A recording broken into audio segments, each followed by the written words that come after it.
Global infrastructure is crumbling this evening as the NintenByte Podcast continues its unprecedented rise. In cities across the globe, fans are rioting. The Pentagon has issued a statement describing the NintenByte Podcast network as a pixel-based prophecy. Some say the rise was foretold, others say it's just a really good podcast. We're talking twisted nipples, milk, and a sock puppet who doesn't talk. It's dangerous to go alone. Watch this.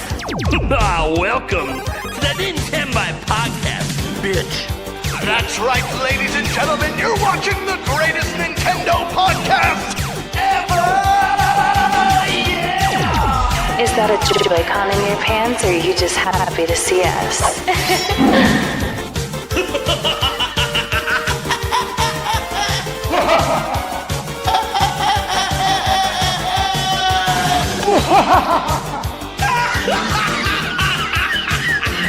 Shut up! Now feel the power. Everyone, do you feel that? Oh my god, I feel it! I feel it too, Gamer. What is it? It's the power of our podcast. I feel it! This is rad, NintenByte. So rad. Power.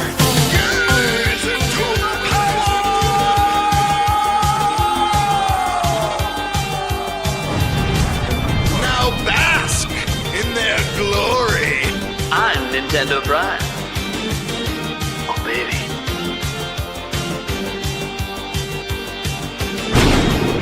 I'm Thunderstash.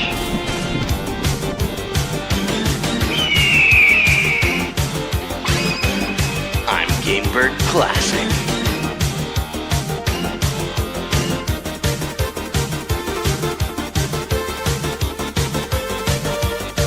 NintenByte rules. Let's rock.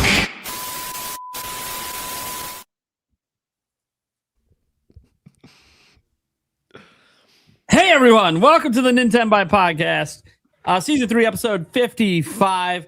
A little bit of a change up today. I'll explain it in a moment, but let's just go around and introduce who we have here right now.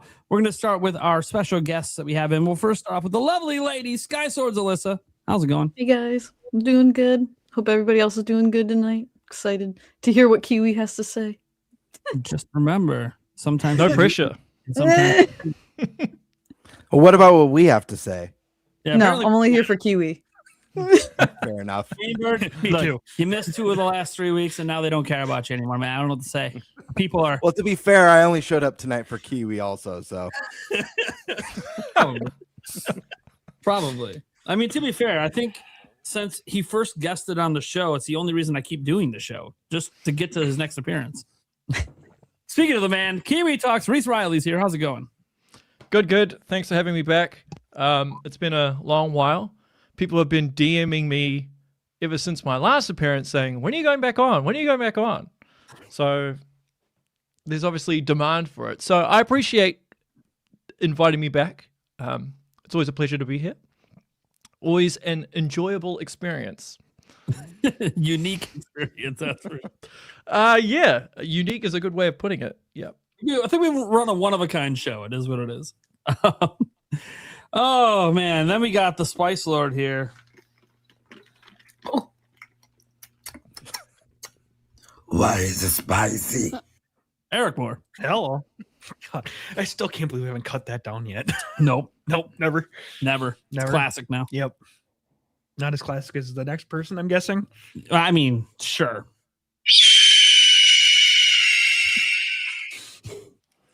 they tried to keep me down, but I'm still here. They tried to clip my wings, yet I still soar. How's it going, everybody? Happy to be here. The Game Bird, ready to rock, ready to talk some video games with Kiwi, Sky Swords Alyssa, and the rest of the gang. I feel like I haven't seen anyone for a very long time. It's been a very long time. We talked about this on the last one you missed 2 weeks ago. It was like, it is kind of weird when you're a host because when you miss 1 week, it feels like you miss half a month. because it's 2 weeks then between shows. So it just gets kind of wild. Like you just don't realize it, how much that once a week meeting makes a difference. That being said, when Birdman was telling us last week he wasn't going to be here, of course we were all elated and joyous, happy to try to find a replacement. We were able to find one, by the way. So shout out to the people who stepped up last week. But this is They tried. They tried. They made an effort. I recorded a voice clip of Game Bird that just described how I knew he wasn't going to be on the show.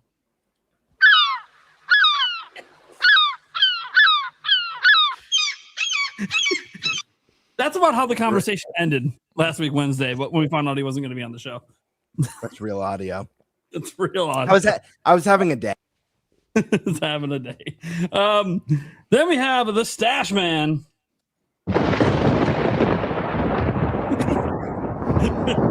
Technically, he has the longest sound effect for his intro. How's it going, man? Love it, though. Hey, it's good. Happy to be here. Busy as always. Busy week. Lots of reviews. Big day today. Banner day in gaming.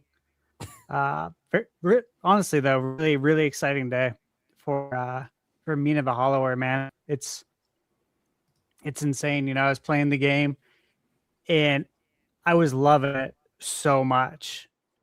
And I was just like, I wonder if it's going to be just me that feels this way. Like, I wonder if some outlets are going to like not get it, or maybe it's going to be like too hard for them and they're going to give it a bad review score. I'm a little nervous for Mina, but it's because I was loving the game so much that I legitimately wanted to see it do well, which is unusual for me because you guys know I usually don't care what the review scores are, because it's like, hey, some people aren't going to get it as long as I like it. That's what matters. But man, I was really happy to see those review scores today. I was like, holy shit.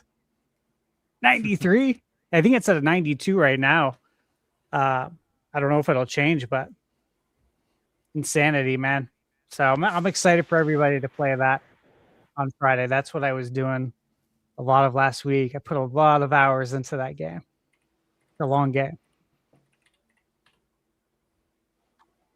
Yeah, dude. Mina the Hollower is so good. Dude, that 92, 93, it's been like popping back and forth between. Well deserved. It is. 100%. As I've been playing it for 2 weeks. I don't review games, but really good. And like having those reviews drop today and getting that verification, the vilification from other review outlets that, yes, this is my experience, is what everyone else is experiencing. It's really, really good. Maybe one of the best games to come out this year. But then we got to see Dragon Quest 12 today. Just throwing that out there. How big a deal it is after 5 years. We finally see Dragon Quest 12. That being said, it wasn't all good news, I suppose. We're going to be waiting even longer for it, but it's fine. At least it feels like they have a direction for the game now that they're happy with. So we'll talk about that. We have a whole bunch of Dragon Quest stuff to get into later because they had the Dragon Quest stuff today. We have Kiwi Talks. We kind of, almost every time he's on, we kind of have a topic just about him because he is one. For some reason, he just keeps dropping game leaks on our show. I don't know why. The guy I don't know. You're more like, I don't know either. Like, hey, everyone on Twitter who keeps grabbing like his tweets and making reports on it that aren't really reports. Look, just watch our podcast when he comes on. You'll get more actual leaks here than usually through his Twitter account. That being said, I have no idea. He's been teasing that he might leak some stuff. I don't know if he will. That's totally up to him. He's the one with the man with the knowledge. We're just poking the bear. But he also has an announcement he's going to be making today about the future of his channel and stuff like that. So kind of felt appropriate to have a topic there. And guys, obviously when we ask him questions, some of my questions are actually not even going to be about game leaks, just some of the interviews he's done. And because this is what he's known for, being an interviewer. I think over 150 dev interviews at this point. Crazy amount, including one with someone from Japan the other day, which was really cool. It had a nice little clip that I covered today about Eiji Aonuma. It was really nice hearing that the goofballness we see in the interviews. That's just kind of who he is. Like that laughing he does, guys. That's him. That's Aonuma. Anyway, so that's going to be a fun topic. We're going to be talking about the summer showcase season. So we spend a lot of time talking about directs and potential directs. We're not really doing that today. The next time we do that will probably be when it's actually announced, or if there's any like rumor or something, like, you know, like if Nate the Hate comes out and says a day, well, then that's probably the day. And at that point, we'll probably do like direct bingo or something. But we're actually going to be talking about the rest of the summer showcases because there's a whole bunch of them. What ones we're most excited for, and maybe some of our expectations for the one that we are most excited for, be it whatever. Obviously, I listed down the big three, but there's a whole bunch of other showcases. There's the Day of Devs and indie stuff and PC gaming showcase and so much more than what I put here. I just put down the ones that I think will be the most popular picks, but we'll see. Everyone has their own showcases that they're excited for. And then we're also going to be, this is a really interesting one. This is a fan submitted topic one. What inspired us to be content creators and why are we still making content today? I think is a very interesting topic. It's one that we've never actually had on our show. I've been asked this in my streams before, but it's a lot different having like a group conversation with a bunch of content creators. So it'd be interesting to see. I'm actually curious because I don't know. All of our journeys are going to be different. So, yeah. And then the Dragon Quest stuff. That's what we got today. I'm Nintendo Prime, everyone. I guess I forgot to introduce myself. I don't have a noise for myself. I guess it's just the I'm Nintendo Prime bitch, right? Yeah, that's right. Mm-hmm. I'm Nintendo Prime, bitch. Just got to let you know who I am. All right. We got to do topic roulette, man. So, you know what? Gamer, would you like to go first? Would you like to have the honor after being gone last week? Yeah, I'll take topic number 3. I think that's a fun one. And it lets me catch up on the gaming news as well. So I'll take topic 3. What's inspired us to be content creators, and why are we still making content today? Okay. Let's go to Eric. I guess we should probably get Kiwi Talks in here just because don't know how long he's got. So yeah, you know, he doesn't usually stay for the whole show. Right. So yeah, okay, Kiwi Talks topic. Got it. Gotta make sure we get that in. Right. So I think the first time we ever had that topic, we got it in for like 5 minutes. Yeah, right. Kiwi Talks because we didn't do it first. But we've got it narrowed down now. We now know his general how long he's going to be around for. And then Stash Man, what would you like? Well, I think it would be sacrilegious to choose anything other than the Dragon Quest topic. I'm like, you're wearing the Dragon Warrior shirt. I'm like, you better be choosing Dragon Quest. All right, cool. All right, that leaves you with the summer showcase. Or no, summer showcase one, right? Yeah. Yes. Yeah. That's what that leaves you with. So that'll be fun. That's a fun topic to end on. All right. So Gamebird, what are we doing, man? What are we talking about? All right. So, like I said, it's pretty self-explanatory. What's inspired us to be content creators, and why are we still making content today? As Nate said earlier, this is a common question that has never really been discussed in the group setting on the show. Fans are always wondering what's inspired us and why we do what we do. So let's start with, well, first, is there anyone who would like to jump in, or should I just like start popcorning you guys? Like there's I no might actually tomorrow. jump in first because this actually ties in with my announcement, actually. So basically, it's become increasingly difficult for me to balance a full-time job with game developer interviews. And I'm finding increasingly that I'm getting burned out more and more and more. So I've kind of had a harsh realization that I am not going to be able to sustain what I'm doing. And financially, it's quite asinine as well. So just to give you an example, there are some interviews I do where I probably make about $10 in terms of revenue, and that's $10 New Zealand. That's not US. And so when you break it down with the amount of money the amount of time I spend trying to do one interview, it's probably the equivalent of like 70 cents or $1 an hour. So as a result of that, I will be reevaluating everything to do with the channel going forward. Everything's on the table, possibly just stopping interviews altogether or retreating from them somewhat, or I just focus on the big studios like Rockstar, Naughty Dog, etc. So I will make a definite decision in regards to that when I get back from India, which is, I don't even know when I get back, early July sometime. I've spoken to some game developers about it, and they've given me some ideas. One possible idea is Zoid, who is the senior engineer on Metroid Prime 1 and 2, and he also worked on Left 4 Dead and World of Warcraft as well. Him and I have talked about hosting like a live stream together and to bring on game developers and do live streams. And that way you can have more interactions with people. That's interesting. And we'll cover like gaming news week in, week out, and then we can bring in guests and so forth. Because the stuff that takes up the most of my time is research and editing.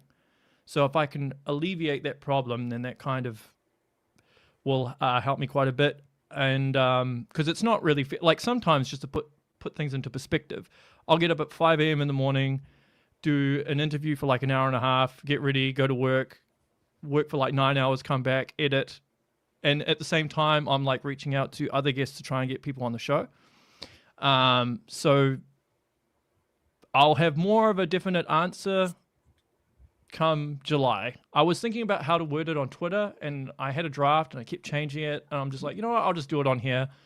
Much easier, can expand out what I need to say. But in regards to the content creation thing, the reason why I wanted to do it, or how I chose to do interviews, is because I wanted to learn more about the game industry from people who are a hell of a lot smarter than me. So that was the reason I wanted to do it, to learn things that I can apply to my life, both personally and professionally. And because by my very nature, I'm a creative person. I used to be in the music industry before this. So when I saw that the music industry was in a massive decline, I was like, I need to pivot here. And what are some transferable skills that can apply to this? So that was the reason why I decided to do what I do. Awesome. Oh yeah.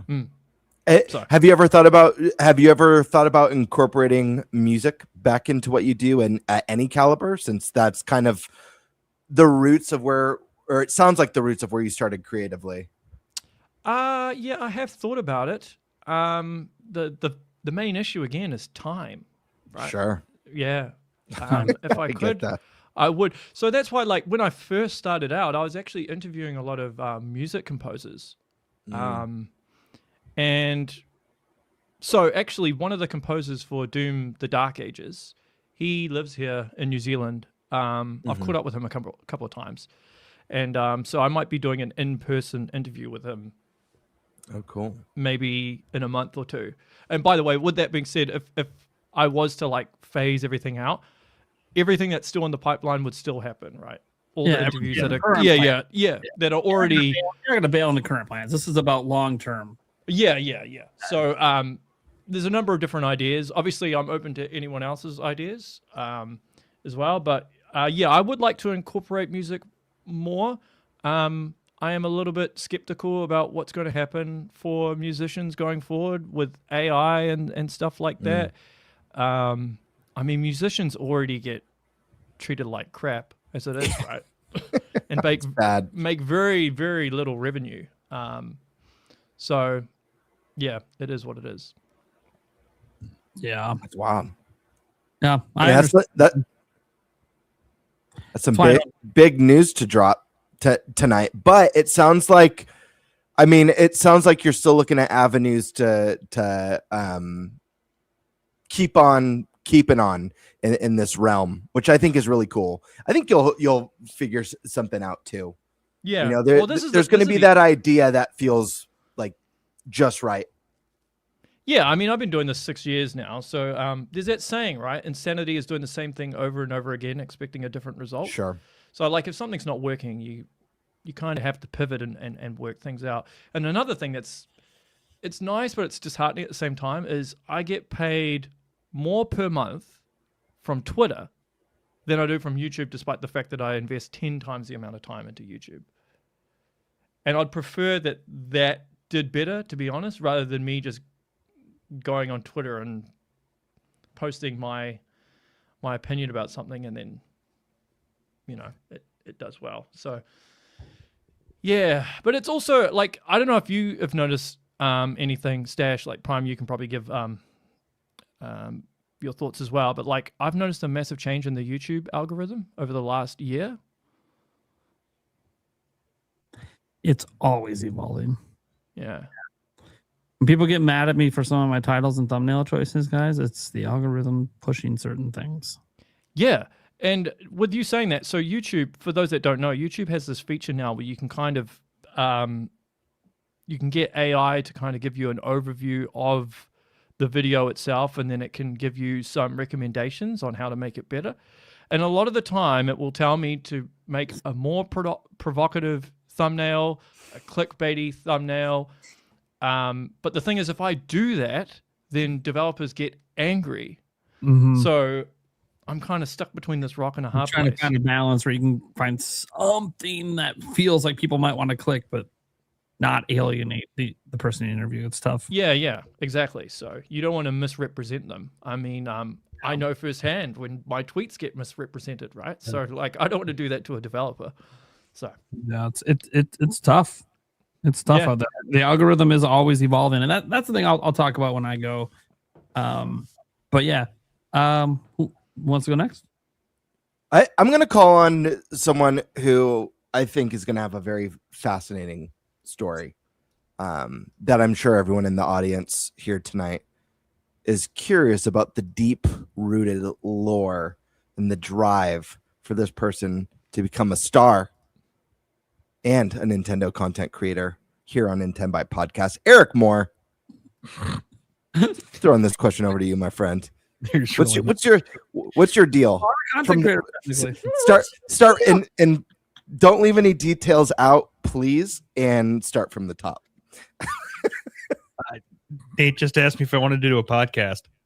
I had no clue what a podcast was. Sure. To be fair, he knew what a podcast was by the time NintenByte came out. We're talking like a decade back. Yeah. Okay, I was gonna say, what's we first started the podcast? Nintendo Prime podcast. We started it in like What's podcast, Precious? Yeah, right. It was like 2015 or 2016. We first started doing the podcast, and I just literally randomly asked Eric, I'm like, "Hey man, you want to do like a podcast about Nintendo stuff?" And you're like, "What's that?" I'm like, "It's a show where we sit down for hours and just talk about video games." Sure. Yeah. Sure. Yeah. That was the pitch. Yep. There wasn't much more to it. Didn't know it would eventually lead to this show. Right. But And that's the reason we keep coming back. Okay. You guys. There you go. And the audience too, of course. Well, Each and every one of you out there. Eric does it all for you. And fellow content creators who like to be jealous, Eric's been to E3. I have. With a media pass. Mm-hmm. Without actually technically working at any media. Yes, I did. Weren't we at the same E3? I think we were. We didn't know each other back Yeah, then. obviously we didn't know each other. This is in 2017. Mm-hmm. I didn't. We all were. All of us. This is the one E3 I got to go to. It's crazy too. Like, imagine if we all knew each other back then. Like, man, think how sick the show would have been back during the E3 day. Oh. Yeah, it's wild to think we could have all been within like 15 feet of each other in the line to play Breath of the Wild. You know what I mean? Like, that's like totally possible. Yeah, it's really crazy, man. It's very or standing next to each other at the urinals. You never know. You never know. Yeah, you never know. Oh man, wild, man. We were in line, so. Well, yeah, Eric's YouTube journey, guys, is basically it's tied to Podcast. me and Nintendo Prime and the YouTube channel. Pretty much, all Eric does is help host the show. He does do the clips on the Clips channel and stuff, so he does do work for the show because he co-owns it. But then he also does a little side work for me at times at media events, usually holding the camera, but sometimes playing and providing his thoughts as well. Getting sometimes gameplay footage when I'm not around of stuff. So making sure we're on time to our meetings. Yeah, he's Eric is very detail oriented when it comes to time. I can when I need to be. Yes. Normally, Let's I just don't put it need this to be. way. Everywhere I've ever gone with Eric, he's constantly looking at his watch and constantly reminding me about what's next. Why? Because he knows I'm going to fucking forget. There's that. He knows. Hey, you're the one that set the meetings. I'm like, yeah, I put it on the calendar, but dude, because you realize once you get to the event, and if you're like the lead content creator for your channel, you're so engrossed in the conversations and the games that you're playing that you sometimes space out on like what you're supposed to be doing next. So it's almost like a personal assistant, I suppose, in a way, reminding me that, hey, tap on the shoulder. You know, we got this thing in like 10 minutes. I'm like, oh, fuck. Run. Run. No, usually he lets us know the first 10 minutes. But Eric is also, as we found out last year, and it might have just been the Toad hat. Yeah, but he's the way we all find each other. Yeah. Look for the Toad hat that towers above half the people there. And it's funny, Eric's not even that tall. I'm not. And yet, for some reason, with that Toad hat, he stood out. Yeah, it was a godsend. I'll bring it again this year. Just the I forgot to wear it the second, third day. Oh, there you go. I wanted to, but I completely spaced it. I'll wear it again. All right. Awesome. Alyssa. I actually before I started doing streaming when I was younger as a teenager, I actually used to make like animated videos. I used good old MS Paint and Windows Movie Maker. Definitely got better as I got older, but kind of stopped doing that. And at some, like when I was also younger, I played a lot of Twilight Princess, as I've mentioned before. But I really wanted to do something with that. I wasn't really educated on speed runs, and I'm not really into cheating or like hacking and like all the glitching and all that kind of stuff. I also don't really always 100% games either. So as a kid, you don't really know all of these things. But I was just like, you know, it would be really cool to just like play Zelda and hang out with people, because I do that a lot in real life. Not really as much as an adult, but as a kid, I'd always be like having friends over and want to show them something in whatever game I was playing at the time. In 2020, I bought a capture card, thinking like, okay, let's do something with YouTube. And I was still living with my parents, and I was just a little weenie about being online and like talking, and if they like heard me, which is kind of weird to say because anybody could click on it. Like, not that I expect 1 million people to watch, but it has access to 1 million people. But my 20-year-old self was like worried about what my parents were gonna think. I when I moved out, then I started thinking about it more. And Nate, he's not here now though, but he actually gave me the push at the end of 2023 to kind of, just try it and do it. So I said, you know what, screw it. Because I really wanted to play Tears of the Kingdom again. And I was a little miffed we didn't get a hero mode. So I decided to like make my own version. And I don't like too much of a challenge, but I like a little bit of a challenge. So I did a 4-heart run, and it was challenging in the beginning, but once you start to get really powerful weapons and great resources, it's really not that hard anymore.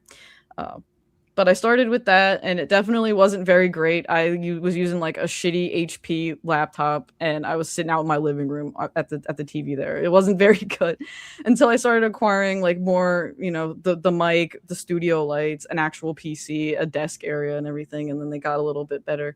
But I think like the most fun part of it is just the community and hanging out with people and hearing their thoughts and how they respond to certain reactions. Like right now I've been playing Resident Evil 9 and people are eating it up, but I don't know how much my brain and my heart can take, because I don't like horror. I mentioned that on here before, that the faces melting off and everything is not for me. That's what makes it great for streaming though. Yeah, I've cried a few times while I was playing it. I definitely had chat help me, because I like to explore and find things for myself and figure out puzzles on my own. But when there's all these zombies coming after me and everything, I'm like, I don't want to fuck around and find out in this. I'm like, you guys just tell me and I'll go do it.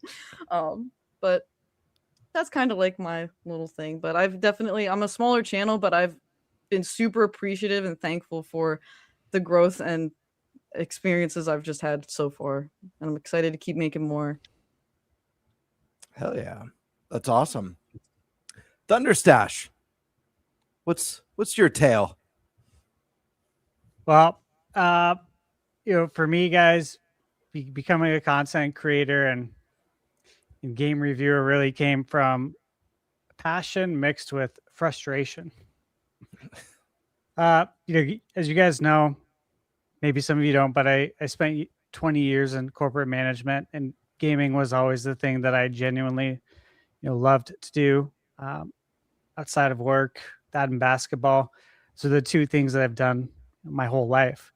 And growing up during the NES era, gaming since the 80s, living through the entire evolution of gaming from 2D to 3D. Games were always a huge part of my life, as well as my family too. We all gamed.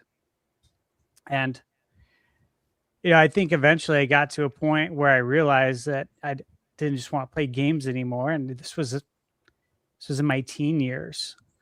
I really seriously considered going to DigiPen, which is the school right next to Nintendo.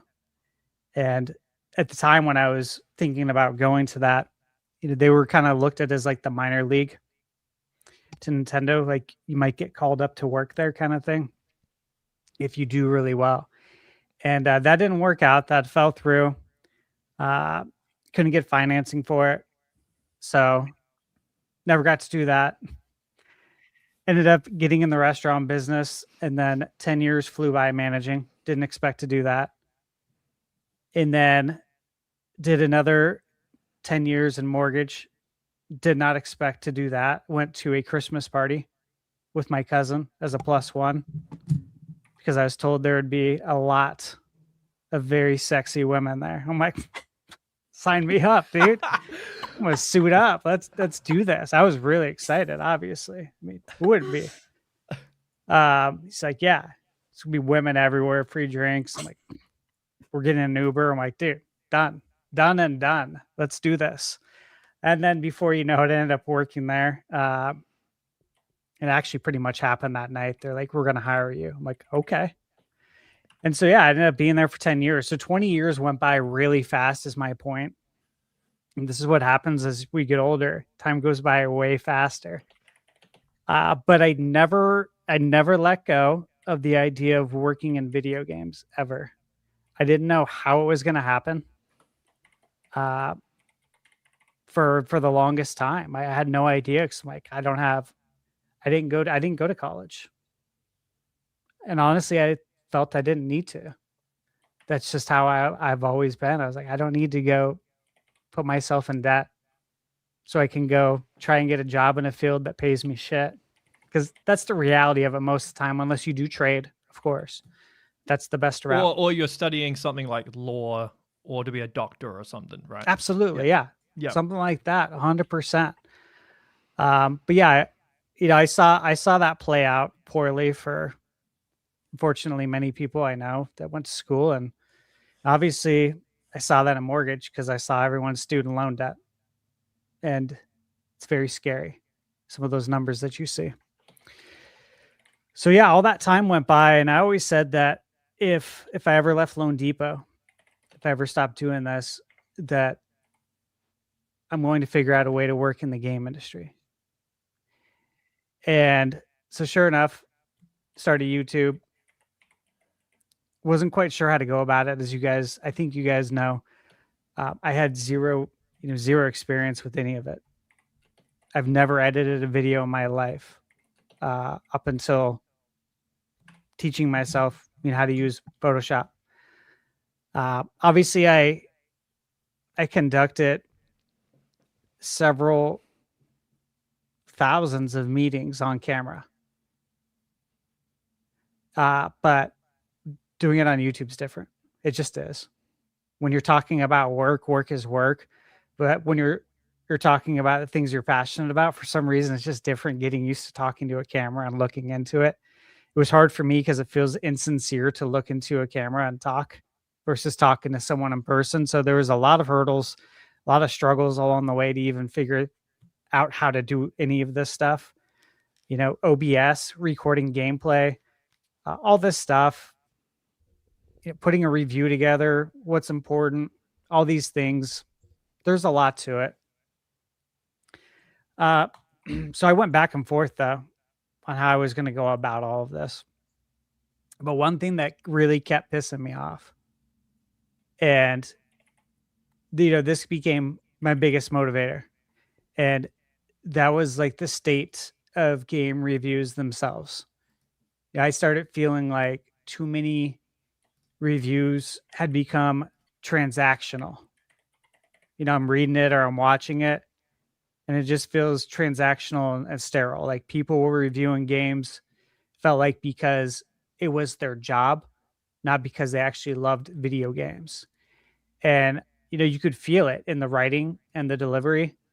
There was too much focus on negativity, inconsequential stuff, nitpicking, bullshit, outrage, politics, and just, again, what I've said a lot on this channel, chronic complaining. And that was instead of talking about things that actually matter to gamers, real gamers, not people who do this because it's their job and they have to, but like real gamers who love video games, like gameplay, the atmosphere, the music, the replay value, the fun factor, the amount of content that's in the game, the controls, whether the game is actually enjoyable, all the stuff that I cover in all my reviews. And then I also got tired of people treating review scores from the big mainstream outlets like their gospel, when most people don't even know who reviewed the game. Back in the day, we knew. We've talked about this a lot.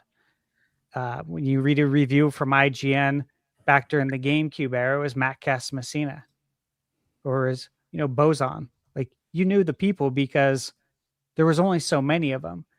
Now it's a revolving door everywhere. And IGN isn't one person; it's dozens of writers. It's people they hire freelance to write a review of Mouse PI. Who complains about it's too much Nor, but I love Nor, but it's too much Nor, and there's too many cheese jokes, so this game sucks now. Stuff like that like totally was my motivation. And so I'm reminded of my motivation all the time, which is great, because you continue to see stupid shit all the time. On top of that, it's the different taste as well in reviewers, their backgrounds, their skill levels. Skill level is a big one, believe it or not. Preferences. One person might love RPGs, another might hate them. One person might play cozy games, and suddenly they're assigned to review FIFA, or the new Call of Duty, and they're a cozy gamer. How do you think that review is going to go? Again, that context matters, but really most people never think about it. They never look who signed the bottom of the review. They don't look at the name. All they think is IGN doesn't like this game. I'm not going to buy it now. The 7 years that this developer worked on the game doesn't matter anymore, because some random ass person at IGN that I don't know doesn't like the game. That's the shit that bothers me. And part of that is just that people got to use their brains more. Okay. Honestly, that's part of it. I can't change that. All I can do is talk about it and hope that it can instill some change and try and lead by example with the way I review games. I'd say though that will really push me even more though is seeing how reviewers just don't understand the audience that the game was made for. Again, someone complaining that there's too much water in a game, which I know this is used all the time, but trust me, if you read enough reviews, there's quotables on all of them. Docking points because there's a blurry texture in the far distance, or docking points because the game is too hard, but they're afraid to admit it. Their ego won't let them admit it's too hard. Instead, they just say it's bad game design. But it's like, maybe you weren't up for the challenge, because this game's actually really good. And it sounds like you only got to the second world and then you just penned a review. I can tell when that shit happens. And that bothers me as well.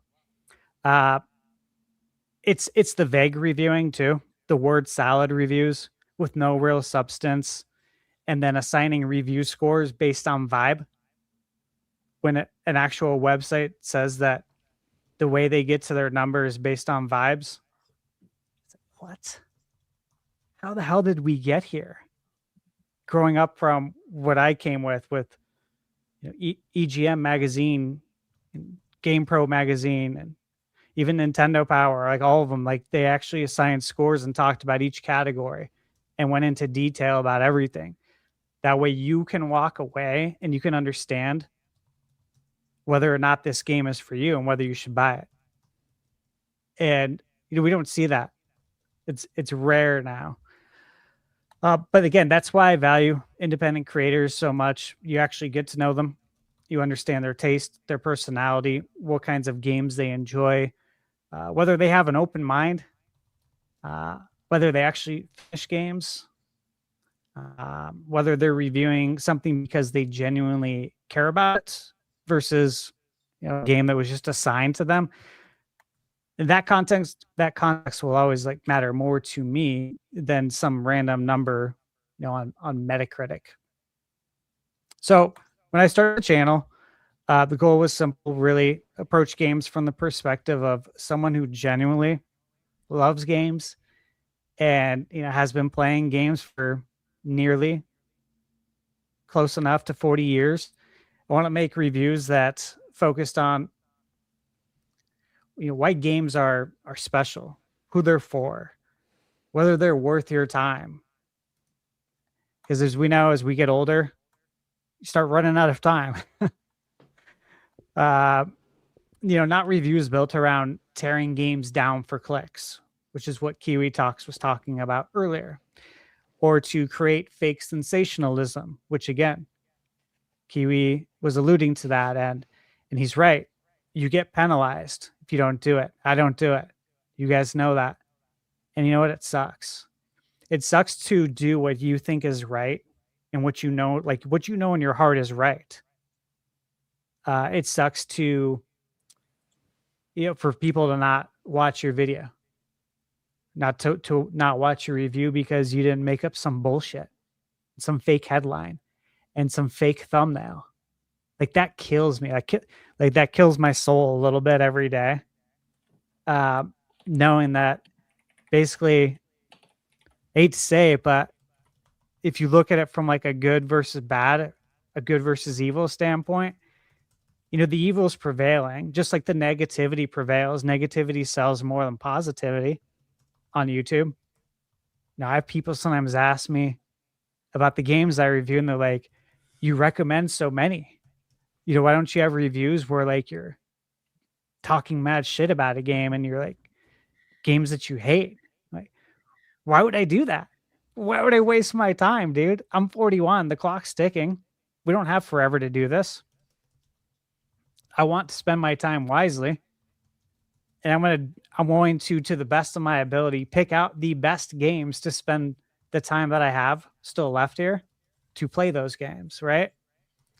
And if they're good like I think they're going to be, and I should know because I've been doing this for almost 40 years, then I can pass that message along to you in a review, and then you can spend your money wisely that you work really hard to make. That's the whole thing of it. It's not to review games, like try and grab like the low-hanging fruit of these shitty games and then try and totally chastise the developer and the publisher and the review and make an ass out of myself.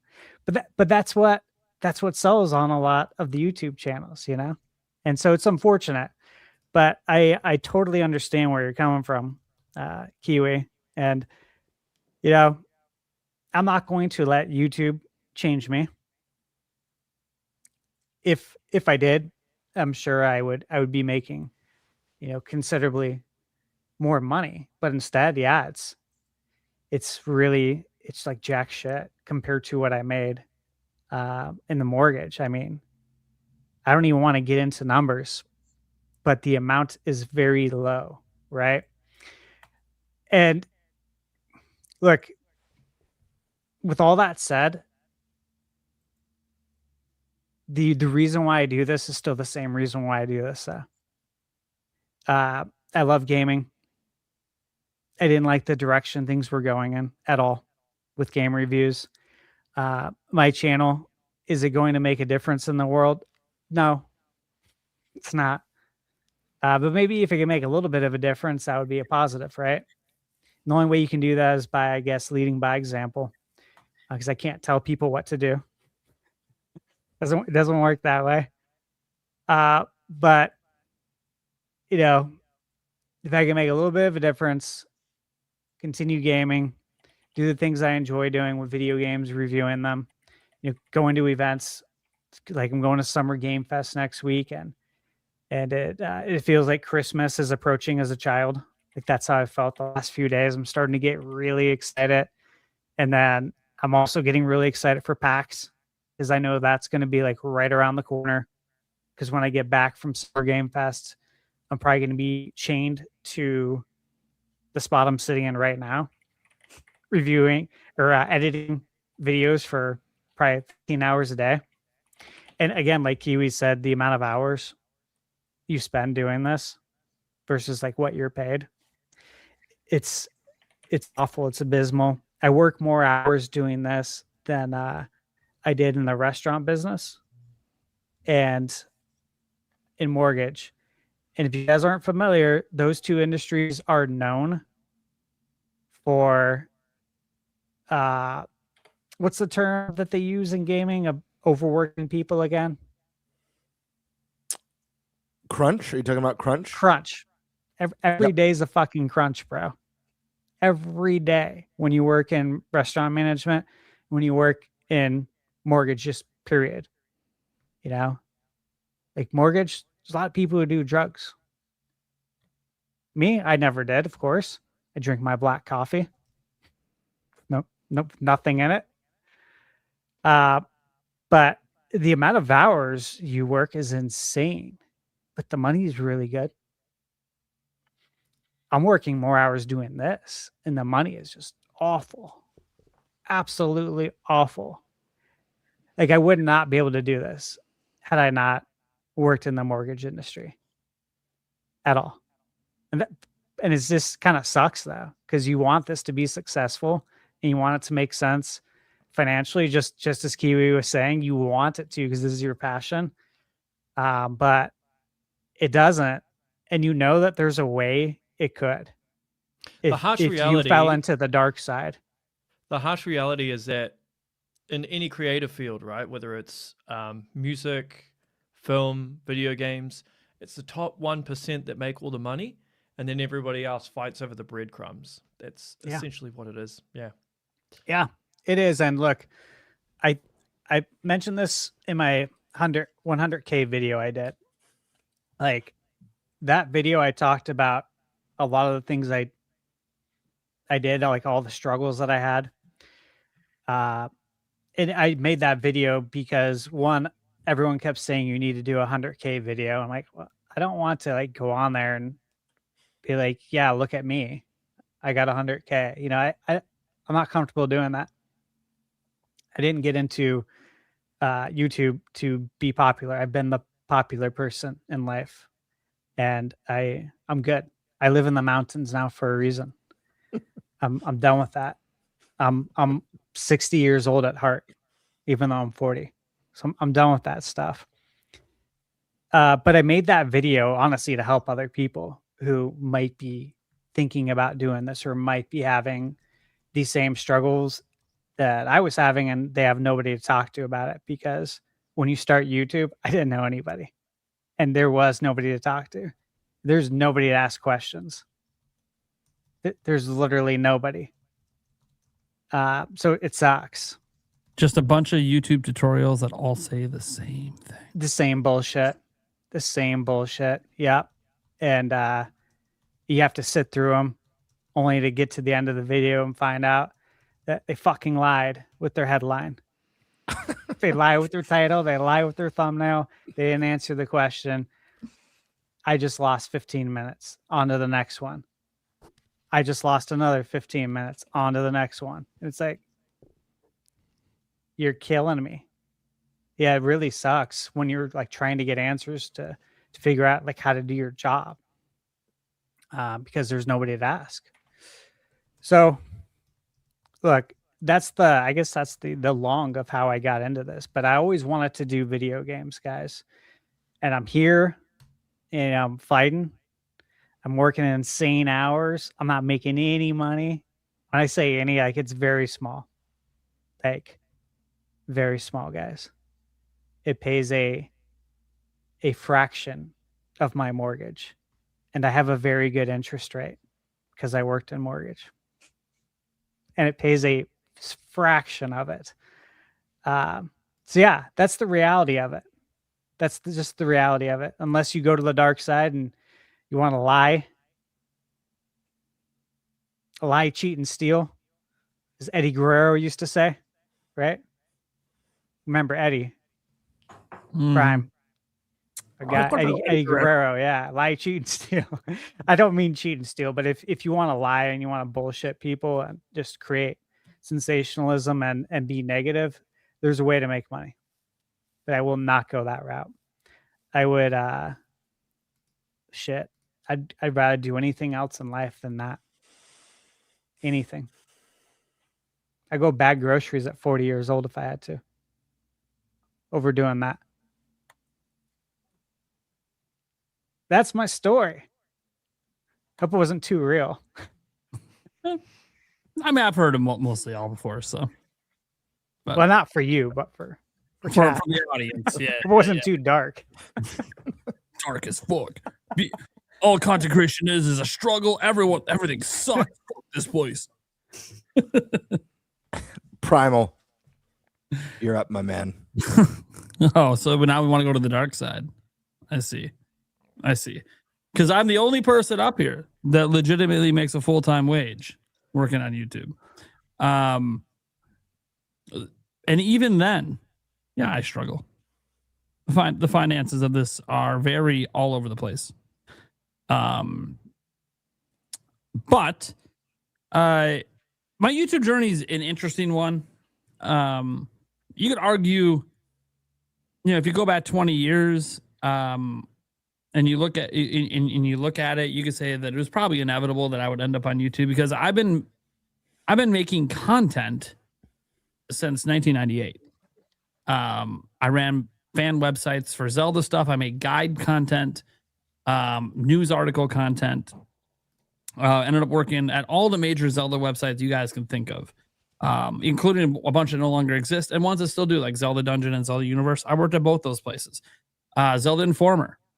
Anyone that still remembers that, I don't blame you if you don't, because it was so damn long ago and doesn't exist anymore. But at the time, it was the second largest Zelda site in the world when I was running it. I ran that place for like a decade. And we became known, if you can't tell by the name, Informer, for our news coverage. And also that we would cover content creators that were coming up with all these really cool Zelda theories. And then we would talk about that. And so I've been involved in the conversation with that for a long time. I did other websites, Shogun Total Gaming. That was like a general gaming website I ran. I've worked at Nintendo Everything. I've met Raw Meat Cowboy from Go Nintendo before. Classic. Yeah, he's any old school Nintendo fan knows about Raw Meat, man. Was his wife's name Mother Brain? Yeah, something like that. Yeah, that was, I think, the names they used. Yeah, classic. Yeah. So, anyways, I have been like all over it, just in like kind of a self-made journalism, I suppose, in a way. And I'm the kind of person that comes up that everyone talks about, like how journalistic standards have gone down the toilet and everything. Well, people blame people like me, who never went to college and got degrees in this stuff, for that. But ironically, they get mad at the people that actually did go study journalism.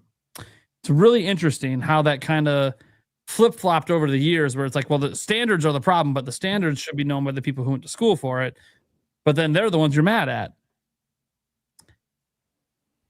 So, yeah, somehow the Zelda Informer stuff and all the Zelda stuff was coming to an end. I'm not going to go over that whole story because that's a whole nother kerfuffle. But it led to me acquiring the Zelda Informer YouTube channel, because one of the things I said at Zelda Informer, one of the last things I really wanted to do over my final year there, and I talked to the owner at the time. I tried really hard to convince him, and he just did not believe me. I've always been very good at social media, at growing followings on social media. Zelda Informer Facebook page, 1 million+ followers. You know, the Zelda Informer Twitter account, 50K plus. A lot of it was ideas and stuff that I ran with after studying what was working on these various platforms. And obviously grew Zelda Informer from 200 views a day to millions a month. So I think we had over 3 million views on a single day at one point, back during the Skyward Sword days. So, and then obviously as the site grew and beyond, what led to Zelda Informer being bought by the new owner that got rid of me was, maybe I got a bit greedy. We were already the number 2 Zelda website in the world for views. We were the number 1 Zelda website in the world for views on news. And I wanted the walkthrough pie that Zelda Dungeon had. So we started making even better walkthroughs than they did and started ranking higher than them. And they didn't like that. So before we got too big, good old Zelda Dungeon came in and bought out the place. And that was really the sign of the end for me there, because the owner of Zelda Dungeon doesn't like me.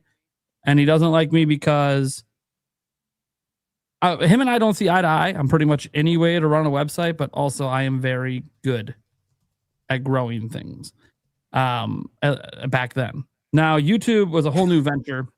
Tell me more. I had no fucking idea what I was doing on YouTube. Okay. We had a podcast we had been running for a while on YouTube. The Nintendo Prime Podcast. That's where we ended up taking that name and turning it into the YouTube channel. But we didn't know what we were doing. You can go back and find those episodes. They're still out there on YouTube. It's me and Eric looking young as shit and sounding like shit and looking like shit, even though we look young, because we had no idea what we were doing with cameras, no idea what we were doing with mics. You know, I remember our first ever XLR mics. We're like, oh, this would be such a huge upgrade. They were the most finicky bullshit things to work with. Didn't want to work half the time. Learned a lot. You know, as Stash said, there's nobody to really talk to when you're starting out about YouTube and how to even set up things like OBS, or how to even, what software is there even available for editing, and which one should I go with, and am I gonna screw myself long term if I go with one versus the other? You know, and plus the learning curves.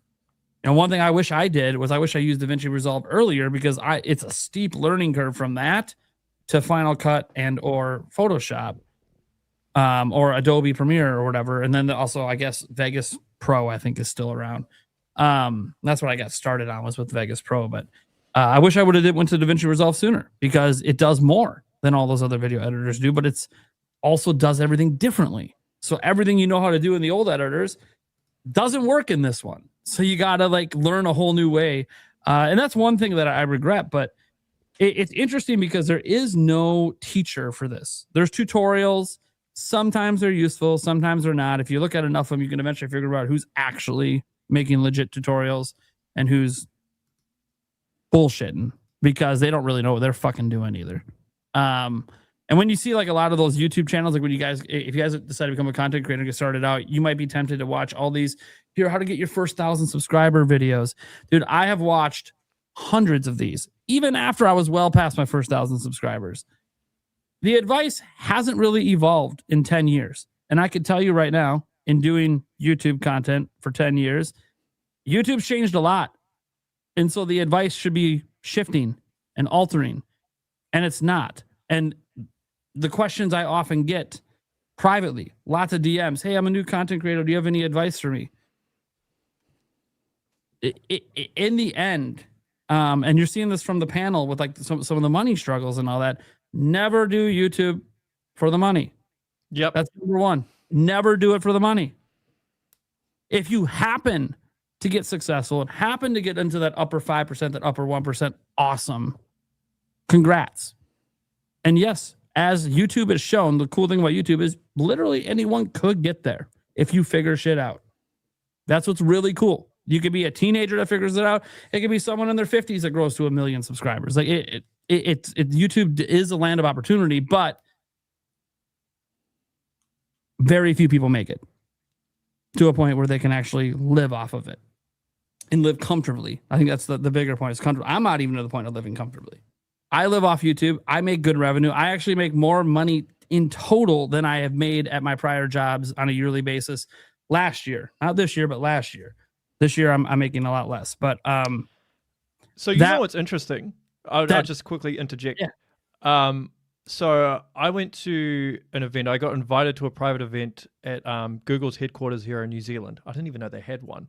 But anyway, I met the CEO of Google for New Zealand and Australia, but I met the worldwide marketing manager for YouTube, Ruben, I think his name is. And he said, he's like, oh, what do you do? And then I told him what I did. And then he said to me, gaming is one of the hardest areas to make money in on YouTube because it's oversaturated. It is. Yep. And MySpace in particular, extremely oversaturated. News channels Still? are a I didn't even know it was up. still. MySpace is still up, actually. My page is still up on there from high school, actually. Really?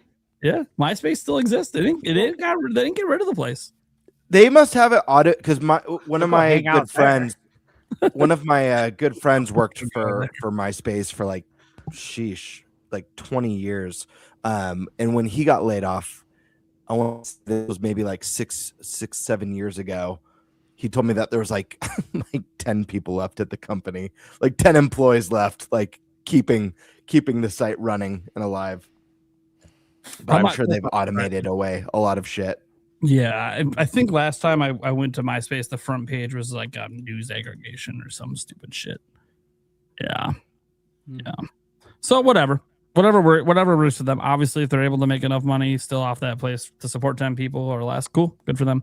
But yeah, the journey has been a rough one. I didn't always know that I was going to end up doing news. I guess I should figure that was probably going to be the case because that's what I was doing primarily at Zelda Informer was news. And I always, look, you can talk about Zelda. I can talk about Zelda all day, but I've always been playing a hell of a lot more than Zelda. I play a hell of a lot more than just Nintendo. But one thing that was very clear back in 2017, and this is just based on early YouTube advice, why I didn't just do a general gaming news channel, is because all the things that were trending on YouTube at the time were niches. You need to hit in a niche. You need to find your niche. Don't try to go too broad. You need to find a specialized niche. Well, screw me for thinking that, hey, I might have people who might follow me from my previous work, which was Nintendo related. They might actually watch a channel about more than Zelda. So screw me for going that route, because now the entire world thinks I'm like super biased to Nintendo, despite the fact that I'm playing on Xbox, PlayStation, and PC every week. So it's funny to me because I just happened into Nintendo because that's what I had in my past and that's the following I wanted to bring with. But I enjoy way more than just Nintendo. So it's really fascinating how that's evolved over the years. But the news thing just came natural to me because I was already doing it. And I do like talking about news. I've talked about this many times. I've been talking about video game news since elementary school, at least, with people on the playground. Yeah, you had your console wars, your Sega versus Nintendo, and then PlayStation came in, and then Xbox. And that was all fun. But it was, a lot of conversations about the news and the rumors. You get the latest, like, Electronic Gaming Monthly, and they have a fake screenshot in there of a Zelda game that doesn't exist. And you're like, but they're saying it's real. Is that real? And like, this is early days of the internet. So it was hard to look up to find out if that was a real screenshot or not. So like there are all these debates on rumors. And then obviously, for anyone who grew up back then, you'll remember because internet wasn't prevalent. So there wasn't quick ways to look up like accomplishing things in games that aren't actually there, but everyone says they are. Like example, getting the fourth piece of the Triforce in Ocarina of Time. Can't do it, but beating the Running Man, you can't do it, but you'll find people online swearing that you can. Yeah. And stuff like that. And that's not, obviously I'm focused on Zelda because that's what I was covering, but this is true in like a whole bunch of lots of conversations and debates about how could we do this thing. I saw one, when I got the web page to load for like half a second, I saw this person saying it's possible on this forum. I'm like, okay, well then we got to figure it out. There was internet was so slow. Like you weren't going to take the time to read the whole thread because it would take 10 minutes to load one page on the forum. Mm-hmm. So you would just read like the one page that loaded and everyone's talking about this, multiple people saying it's possible. And you're like, what the fuck? So then you and your friends next day at school talking about how the hell you're going to pull this off when you don't think it's possible. Hey, how do we beat the Running Man? What do we do? Do we try this method? Have we thought about this? Have we tried this? And then it just turns out you every time lost. And then as you got older and the internet got faster and then you check it out, you find out, oh yeah, this was just fake the whole time. Well, shit, I wasted a lot of time trying to beat the Running Man. That being said, I don't regret any of that time because it was such good memories and core memories that, look, I'm almost 40 that I remember to this day. And I cherish that stuff because, and when I was thinking about that back in 2017, before I really knew what Nintendo Prime was going to be, it made me realize that like I enjoy the conversations about video games almost as much as playing them. But I experimented with different types of content. The news content, experimented with reviews. Found out that I don't really like making reviews. Lots of people say you should expand your content. I don't really like it. It is what it is. I don't like the way I play games to review them. I don't like what I feel like I need to do to accomplish for me to put out a review. I need to beat at least the main story. And if there's other modes, I need to spend at least, 10 plus hours in those modes to really get the nuances. So for me, most game reviews are going to take me, 100 plus hours of gameplay combined with having to sift through all the footage. That taking probably an extra 5 to 6 hours. It takes so long. It takes forever. Like I don't do reviews really anymore, but even like when I do the preview coverage, like even from like PAX, like sometimes like you're just digging through like hours of footage to find like the one clip for the thing that you thought was really cool.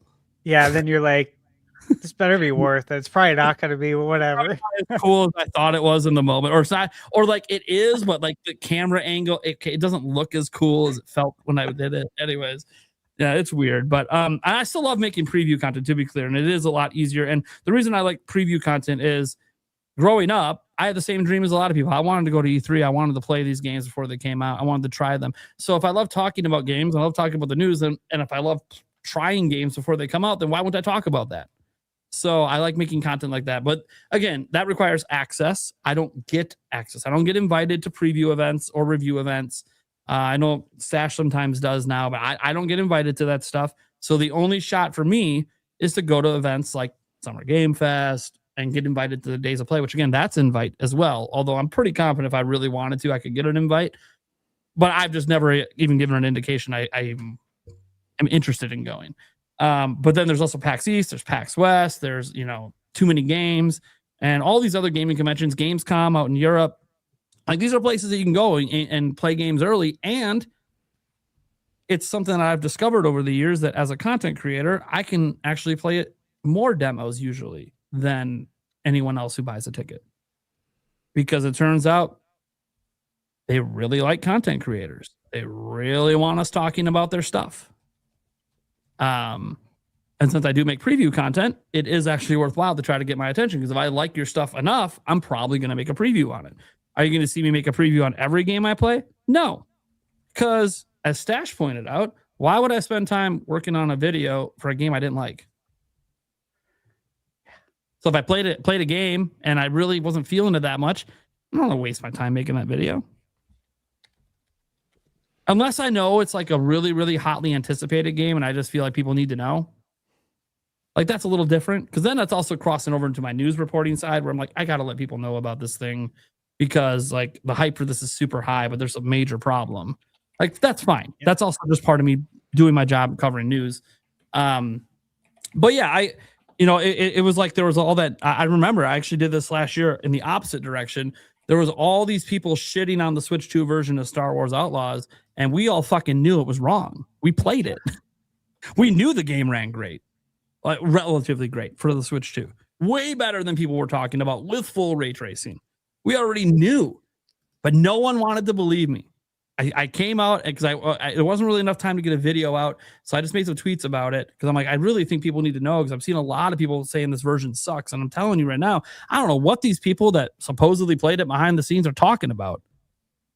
Dude, did they even Ubisoft had a game developer there to ask questions? Did they even talk to him? Did they ask anything about what they did to make this game run? So I gave all the information I had. Was called a liar. Game come out. Oh, look at that. I was right about all of it. I love that stuff because that's part of my job as well. Is like, hey, if I know something that's being misrepresented online, this is, you guys see me want to fact correct all the time, especially if you follow me on X. I hate misinformation. I hate lies. Which is interesting because I get labeled as a clickbaiter. I get labeled as the dark side of the web because I cover news, and everyone knows to make it in news, you gotta kind of go with the algorithm. The algorithm wants you, and YouTube even tells you, Kiwi talks about it himself, YouTube's own AI will tell you it wants you to make certain types of titles and thumbnails because that will hit in the algorithm and that will get you views and thus subscribers and thus money and success. And it's really hard as a news channel because, as we all know, and we've all been frustrated by it, news in general, not just video games, all types of news, whether it's music industry, whether it's politics, whether it's religion, whether it's obviously video games or sports, it's all very sensationalized to the extreme level. The internet's really to blame for it because the internet only clicks on extreme headlines for some reason. I don't know why. I'll click on any headline that's about anything I want to know, but most of the internet will only click on the extreme stuff. I don't know why. It's the way social media has just trained us over the last 20 years that, hey, we're only clicking on the stuff that looks wild and crazy. So as an example, do I like the title of my video today? Big Nintendo Switch 2 news just dropped. No.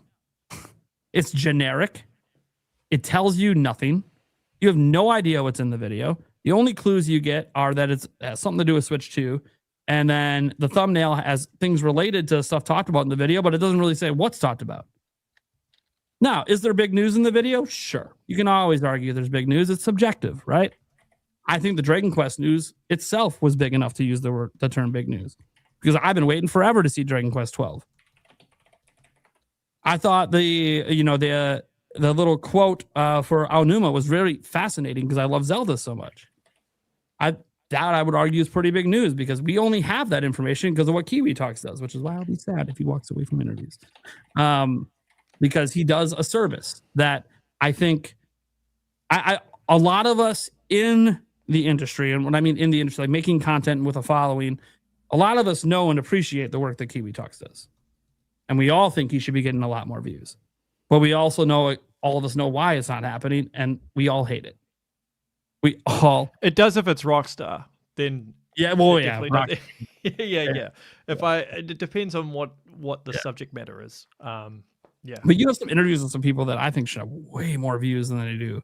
Like, it just doesn't make sense to me. But it's just the way the algorithm is. As he says, he's not going to play the algorithm game because it'll also potentially get rid of his ability to get new interviews.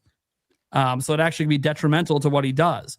Whereas for me, being a little sensational, being a little dramatic at the titles and thumbnails doesn't really hurt the channel. Because I'm a news channel. And if you're a news channel, you either play ball or go home. Now, I really enjoy what I do. So I was, regardless if I never went full time, I was probably always going to be making news videos for as long as I felt like it. I had careers before this. I worked in IT. I've worked out a lot of different jobs. IT was the one that I worked the longest in as an adult, and didn't like it. It's just easy for me most of the time. Dealing with customers and clients, not always the most fun, but the actual, like, what I'm doing when I'm solving a problem, there's some fun to it, especially when it's a problem that, I've never actually encountered that. It's kind of interesting. Let me see if I can fix that. I have no idea. Hey guys, I'll tell you right now, when we work in IT, we use Google too. We don't have all the answers. We can have a lot of them, especially when it's about like if your company provides a software and you're like IT support for that software, we can provide a lot of answers, but we don't always have all of them. We just, the way that a lot of people on IT's minds work, we just kind of are really good at solving problems. And sometimes, we'll look it up to see if anyone else in IT has encountered this problem because we can learn from each other. That said, I didn't really like the job. I just did it because it paid the bills and I had a family. Went full time on YouTube and it was scary, especially early on. Made no money. And I got lucky with Tears of the Kingdom. So I today make a full time income on YouTube, but it's very scary. You pay a lot more taxes as a content creator than you do being a W-2 employee. You get no benefits, zero benefits, because you technically don't work for YouTube, you work for yourself. So there's no health insurance, there's no 401k. You want that stuff, you got to provide it yourself. And what you'll find out when you provide it yourself is, holy fuck, is it expensive. Everyone already bitches about healthcare. And guess what? When you have like half of it or all of your monthly bill covered by your job, your employer, you don't know how expensive it really can get. But when you got to get private health insurance in the U.S., and I got a family, so shit's expensive. But I love it, man. That's the thing. I do it because I love it, and that's why I still would have been doing it even if I never went full-time. Even if I never made good money, because I wouldn't be making content since 1998 when literally there was no money. I was a fucking 12-year-old. If I didn't enjoy it, I just found myself enjoying making content and talking about games. And it's actually a very stark contrast because on this podcast, we have a really good mix of guests and hosts that are all very different. Like Eric, the casual gamer, the tag along, you got Gamebird over there that makes some of the best content on YouTube. Unfortunately, he has no time to make that content. Duh. So when you see a video, tell me more. It looks amazing, like the solar eclipse, but that's also about how often a video comes out. To be fair, he's been streaming every Tuesday lately, so he's at least got that going for him.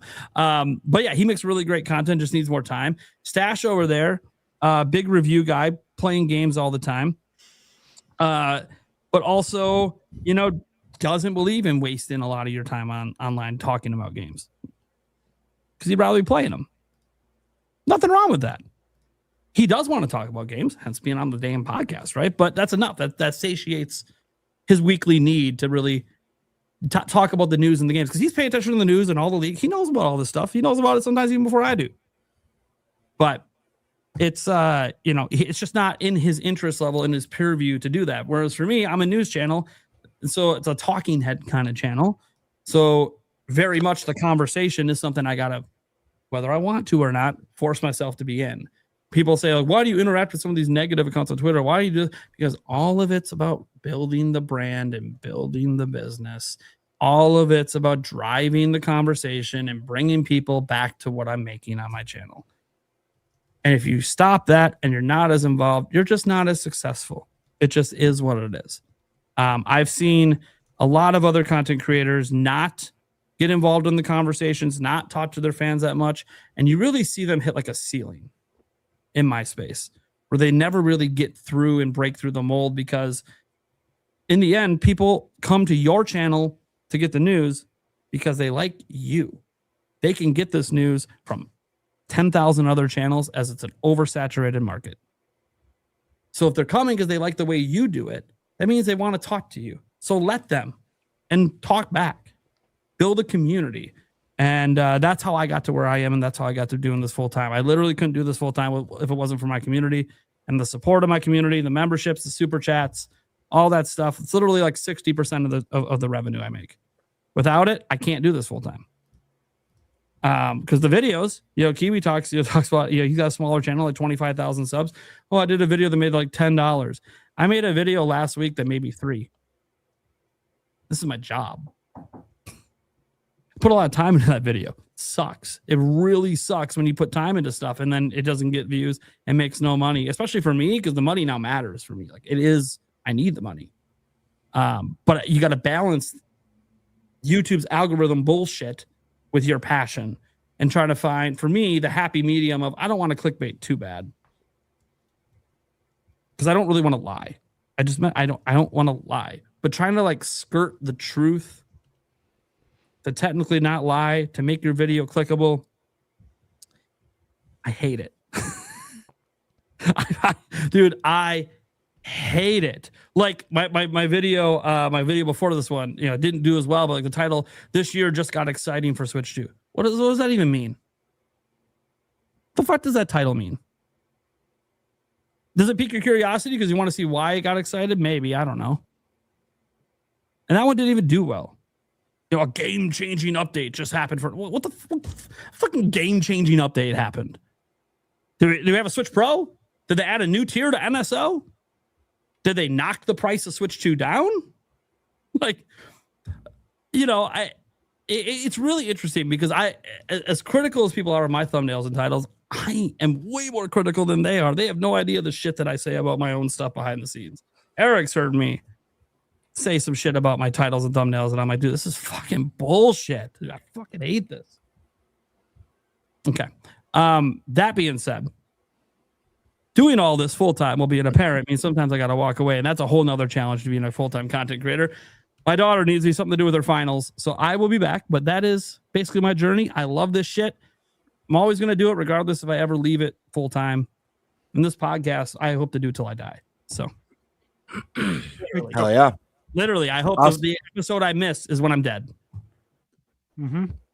That's my goal. There you go. Awesome. I'll be super quick for the sake of time. I know Kiwi's on limited time right now. The legend of the game bird, my friends. Where does that start? I mean, it starts from the most humblest and equally the most noblest beginnings.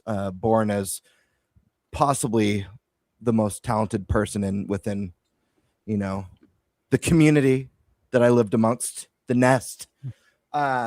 Yeah, no, I've always just been an extremely creative person, and just loved entertaining since a very young child. And I remember as a young kid watching, early Jim Carrey and Pee Wee Herman. Pee Wee Herman was like a massive influence on me growing up. I remember watching Pee Wee's Playhouse for the first time and thinking the character was so badass. I was like, I want to do that. I want to act like that guy. That was I don't know. Those two actors really, really motivated me. And then at a very young age, I started, maybe even like, I want to say like 8 years old, back when we had like the old, Stash will remember, the VHS camcorders. Do you remember those VHS cameras that you'd record your Christmases and birthdays, putting together like weird little shorts and stuff? And I remember one of the first short films I did, I played like this villain. I forget what the name was, but I remembered checkbooks and like a parent or an uncle or relative being really concerned about theft and their checkbook. So I created this villain whose goal was to steal every checkbook in the world. And then as I got older, and I entered high school my freshman year, I got into video production, learning about that side of stuff. I had done theater and all that stuff growing up throughout the years. And when I got into the production side, started learning Adobe Premiere and editing. And that's when I started getting really creative and leaning more into my quirky side and my comedy. And I went through a weird run of making like really weird, goofy, like horror short films. And I wrote some down just like off the top of my memory that I had made. I made one about this like chef who basically went nutso and would kill people with a bladed spatula, called Flipping the Patties of Death. It was like one of the first little short films. Then I made The Milker, was another short film. Then there was The Night Creamer. That was another short film that I made. And that was like a trilogy. It was like a weird little trilogy. And then I had this idea for this kind of special called The Director. And in it, I played this director who was very self-indulgent, but treated everyone like absolute shit, like they were so far beneath him. And like the whole gist was I would have like this crew follow me around everywhere. Like it was like this very important documentary about me, this brilliant director. And I did a sequel with my friends, The Director Part 2, the producer. And then, I went through high school. I was mastering my craft, doing a lot of editing, volunteering to edit for like people who had projects at school and stuff like that, and in college. And then I saved up my money and I moved back to LA. That's where I'm originally from. And I was like, you know what? I want to pursue acting and do that. And I had a little bit of fun doing that for a short while. I went and I started off, I did a little bit of like extra work here and there. And I ended up really hating it. Not the acting side, but I hated basically what the industry puts you. I was forced to work a shitty restaurant job because you need to be on call basically 24/7 if you get an audition that you might find out about midnight and the auditions at 8 a.m. the next morning. And they'll specifically have it in a place with no parking, during rush hour traffic. And it might be for, I don't know, a Rosetta Stone commercial. And it's like a product that you never even used. And I ended up really just having a bad outlook on the industry and everything that you have to go through for these jobs that you don't care about, or all the jobs that don't pay. Your pay is the experience and all that bullshit. So then I was like, I'm going to get more into the live stuff. And I started taking classes at Groundlings Theater, which was remarkable. And if anyone's ever heard of Groundlings, it's where like most of the cast members of Saturday Night Live came from there. Conan O'Brien went there. Pee Wee Herman. That was a big reason why I even learned about Groundlings at a young age. And I absolutely loved that. I was one of the very top in my class, and I stopped doing Groundlings because I couldn't afford it. On top of it being insanely expensive to live in Los Angeles. And then I wrote a cartoon with my buddy because I wanted to explore all avenues of creativity called Neon Phoenix, and it's an adult comedy cartoon. I still have scripts for the first 3 episodes. Who knows if anything will ever happen with that one day, but it's really cool to go back and read. And I still laugh when I read the script, so I think it's still funny today. But ultimately, I just got really turned off by the whole process of why I even moved out there to begin with. And I decided I wanted to be more in control of what I do. And I was more interested in making just really weird stuff and goofy stuff and fun stuff and really challenging my imagination. And so I ended up just making shit with friends, just random stuff with friends. Eventually I left LA, but before I did, I started a YouTube channel, GameBird Classic, and I didn't know what I wanted to do with it. I just knew that I wanted to make content, because if I could create anything, that would satiate my creative needs, my creative desire. So my first 4 or 5 videos, I think, on this channel are unboxing videos, because I had some first figure stuff that I had. And my second love was Nintendo.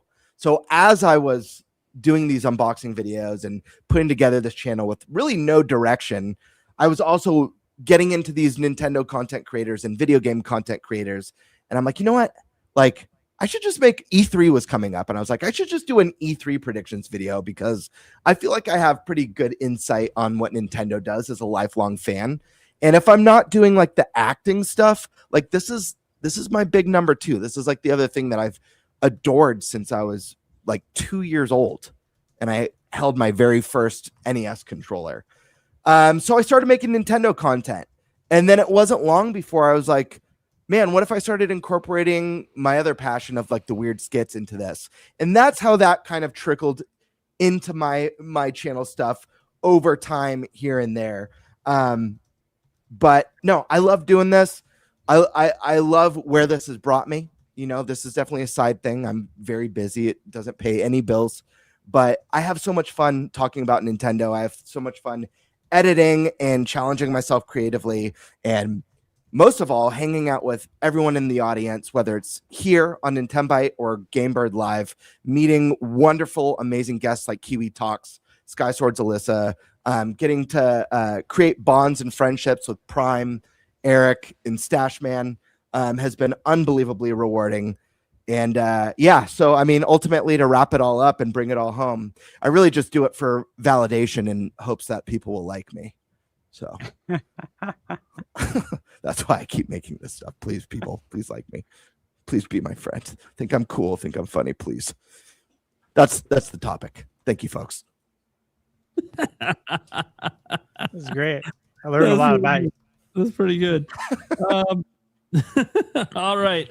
I guess that takes us right to our next topic. Let's see here, which is the Kiwi Talks question one. Who had that one? I did. Eric? All right. So Kiwi already made his announcement. Yep. So we'll just jump right into the questions. Kiwi, I'll let you choose between Doom the Dark Ages, your what the fuck game, or Smash and Zelda coming to Switch 2. Wherever you want to start. You've got me for 30 minutes, because unfortunately I need to take my wife to the doctor, post-surgery recovery stuff. Okay, so what was it? Doom, the WTF, and what was the other one? Zelda Smash coming to Switch 2. Those are just the ones in the dock. There'll be Still more. ones in the dock, yeah. Well, I'll let you choose. What do you want me to go with first? All right, since I didn't realize you had still a half hour, but let's start with I know what most of the people here are thinking, probably Smash and Zelda coming to Switch 2. The one that I know he's not gonna say shit. There's no way. There's no way. Okay, so first things first, just a bit of context here. So usually what happens is because I'm so busy throughout the week, I usually make all my tweets in bulk in the weekend, right? I'll draft them all up. Sometimes I don't proofread them correctly. And with the particular one in regards to Smash, Metroid, and Zelda, that was going on while my wife was going for surgery. So I didn't word it properly. And then it got blown up into this big thing. So I will say this. In regards to the Metroid, Smash, and Zelda thing, one of them is new. I won't say which one. The other two might be, they might not be. But it might be a new game. It might be a remaster.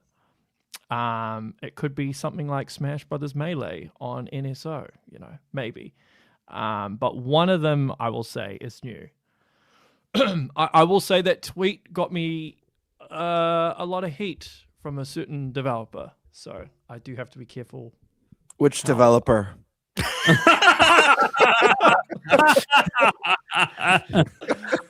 I had to guess Nintendo. It was worth a shot, man. It was worth a shot. Like the individual developer he interviewed. Which one? Who got mad? What's their name? One of them got pissed. No comment. Anyway. Yeah. So the WTF game still coming? As I say, I don't think it's been announced yet. Yeah, it hasn't been announced yet. As far as I'm aware, I've been pretty busy throughout May and April with a lot of things, so I haven't been able to follow up. But as far as I'm aware, you should be getting it before or sometime in Q3. If all goes according to plan, unless they don't meet the milestone that they need to meet, at which point I would say they would delay it to 2027, because when you get into Q4, you start going up against GTA 6. Yeah, which I don't think. If it's still this year, then I suspect we'll see it next month. I wouldn't be surprised if it's announced at Summer Games Fest or a Nintendo Direct or something. Yeah. But it's still there, and I don't know, you guys. And it's not thoughts? GTA 6. Kiwi. I asked this the first time you came on the show and talked about the big WTF game. You didn't answer. Of course I did. So I want to ask again. You didn't answer in a way that I approve. Rephrase it to try. I'm going to ask again. I know rephrase. I'm trying to see if we're making progress here.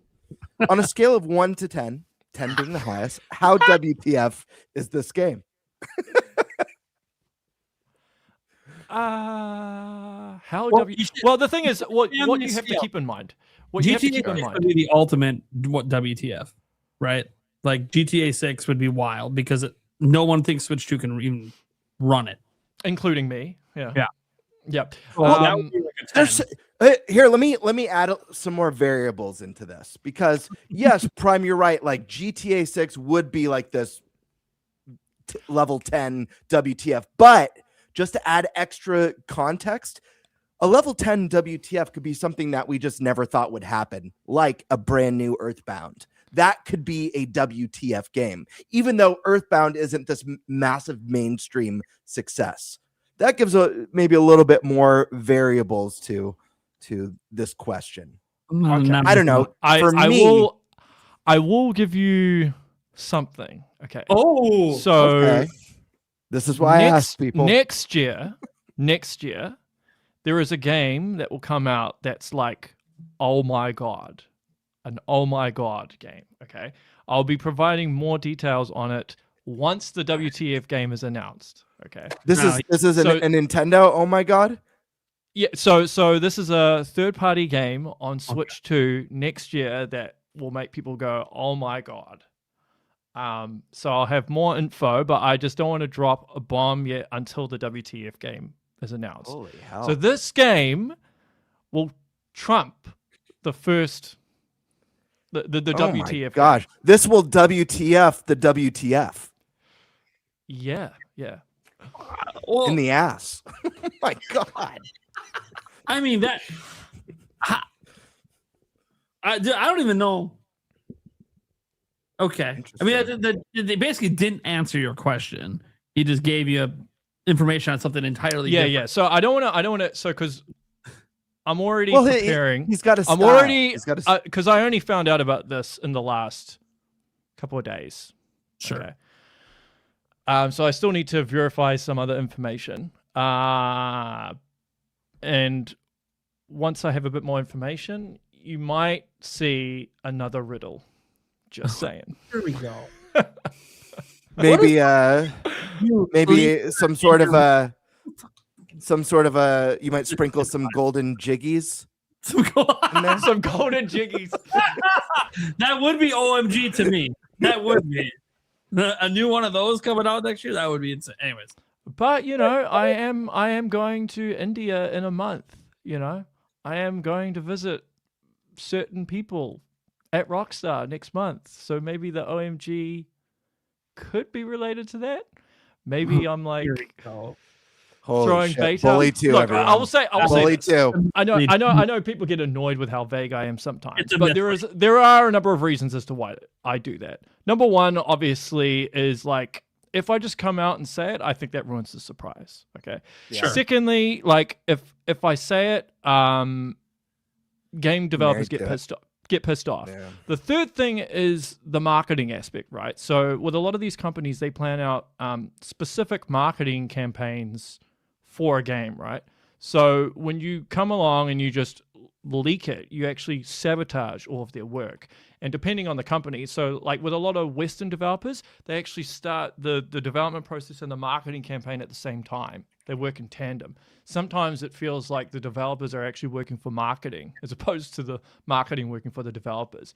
That's why Jason Schreier got blacklisted after he leaked Fallout 4. That's why Rockstar hate him, because he leaked the trailer 1 was coming out before it came out. So that's why, like, when Nate went as far as he did, I think he went a little over the line. He should have restricted a bit. I mean, imagine how that Star Fox trailer would have hit if nobody had known about it. I think with the Nate the Hate stuff, I would have just. It's the most he put out at once. I mean, technically, it's just 2. Well, he says 2, but no one knew about something that was Switch Sports. Yeah. And didn't he mention Pikmin 4? Yeah, there's been a rumor about that one for a bit. Yeah, so like, because there's a big difference between me saying Metal Gear Solid 5 is coming to Switch 2, and then Nate the Hate going, hey, here's Ocarina of Time remake, Star Fox, Switch 2 Sports, Pikmin 4 Deluxe Edition, and 3D Mario is coming next year. Like, that has a much bigger, significant impact on Nintendo marketing devs as opposed to me just saying something about a third-party port like Doom or something. And my whole thought process too with the Nate the Hate stuff, which for my channel is great. I love it. Leaks, cool. It's great. It's that I think he could have just revealed all the same information, but just spread it out throughout the year, and then people wouldn't have thought anything that bad of it. It's just that he did it all at once, I think, is what led to people being like, "Whoa," because he leaks the same kind of crap every single year. I mean, not the same games, but like different games every year. He just does it throughout the year, and people don't really get mad about it because it's just one-off leak this month, one-off leak next month, and it's like, okay, that people find that acceptable, more palpable because there's been time.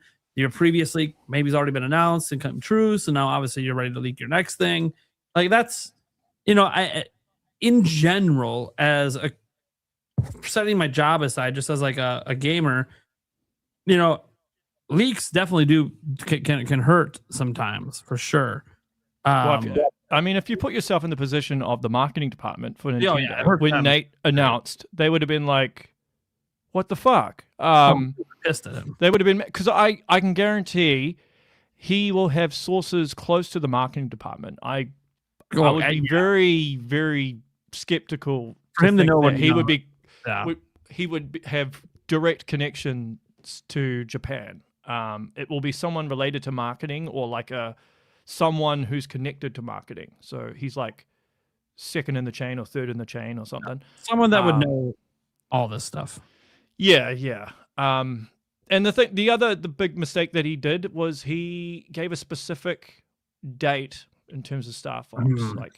I mentioned on Twitter, never ever give dates. And now he's not going to do that again. Yep, Nintendo are petty, man. People think that I'm talking crap. I'm like, no, they're not. They are super super petty, as are Rockstar. They hate leaks to the point that they will move dates around. So if you give a date, they will sabotage that date just to discredit you. That's why I never give dates. Like I might give a rough time frame, maybe like 2026 or 2027. Your OMG game is 2027, which tells us it's exactly. But I never give dates. Also, like Nate the Hate, also he said that Red Dead Redemption 2, the next gen version, was going to be in late 2025. And then it never happened. Yeah. I never gave a date. I said it exists, but that's all I said. Said I've speculated that it will be 2027, but I have no idea. No, I've heard dates and haven't said anything because one, it's Rockstar. I pissed them off once ages ago. I don't need to do it again. And it pissed them off. They just contacted me. They wanted my source, and I'm like, no. Like that's not happening, because when and it was funny too, because it was something that never even happened. It never got greenlit, but it was about Red Dead Redemption 2 coming to Switch 1. I knew work had been done on it, and I talked about it. Obviously, I'm talking about it now. Let's just say Rockstar might have been in my inbox a few days after I reported on that, and they weren't mad at me. They were just like, "Who told you?" I'm like, I can't reveal sources. What kind of? I mean, I guess I could, but I'm not going. That's no. Like this might ruin my reputation with you guys, but I'm not gonna tell you who told me. Like I don't want people's jobs at risk, and I realize they probably shouldn't have told me, and they told me I could say something. But yeah, just sorry. Good luck. They're ruthless, man. You're not gonna I've had a couple of people from Rockstar scope me out on LinkedIn. And then when I try, because like on LinkedIn, when somebody looks at your page, you can actually see who viewed it. But then when I go onto their page, it's like a dead account. I had all these people from Rockstar looking at my LinkedIn page that were like dead accounts. It was really weird. And then I had someone from Rockstar jump into my Discord. This was maybe 4 months ago. So like they have ninjas, man. Them and Nintendo, a lot of ninjas. So you do have to tread lightly with those two companies because they hate leaks. That's why, like, when you see any leak in regards to GTA 6, I'm like, bullshit.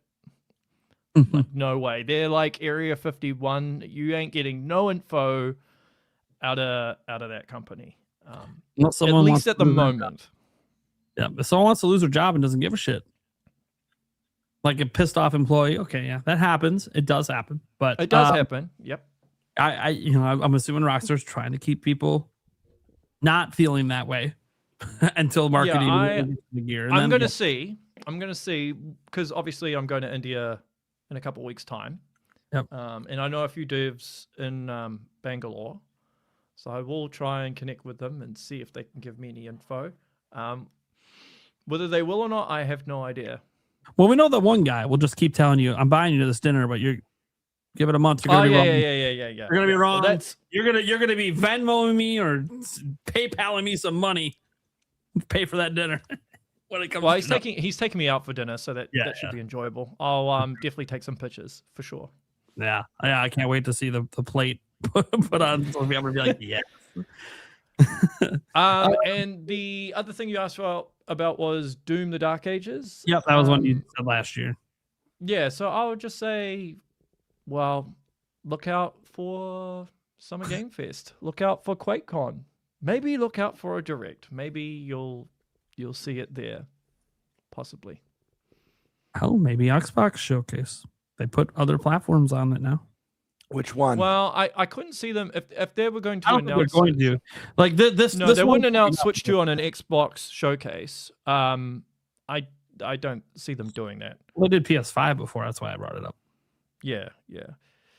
And I don't know how strict Nintendo are with like blood and all that in regards to how they portray that stuff in games. Like I know with the Resident Evil they cut around the blood, but like Doom is such a gruesome game that I don't even know if they'd want to put it in a direct. And maybe it's best that it is announced. It'd be weird because the some last two games. Doom games were in directs and had the blood.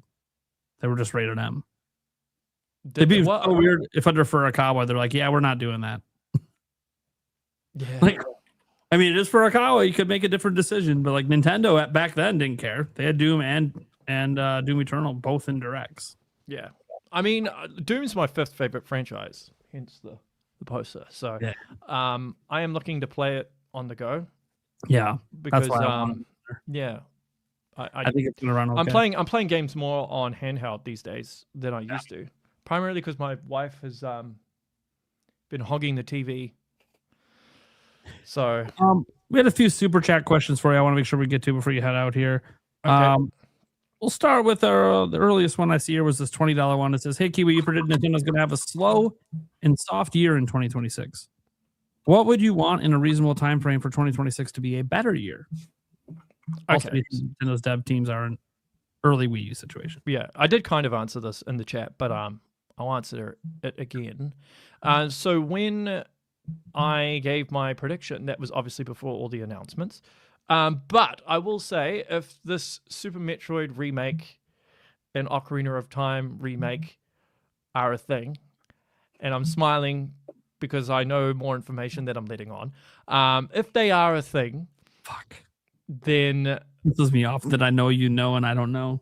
then that would be a great year for me.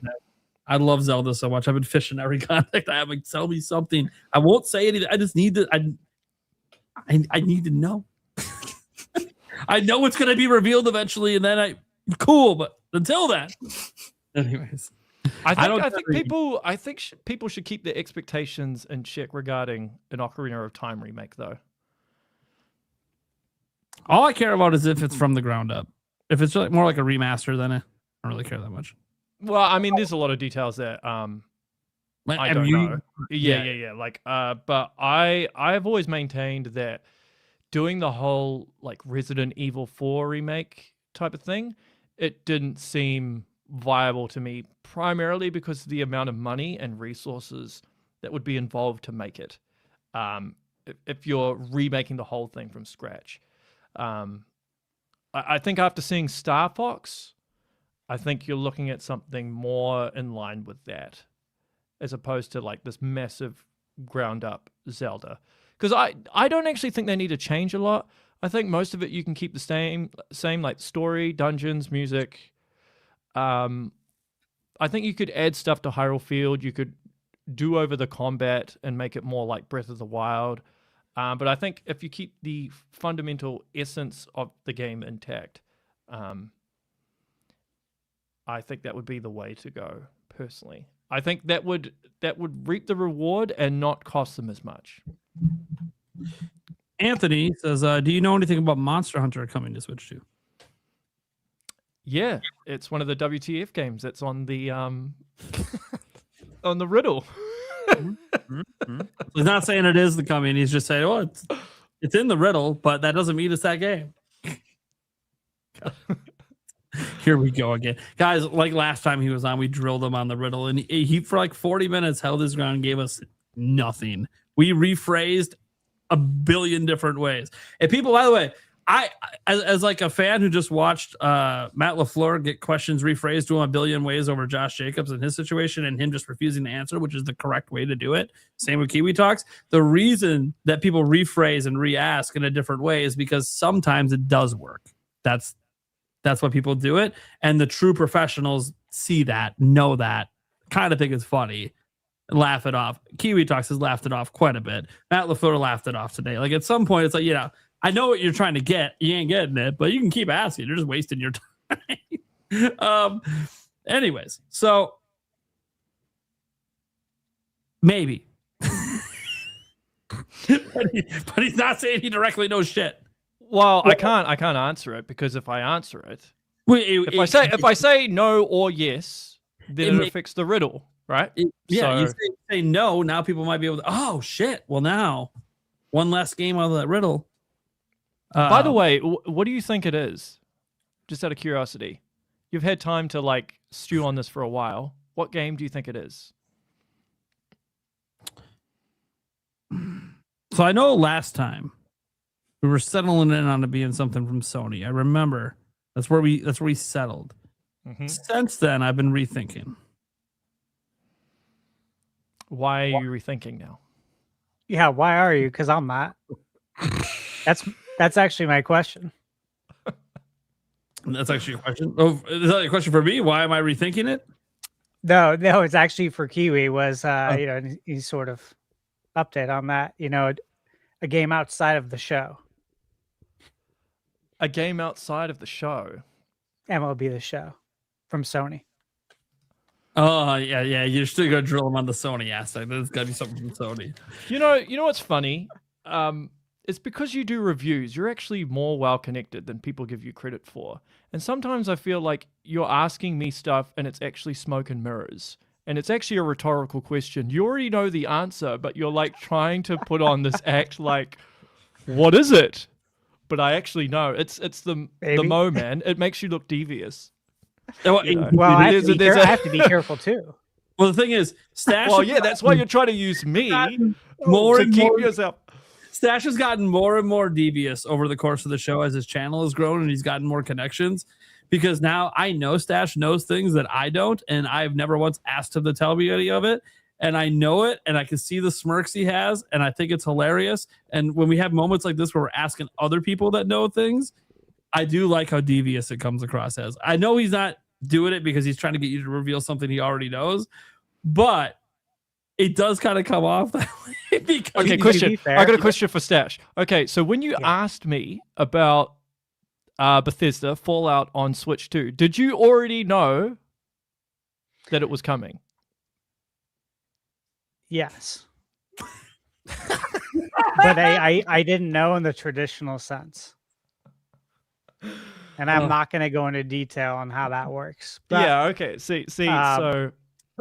To be fair, though, this question I just asked you, he'll probably raise his hand in chat, but this was Blake's question. He DM'd it to me on X. He messaged me earlier and said, check your DMs. I got a question for him. So I was like, he wanted to know about what Sony games, if there's any Sony games coming out. I said, well, let's rephrase it and say any Sony games outside of MLB The Show. And I'll ask him for you. But okay, I will say this. I will say this, right? Because some people have reached the conclusion that Horizon's coming to Switch 2, because it's one of the games in the riddle, right? Yeah. And they make this claim based on Lego Horizons. But it's important to note, Lego Horizons only happened because of Lego Group. They mandated that it appear on Switch. It had nothing to do with Sony. So if you're basing that on the reason why you think Horizon's coming to Switch 2, that has nothing to do with it. Okay. Good answer. And to answer his question, I now think it's Monster Hunter. But I thought this before the stuff. Are you basing that on the image? Or are you basing it on the image or the riddle? Can I say something about the riddle real quick? Okay. I forget what you said in the riddle, and I forget all of the games you posted. I remember Monster Hunter. I feel like Bloodborne was in the riddle, but Monster Hunter, Death Stranding 2, Bloodborne, Horizon, Halo, Black Myth Wukong, and what was it? Power World. Yeah. So for whatever reason, I remember seeing your post, seeing your riddle, and the assumption I had was all the games that got images are red herrings, that none of them are actually the WTF game, but those are all WTF games that would be a big surprise. But I feel like the clues are a little bit more subtle, and maybe each of those games give clues to what's coming. Yeah. So when I wrote, maybe riddle, I basically wrote triple entendres, basically. Yeah, absolutely.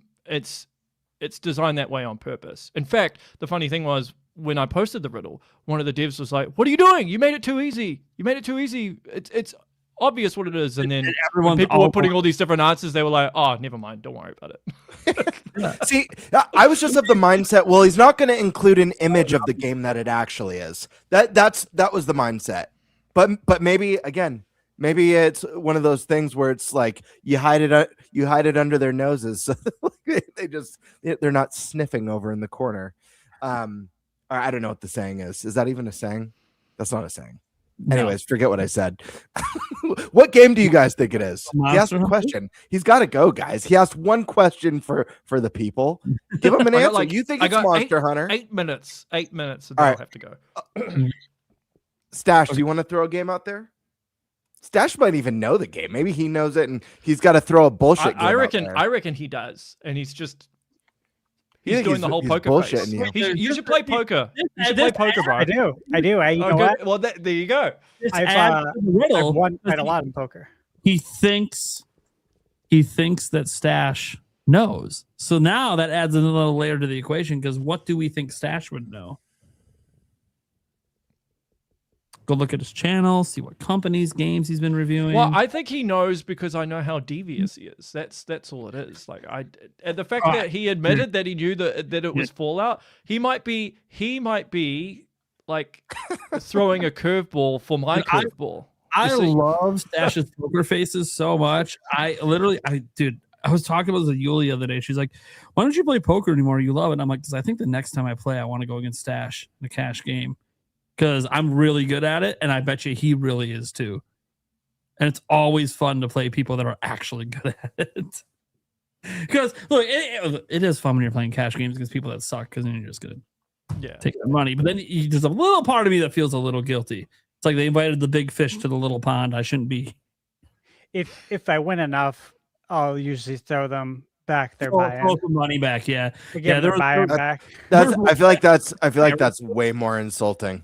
And I heard them. No, dude, there was one time in the game I heard them talking about like how they were going to get gas in their car to get home after losing, and I'm like, what the fuck, dude? Here's $20. Don't fucking worry about it. Well, I only spent 10. I'm like, yeah, dude, you shouldn't be spending your last $10 when you need gas on a fucking poker game. You got scammed, dude. They did a switch. No, I know these $20 off you. That was their poker face. The old gas in the car trick. They don't even have a fucking job. I don't know what the fuck they were doing there. Anyways, it was only $10. I wasn't worried about it until I heard them like talking and like arguing about it, and I was like, "Well, dude, I won like 300, and I just fucking $20. I don't give a fuck, dude. I spent $10 and walked away with 300. What do I care?" But yeah. So. What else we got? Nate thinks Monster Hunter. What do you think? I know you think something Sony. Yeah. You think it's a Sony game, right? Stash? Look at the camera, buddy. I want to see your eyes. Sure. Sure. He's just going to leave it at that. Gamer, what game you think it is? I'm going to go last. I want to hear what everyone else says first. Yeah. Alyssa? I honestly have no idea. Just blurt out a game. Well, I thought Horizon originally. It's been a little while since I actually read the riddle. I read it when Kiwi first posted Same it, here. I can't even remember. Yeah. I remember thinking Horizon. I know me and the Discord were talking for a while, and I can't remember what we were all coming up with. I think it's being revealed next month, and so I've been reading this riddle every fucking day to try to like figure this out. I'm gonna go look at it real quick. It's pissing me off. I've asked AI to help, which I never asked AI to help with this kind of shit. I don't want to see what I ran it through AI to make sure that nobody that ChatGPT or something couldn't solve it, right? Yeah. They answered the question, and then I said, "Well, can you explain how you came to that?" Then when they explained it, I'm like, "Fuck no, that's not what the riddle is. You're so full of shit." Like that is not okay. So I'll just eliminate this game. You know what? I should just keep asking AI every game it comes up with. Just say, "Nope, you're not it," because that's not right.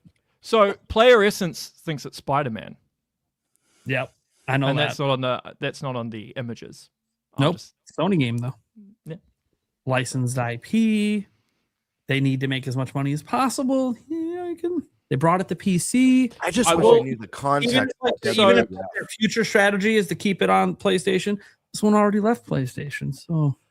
So I will say, and this is an important thing to note, right? When I first heard about it, I was like, WTF. Okay. Yeah. So what I look at as a WTF, some other people might not consider a WTF, right? So it is from my perspective. So from your perspective, this was match of the Game Bird question in the super chat.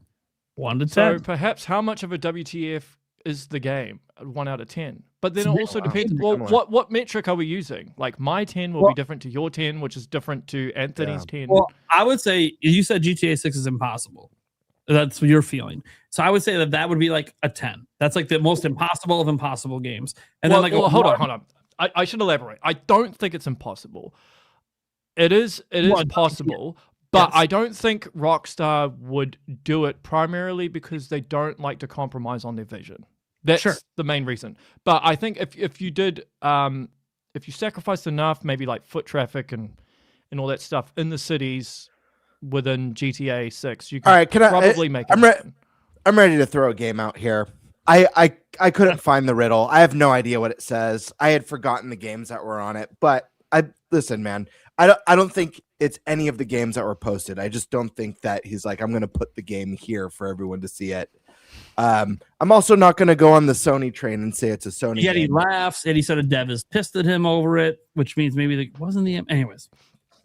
No, I'm going to go balls to the wall because I'm going to choose a game that's not been announced, that may not be real. Something that's been rumored, but definitely would be a huge WTF. I'm going to say it's not this game. I'm just going balls to the wall. Maybe this is the WTF squared game that he alluded to earlier. Half-Life 3. That was one somebody said for sure. I love this. That is definitely what WTF. I think that is WTF. I think, Kiwi, just be honest. You've been really enjoying how people have been doing with this riddle. It's fun because it brings people together, right? I mean, that's the cool thing to solve it, and it doesn't piss off any devs. It doesn't get me in trouble. Half my Q&A. Yeah, I mean, the only people who it pisses off something chronic, which I love, is the Gaming Leaks and Rumors subreddit, because I hate that subreddit with a passion. When I saw how they reacted to it, I was like, you know what? I should make more riddles just to annoy the hell out of them. They hate riddles. They hate riddles. Yeah. I just be straight. It's like, but it's also more risky. Riddles someone has to figure it out. Cool, good for them. But yeah, it's always been fun. Alyssa posted the riddle here. So there it is.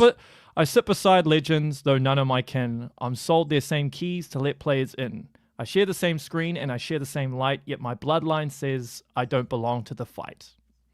Oh, that's easy. Fist of the North Star.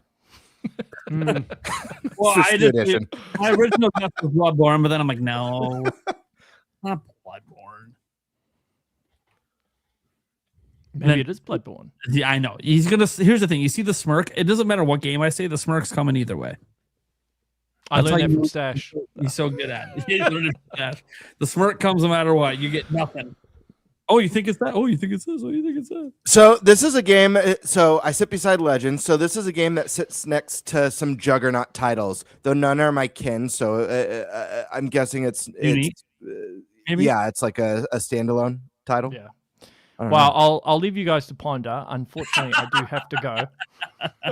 I wish I could stay, but I do have to take my wife to the doctor. Yeah, you're good. This has been fun. Alyssa, nice to speak with you and meet you. Guys, it's always a pleasure.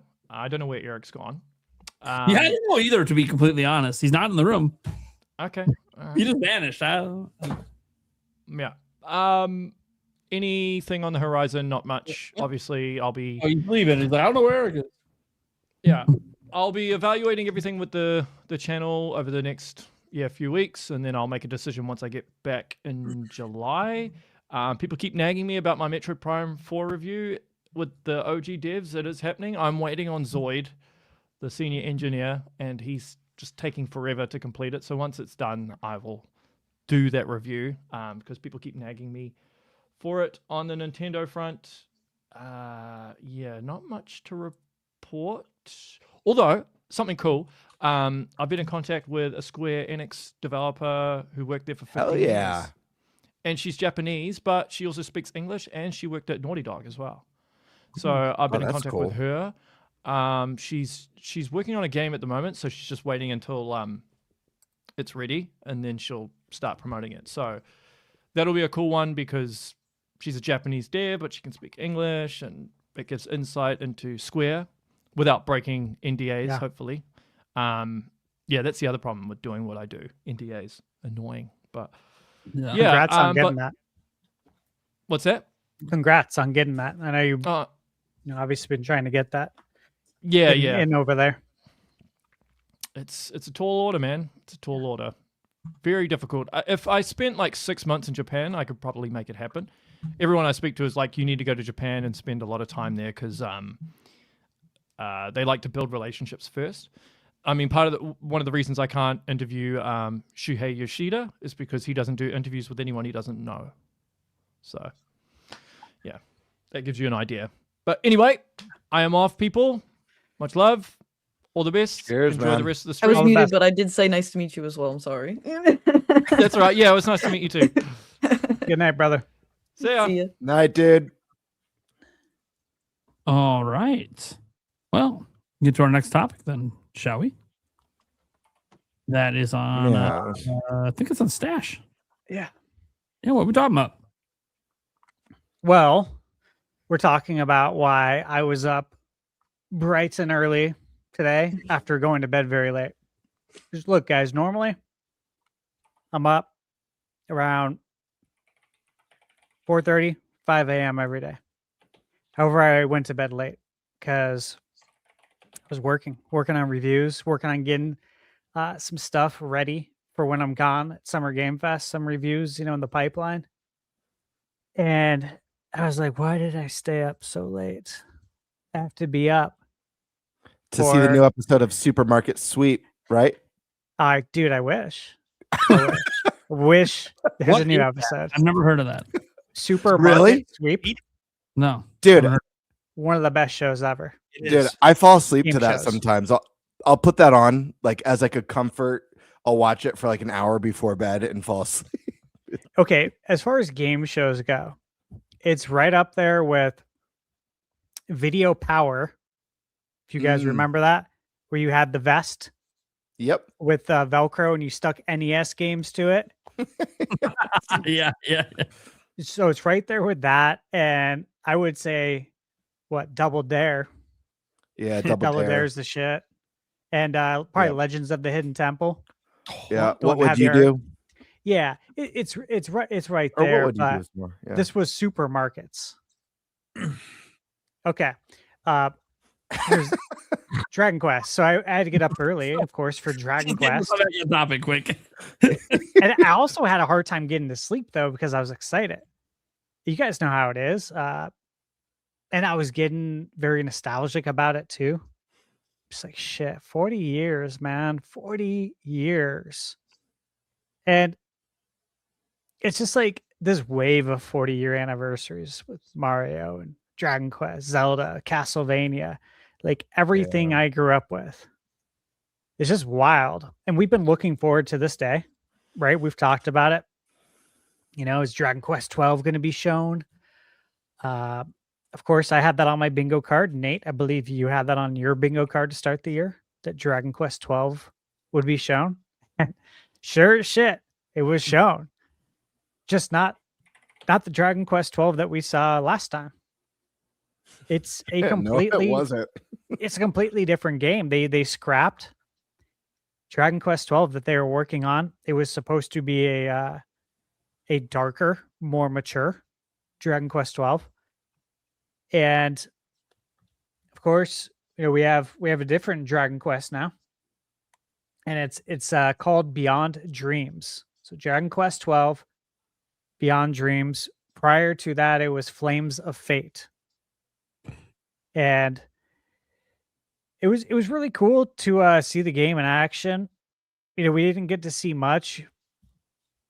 I think after we get through all of the Dragon Quest games here, we'll see it. One thing I noticed too that they did during this trailer, and we can't play the sound because we'll get hit for this theme. But for like the NES era, they played the Dragon Quest Overture from NES, and then they perfectly looped it into the Super Nintendo version of the song, like right where it should transition. And then they did it with the PS1, like PS2 era, and then they did it with the current one. So the song they used is like all four versions of the Dragon Quest Overture. I was like, oh, I don't know how many people caught that, but I'm like, that's badass. They did a very good job with that. Then yeah, these gentlemen here, Yuji Horii there on the right, seems like such a nice man. Both guys seem really cool.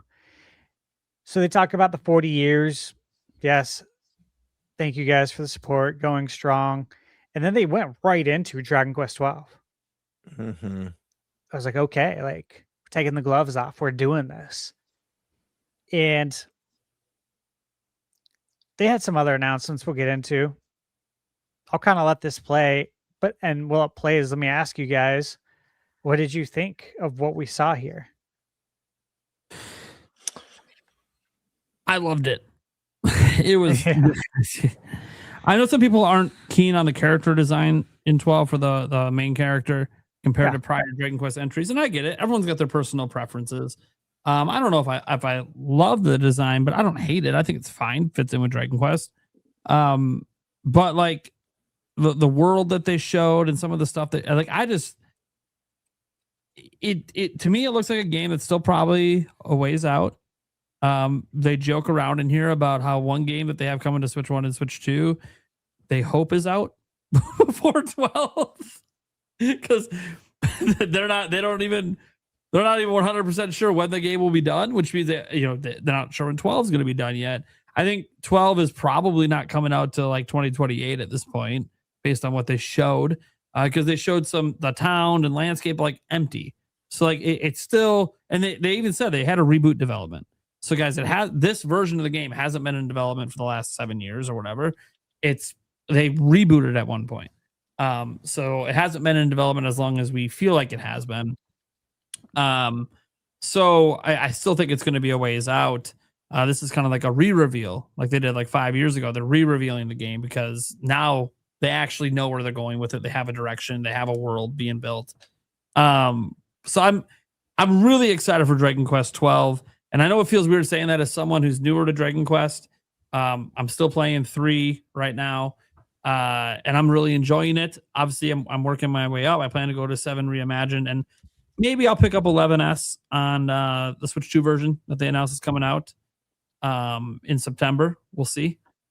I know it's got rave reviews, and everyone knows it's a great game. It's been out forever. Even though the Switch 2 trailer didn't look that much improved over Switch 1, I think people forget. Like the game did run well on Switch 1, but it was relatively low resolution and there were some issues. But anyways, I didn't buy it originally. So like this would be a first time purchase for me for Dragon Quest 11. It's only $50. So we'll see. So I thought that was a cool announcement. But really, you're seeing it right here. You're seeing Dragon Quest 12. Looked incredible to me. But I know not everyone's loving it. I have no idea. Dude, Dragon Quest is like, it's a weird IP for me because it's been around my entire life. And yet I've never played one until this year. So, and I love RPGs. It's wild to me that it took this long for me to get into the franchise. But God, and their enthusiasm and like the way they talked about how why they redid it, you could tell like they didn't really want to reboot, but it just, their original vision just wasn't coming together. And that happens sometimes. And rebooting, that's tough because we're talking about a AAA game. So you're talking about budgetary concerns and all of that. But obviously, their parent company is cool with it because Dragon Quest sells very, very, very well, and can probably more than make up for whatever increased budget they had to do because they rebooted it. Like I'm basically saying, guys, this shouldn't be a Metroid Prime 4 situation. This game should sell very well, especially in Japan. Japan alone probably makes it profitable. So, did anyone have beef with the character model? I have seen that. I saw that online today, and I actually love the main character design in this one. Listen, he's got weird looking eyes. The eyes are a bit off putting, and I really like that. I know from what I know of the game, it deals with dreams and stuff. So I love that this character, like, he almost looks like he's been suffering from severe sleep apnea or sleep deprivation. Yeah. It's kind of it's a little bit off-putting, but at the same time, there's also something kind of like uniquely striking and piercing about the eyes.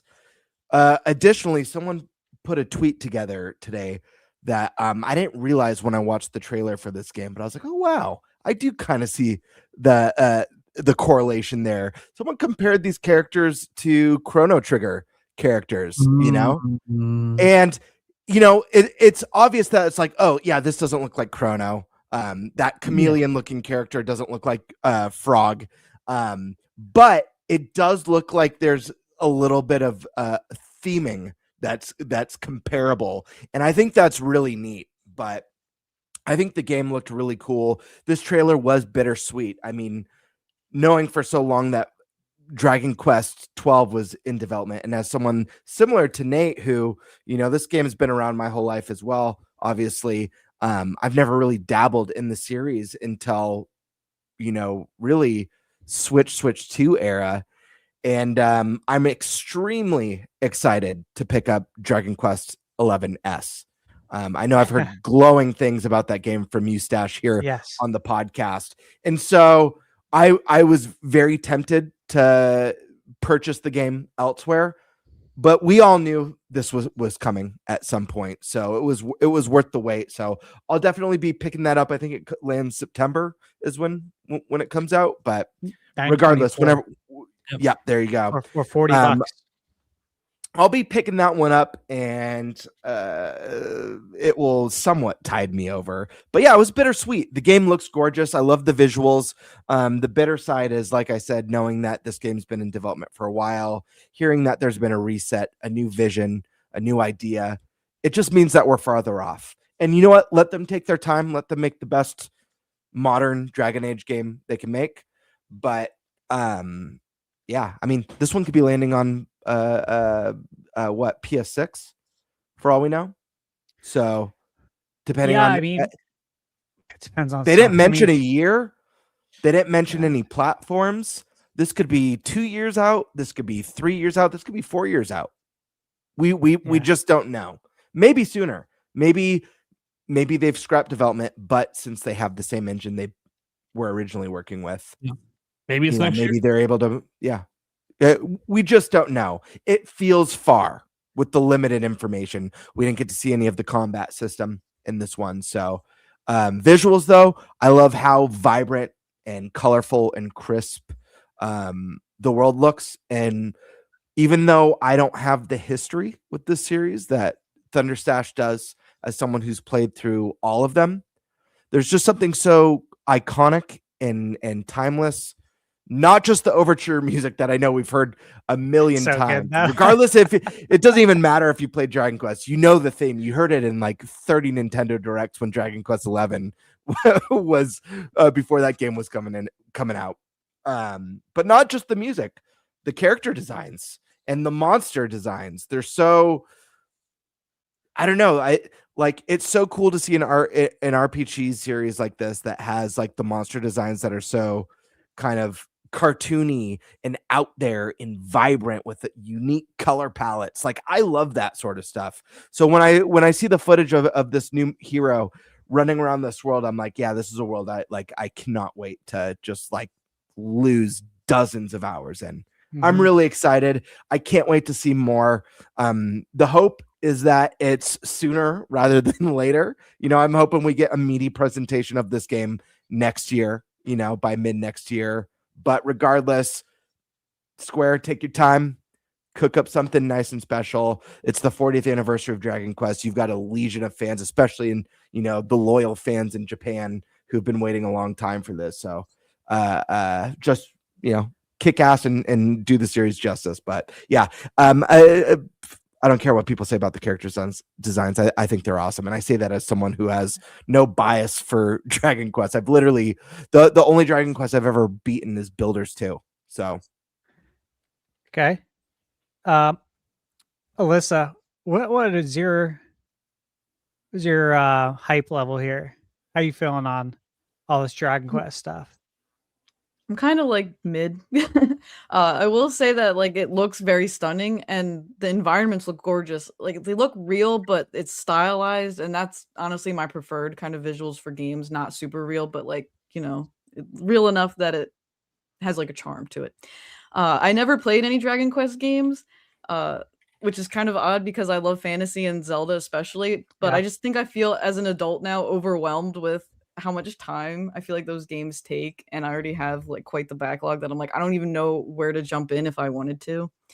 I have no problem with the character designs though. I think he looks cool, and the story concept sounds really cool with the different visions in his dreams. I'm curious to see hear more about like what that kind of gameplay is like, because to me that sounds like you're gonna experience gameplay in his dreams, like doing certain levels that way, maybe. Yeah. Stash, what did you say the previous name was for it? Fate? Yeah, it was Flames of Fate. And the new one is Beyond Dreams. I think Beyond Dreams is a way better name. Yeah. To be perfectly, I think it blows the first Flames of Fate. Flames of Fate just sounds a little bit generic to me. Streets of Rage, Flames of Fate. It could be you could use it for anything. What's that? Genshin, Flames of Fate, new ninja game. Final Fight. It's like, yeah. Flames of Fate. Primal Rage. Yeah, Flames of Fate. Yeah, you could. I mean, you could call a lot of stuff that. It just has like a more generic sound. Yeah, you got the On Fire. Yeah, Flames of Fate. Yeah, I like Beyond Dreams. Gives a little more mystique. Eric, how you feeling? I honestly had no clue this was happening. May 27th. I love every year.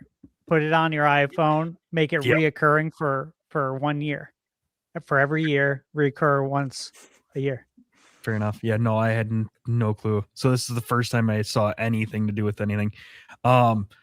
Honestly, the art style seems like it fits that type of genre. So I'm good with it. Never played a Dragon Quest game. Don't know if I ever will. So I'm happy for the people who are enjoying it. So that's really all I got. All right, let me drop a fact here. So Dragon Quest 11, one that they showed today, coming to Switch 2 in September. That is a completely standalone adventure. So there's your jumping in point. Okay. It's the most recent one. It's $40. It is a long game if you want to see and do everything. Mm-hmm. I played it on PS5, long before I started YouTube. Really just not knowing, like I didn't watch reviews. I knew I wanted to obviously play it. But going into it, just not knowing how many hours I was going to be committing to. You know what I mean? But once you're in, you're in. Yeah. But once you're in, you're in a good way too, because you're like, dude, I don't even want this game to end. And then you start seeing all the hours you put in, and it's like 150, and you're like, oh boy. Yeah. And so, you have to force yourself to go to the end game. But when you have a game like that, that's obviously really special. Mhm. And for me, this was my favorite Dragon Quest of all of them. And it's always hard for, I feel like it's harder for some reason for the newer games to, and this goes for like any IP, but for the newer games to surpass the older ones. You know, like it's hard for a 2D Mario today to surpass Super Mario Brothers 3 or Super Mario World, right? It's hard for a 2D Zelda to come out today and somehow surpass A Link to the Past, right? There's many examples like that. And so I wasn't expecting that to happen, but it did. And I'm happy for it. And that's why for me, it's like, man, this is it's like I'm giving away my review because I'll be reviewing this game, but it's such an easy recommendation. I actually, I'll for sure be reviewing this game. I had folks ask in chat, very excited for it to return to this. Obviously, I don't know what the calendar is going to be looking like around that time because so much of the calendar is empty for the second half of the year. But that's dated, so I'm doing it. Stash, Yes. so you played this game originally on the PlayStation. Did you end up playing the S version? Yes. For what's it like playing this game in the pixel mode? Because I am very Badass. interested in that. It's so cool. It's so cool. So yeah, I'd love to hear a little more about that. Yeah. You can play this game completely in 2D. It's not HD 2D like the Dragon Quest 1 through 3 HD 2D and Octopath Traveler. It's not like that. It's like old school 2D, like Super Nintendo style. And then you can go to the menu, change it to 3D and play the game in 3D. So it's not like you have to start a dedicated save or a dedicated game file and be like, okay, I'm going to start a brand new game and I'm going to play it in 2D. You can change it whenever you want. I mean, obviously you can't do it in the middle of a boss fight. You know, there are some restrictions that are logical. But it is so cool to be able to do it. And when I played it, I played like primarily, I'd say like 98% of the time in 3D. And there was a reason why. The reason why I did that is because I was loving this game so much that I'm like, I'm just going to play it in 3D because that'll give myself a reason to play this again and experience it completely differently in 2D because it's completely different. It feels like two games in one. And I only played it, like I said, in 3D. So it's like, I was already enjoying it so much that I felt like, nah, man, I'm going to bank that. I'm going to bank the 2D mode. I'm going to do this in like 10 years. And so funny enough, I mean, now's your opportunity. Yeah. So I'm really excited, especially because Switch 2, be able to play it on the go, which is always nice and it'll look good and run well. The soundtrack. So on the S version, they added a fully orchestrated soundtrack to the game. The whole thing, not just the overture, the whole entire game. And dude, I'm telling you, there's soundtracks for me in life that just really stick out. This is one of those games. The Castlevania games, right? The soundtracks will always stick out. Mario, Zelda, Final Fantasy 7 in particular. There's just certain games throughout our life that we've played. They just have amazing soundtracks. And this game, I got to tell you, man, hearing everything fully orchestrated was just so enjoyable. Similar to like, you know, with Mario Kart World, where you can just keep the game on and listen to the music. It was like that. It's very, very good. I mean, it's top 10 soundtracks for me. Look, I can't be more excited about this, but I feel like I'm reviewing the game, so I got to stop. Dragon Quest Monsters. Now, I also got asked in chat if I've ever played Dragon Quest Monsters 3, and the answer is yes. I reviewed it on my channel. And I spent like, God, I don't know how many hours. So many hours in this game. I'd have to look. I think it was like over 80. I'm really excited. In the Dragon Quest video we saw today in America, it just said Dragon Quest Monsters with the subtitle The Withered World. In Japan's video, it was Dragon Quest Monsters 4. So just so everybody knows, this is part 4. They just didn't say that here. So this is a sequel to Dragon Quest Monsters 3, The Dark Prince, the one that I reviewed on my channel and that I absolutely loved. Like, loved this game to the point that I'm like, hey, I'm into these games. Like, I'm into these monster taming games. These are really fun, dude. These are addictive. So I hope nobody sleeps on that last announcement,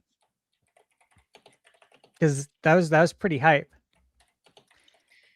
And hey, dude, I would say this. Just remember this. It's Dragon Quest 40th anniversary. Oh, for another 12 months. It turned 40 today. It's 40 for a year. So I don't think this is the end of the announcements. I think there's more to come.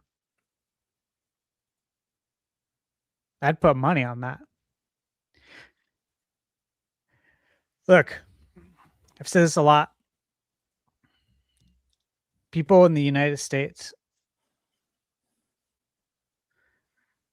Western, they don't look at Dragon Quest the same way they do Final Fantasy, with that love in their eye. And they should. I'm telling you, they should. You can have two lovers. You can love Final Fantasy and Dragon Quest. They come from the same mother and father.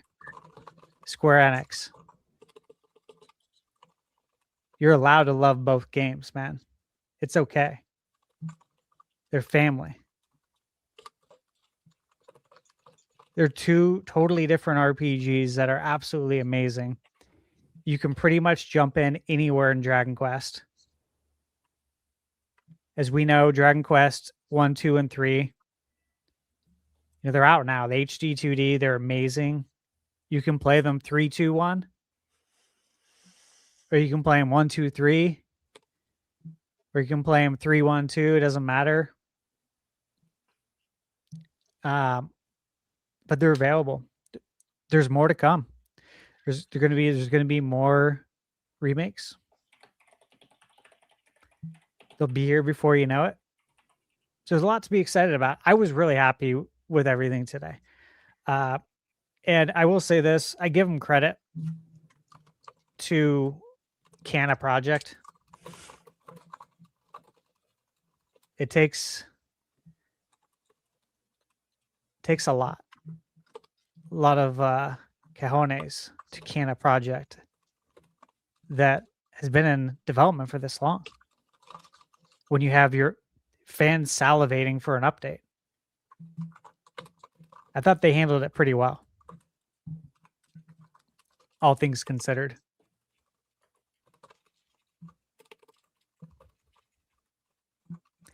What else we got?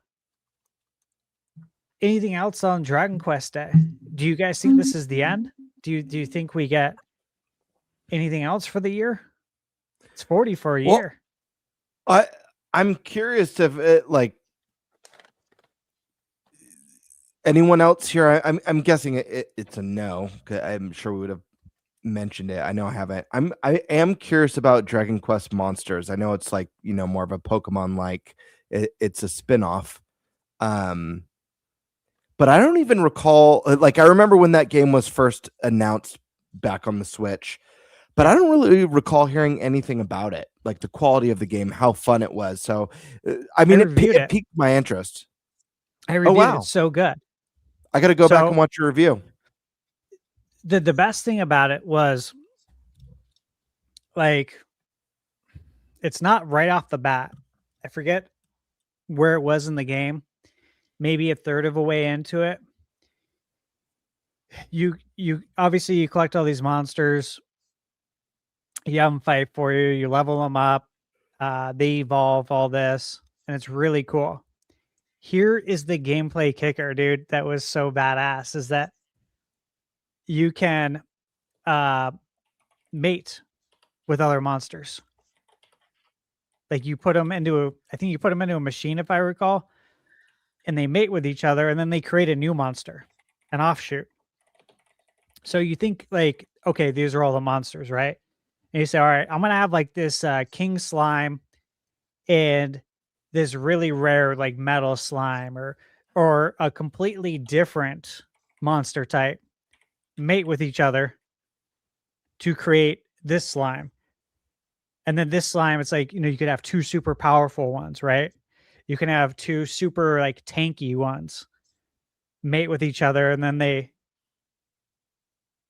offshoot obviously a super tank now that you have at your disposal that you can build and evolve.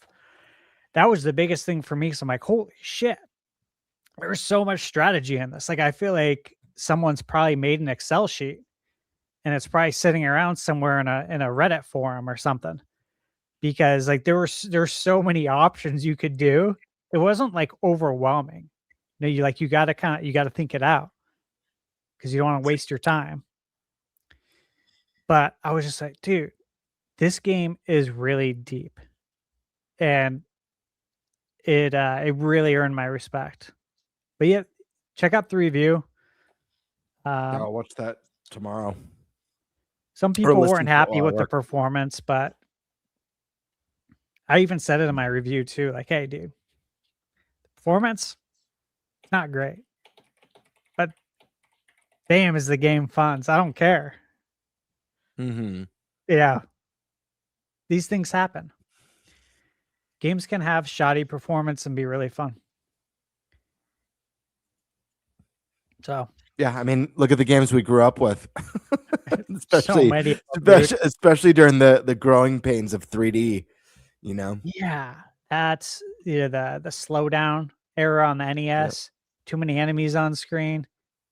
Yep. Yeah, like I always think about Contra Force, the third Contra. I have it. Mm-hmm. Very rare. And the game's like not even playable. Everyone knows this. Everyone who's a Contra fan knows about Contra Force. And it's like not even playable because of slowdown. Like barely. But people still bought it.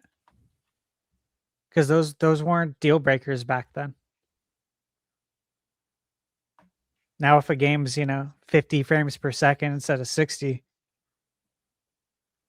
people are hanging it up. They're done with the series now. Wild.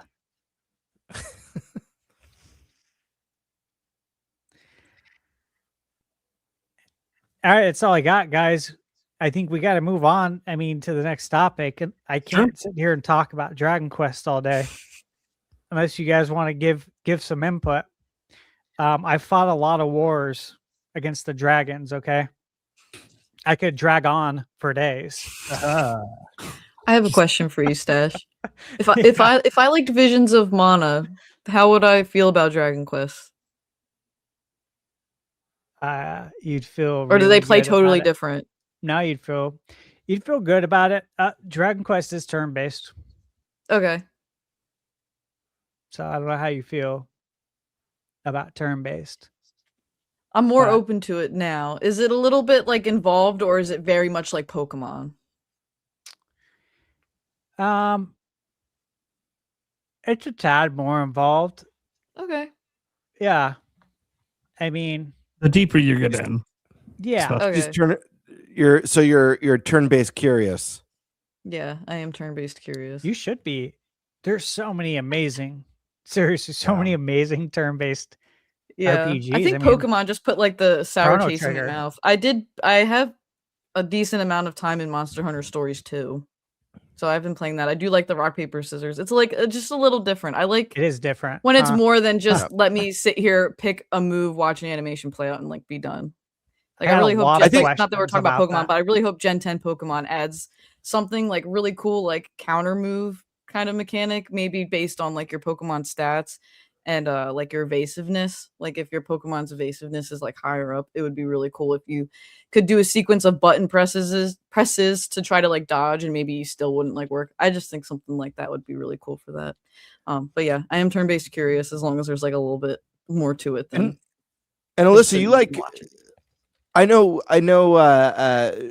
maybe Dragon Quest, it's not like, as far as this narrative goes, it's not like the most emotionally complex like Expedition 33, but I think one of the benefits of exploring the genre is there's just so many rich, incredible stories to be discovered, and many. ones that like Expedition will pull at your heart or make your eyes glaze over.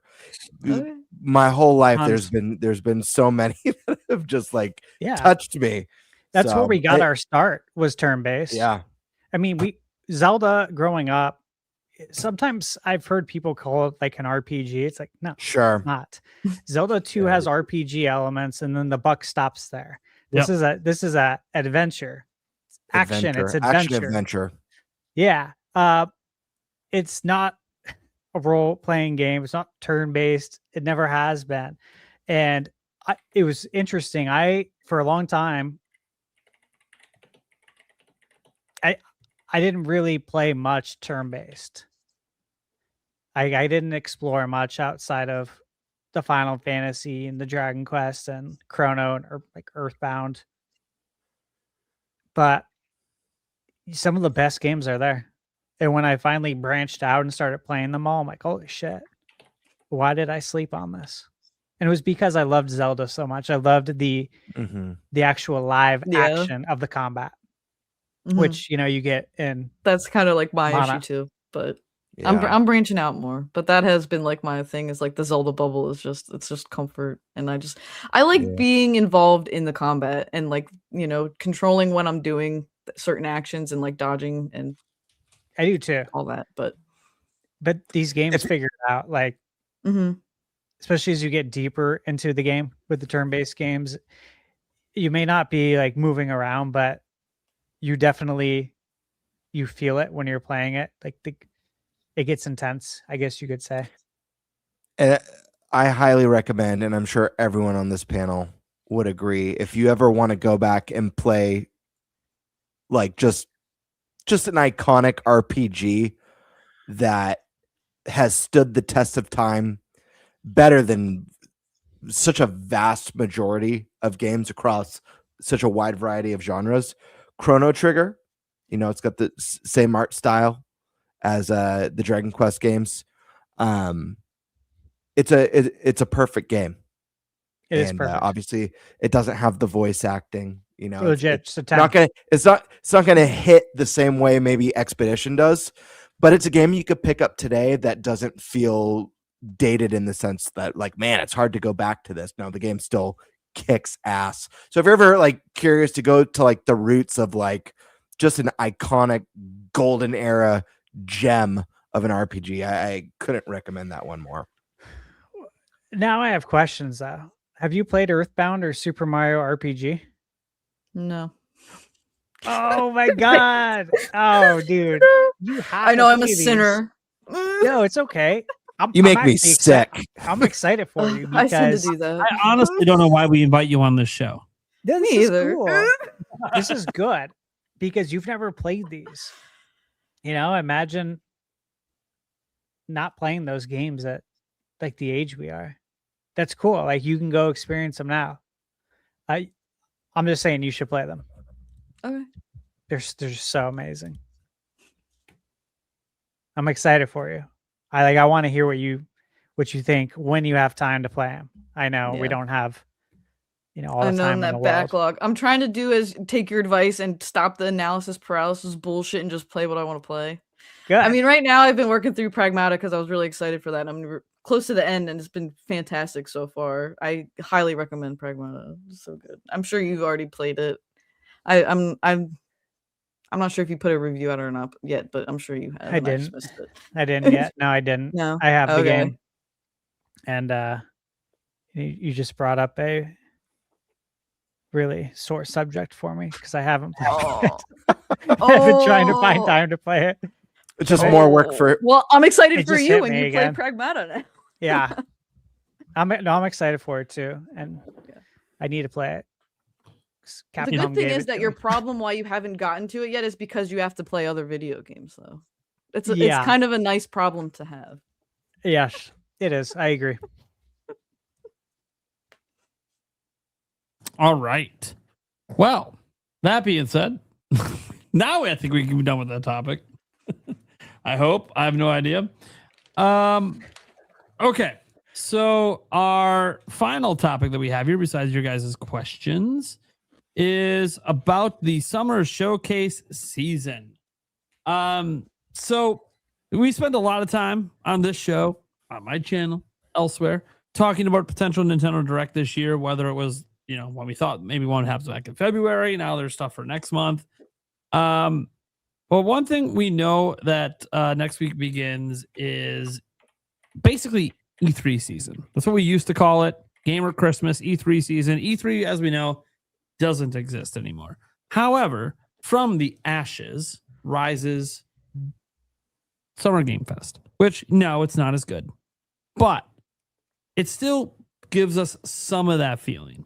And it's interesting because Summer Game Fest is different than what E3 was. E3 was individual companies doing their own press conferences, then the big show floor where you can go play some of the games that were just talked about in those press conferences. Summer Game Fest is like a unique event. It essentially is just, hey, the entire industry, do you want to show your game? Do it here. That they're actually, if you look at it, for things that cover AAA and indie, there's no independent third-party showcase that does that besides this. You could talk about, obviously, state of plays and Xbox events and Nintendo events that do it, but they're doing it to advertise games for their individual system. Summer Game Fest isn't playing bias with systems. They're just, hey, you want to show your game? This is where you're going to show it. And it basically, there, and Jeff Keighley's other event, the Game Awards, is the only place that's really like that. So it's different than what E3 was, which was focused more on the individual press conferences, which we still have some. They're just not called press conferences anymore, guys. We got the State of Play, the Xbox Showcase coming up. We have the PC Gaming Show, probably a Nintendo Direct, and all the indie showcases as well, and other stuff in between that I'm probably forgetting at this point, because the slate seems to have new things announced every day for showcases next month, because that's the way June is. But it's a really fun time when you're a gaming fan that actually pays attention to gaming news, because we get the most gaming news of the whole year in June. So, which showcase beyond the Nintendo Direct? Because again, we talked about that enough. We've talked about its death. I don't think there's any reason to bring it up again until there's a new rumor and or Nintendo just announces the damn thing. But which other showcase are we looking forward to the most, and why? Doesn't necessarily have to be because of Nintendo. And what are you hoping to get in that specific event? Hey, I have a whole list of all the showcases. If you guys, can you send that to me? Yeah, this list is money because they didn't miss anything. Yeah, because I'm going to be doing live reactions, so I'm trying to make sure I get everything queued up on the right day. So this was from good old Reset Era. And I pulled it up earlier and I was looking through it for the topic and I'm like, okay, they got that. Like they didn't miss anything. So this is perfect if we want to look at this. You want me to pop it up in there? I don't know what every showcase is next month. So yeah, because dude, there's so many. There's so many. I don't think everyone realizes A it, lot which of them happen on is like good. the same day. Guys, when I tell you guys that I might have like 8-hour streams coming up to library, it's because the events are all like back to back to back. It's like all day for days. It gets wild. All right, here we go. Okay. Dragon Quest, obviously, in the front. Yeah, we got to focus in on the middle here, not on the ads, not the scared driver here. right here. Okay, yeah. So Dragon Quest today. I watched the French Direct this morning when I was running errands. Mm-hmm. I'd have to look by. I screenshot my phone while I was driving when I saw some games I liked. I can go back and look at it. I didn't see the indie dev showcase because I didn't know about this. So I'm gonna have to look that up. Yeah, I didn't know about that one either. Okay, so starting tomorrow. Yeah. Like tomorrow, I'm just gonna say right now, before I saw this list, I already had 2 for sure that I was like 100% tuning into.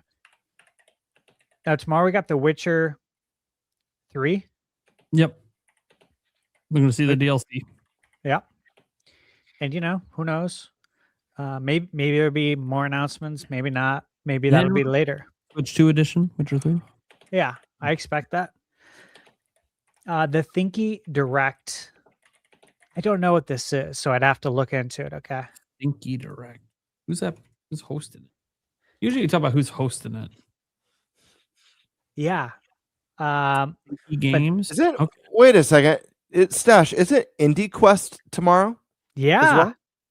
Is that on this list? I'm so excited for Indie Quest. Yeah, that's one of the ones I'm excited about. Okay. I didn't mean to jump ahead. No, you're good. I just had the realization. I was like, wait a second. Indie Quest. I'm very excited about that. The Thinky Direct, it's like a Nintendo Direct. It's a company that makes indie games like Lost in Cheese, Schrodinger's Cat Burglar. I'm trying to see if there's one that maybe people would know more of. They've made a bunch of stuff. They might be a publisher. Yeah, well, I saw. I don't know. So the one that I saw was like the Ace Attorney popped up. But I don't really know. Like, did they work on Ace Attorney? I have no idea. But it's on their website, so I don't know. Like, I don't know, dude. I don't know much about this guy. Their company website, like they say they make games, and they have a whole section of games, and they have games listed there that they didn't make. So all right. I'm probably not watching it. Is what I'm saying. Yeah. It's not on my list to watch. I probably won't because I'll watch the Witcher one. Work on some reviews and stuff, but let me see the time. Yeah, I'll probably live react to the Witcher one, looking at what time it's at. So. Okay, these ones right here. Now, I haven't watched the Insider Gaming Showcase. I don't know how long they've been doing it for. This is their first year. Okay, I like Insider Gaming. Yep. So I'm gonna watch it and see what they got. I don't know what to expect, and I like that I don't know what to expect. It's tomorrow at 3 p.m. Eastern time. So noon over here in the desert. But then Indie Quest, I'm super hyped for. Bird, you said you are. We both watched this last year. Yep. Dude, last year it was so good too. So good. And there's still games from that I believe are yet to release. One of the games that I was super hyped on, I still haven't gotten to play it. You reviewed this year and you personally messaged me and were like, dude, Bird, you got to play this game because this is a Game Bird-ass game. The Dump. Oh my Kingdoms gosh. of the Dump. Yeah. Kingdoms of the Dump. Yeah, dude. Yep. Kingdoms of the Dump is so good. So here's the key thing about Indie Quest is that it's RPGs. This is an RPG direct. And that's what's so exciting about it because I love RPGs. Bird, you love RPGs. Mm-hmm. And I got Taylor. Taylor Hoyt is the creator and the host of the event. And I'm friends with Taylor. Talked to him about this. He's very excited. I've seen some things already from the event. I've seen like the rough cut, but I only watched like bits and pieces because I was like, I don't want to see it all. I'm good. I want to be surprised too with everybody else. And granted, that was probably like a month ago. But here's the breakdown.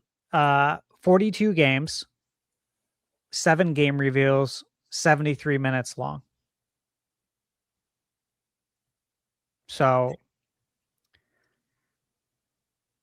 I can't tell you like how many games I saw at IndieQuest that I put on my list last year. Like it was tons of bangers. And again, as Bird said, there's still some games that aren't out. Like what was it? Faye? Yeah, Faye. Faye, was it Faye of the Fawn or is that Something what it's called? like that. This game looks so cool. There's one that I think's on your Fantasy Critic too. That was an Indie Quest that looks unbelievable. Oh yeah, the developer posted it on Twitter, the actual developer, and said, "Tune in tomorrow to Indie Quest. Like we got a big announcement." Yes, that was one of my most anticipated indie games too. Is it for? Was it Tides of Tomorrow? Tides of Tomorrow. That's the one. One that looks like Chrono Trigger. Yep. Yeah, that's why I drafted it. Obviously, it looks like 3D Chrono Trigger. Yeah, that's why I was like, "Oh, I'm nabbing this game." In a second. So I don't know what to expect, but look, I'm looking for a lot of these showcases to help fill out the calendar, the release calendar for the second half of the year. With IndieQuest, I will definitely get some of that, but I think we'll also get games for next year, which will be exciting because it's always fun to start putting games on the list for next year.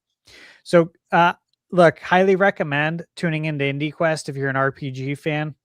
You're probably going to find a lot of games to wish list. And then, again, I don't know what to expect for Insider Gaming, but I'm in. I'm going to definitely watch that. I know. Probably indie games, but they got some world premieres they've been marketing. So I'm curious. I am. Yeah, and I want to support them. I like the work they do. They do have some good inside information. I appreciate that. Okay. This is Inazuma 11 Direct. I'll be passing on that. Okay. Sounds like a bunch of horse shit to me. Well, because it's horses. It's a joke. Remember? I get it. I know. Get it. Yeah. I'm good. Jeez. There's enough horse games on what was the Wii? Oh my gosh. Yeah. Oh my gosh, that was actually funny. It felt like a complete parody. That was so weird. All right. So the Mix on June 1st. The Mix has a showcase. Now, for everyone in chat, the whole podcast, we went to the Mix event at PAX West last year. We played a ton of cool games. We got to go hands-on games like Toxic Crusaders and Yuko Replay before they came out. There were so many TVs set up with games in there. So this is their showcase. I'm going to the Mix in person on June 5th to go play all these. I don't know what to expect from the actual showcase. I would presume they're going to show like games that will be at the event, but I don't know.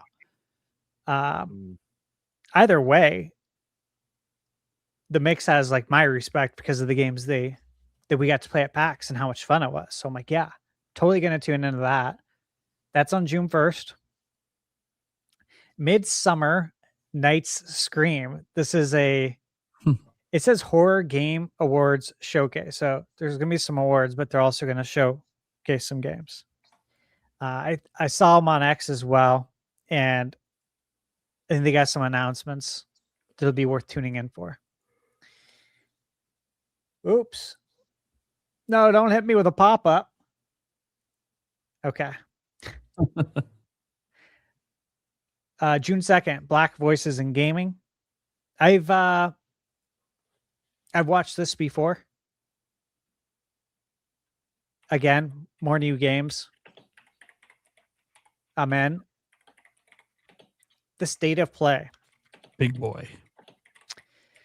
Beefy one. Dude. Too. Rumored to Beefy. be 90 minutes. Yeah. Beefiest. I'm excited, dude. Like, again, it's kind of like when Nintendo has these big directs, especially when we've been waiting for a long time. Sometimes you feel like, you know, anything can happen. And I feel like with the state of play, especially just kind of based on the release cadence of titles on PlayStation, between that and like everything going on with hardware price increases, like, I don't know that PS6 is coming anytime soon after the Steam price increases today. So we need to know what's coming out on PS5 because we're living in the now. I don't think we should be looking to PS6 at this point because of all the pricing. Is there a possibility we get Wolverine and then just a shit ton of games services announced? Well, Wolverine will be there. Yeah, Wolverine will be there, but it's like, what else? I don't think it's games as a service. I don't. I think they're walking that back as much as it's feasibly possible. Yeah. Yeah. Which is good. Thank God. Yeah, thank God. It's suicide.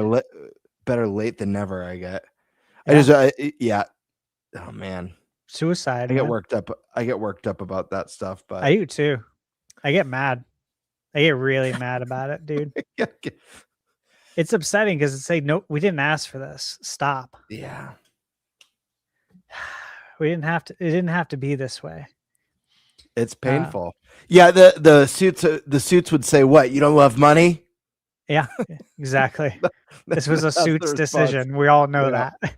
The devs didn't say, "Yeah, let's make a games as a service game, dude." Yeah, they didn't say that. They don't want to do that. But hey, we're all excited for it. Sky's the limit.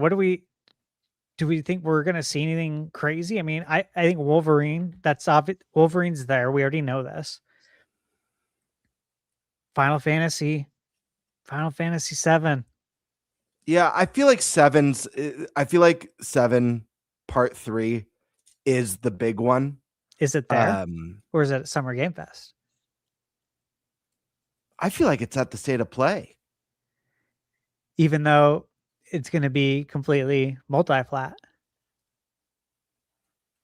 I mean, we could get the first look in the State of Play, and then we could get like a more dense trailer at Summer Games Fest. I do feel like with I don't know. This I mean, it's such a by Extra, by the way. Stupid. Like despite Rebirth not being like this explosive seller, I do still think it's an IP that's very important to the Sony brand, regardless of going multi-plat. Oh, 100%. So I almost important. I almost feel like if anything, you get a nice little story teaser with a little bit of gameplay, and then maybe they do something more in-depth and explosive at Summer Games Fest. And maybe they even say you'll see more really soon. Primal, get your hand up. Nate the Hate leaked today that it's going to be Rayman Legends Retold will be in the State of Play. That's pretty cool. Saw that. I was gonna say what I love. I didn't hear about that, but what I was gonna say is what I'd really love to see in this State of Play, other than Wolverine and Final Fantasy, is the return of an iconic PlayStation series. You know, something from PlayStation's past, whether it's a new team, and it could be any multitude of things. I think Rayman, that's a really cool one to see rebooted or remade, whatever they're gonna do with that.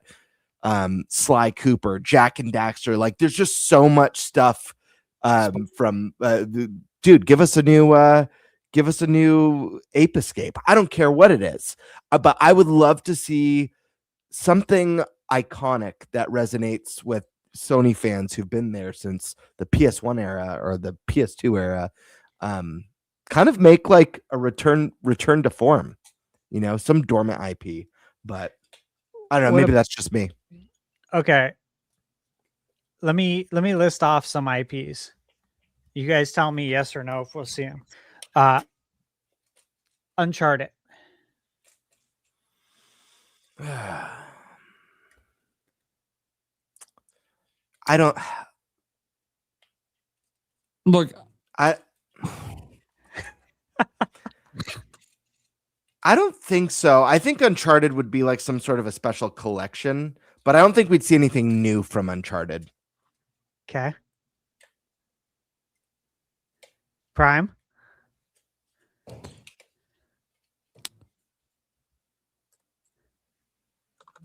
I don't think anything's going to happen with Uncharted, dude. Okay. I want something to happen. Yeah.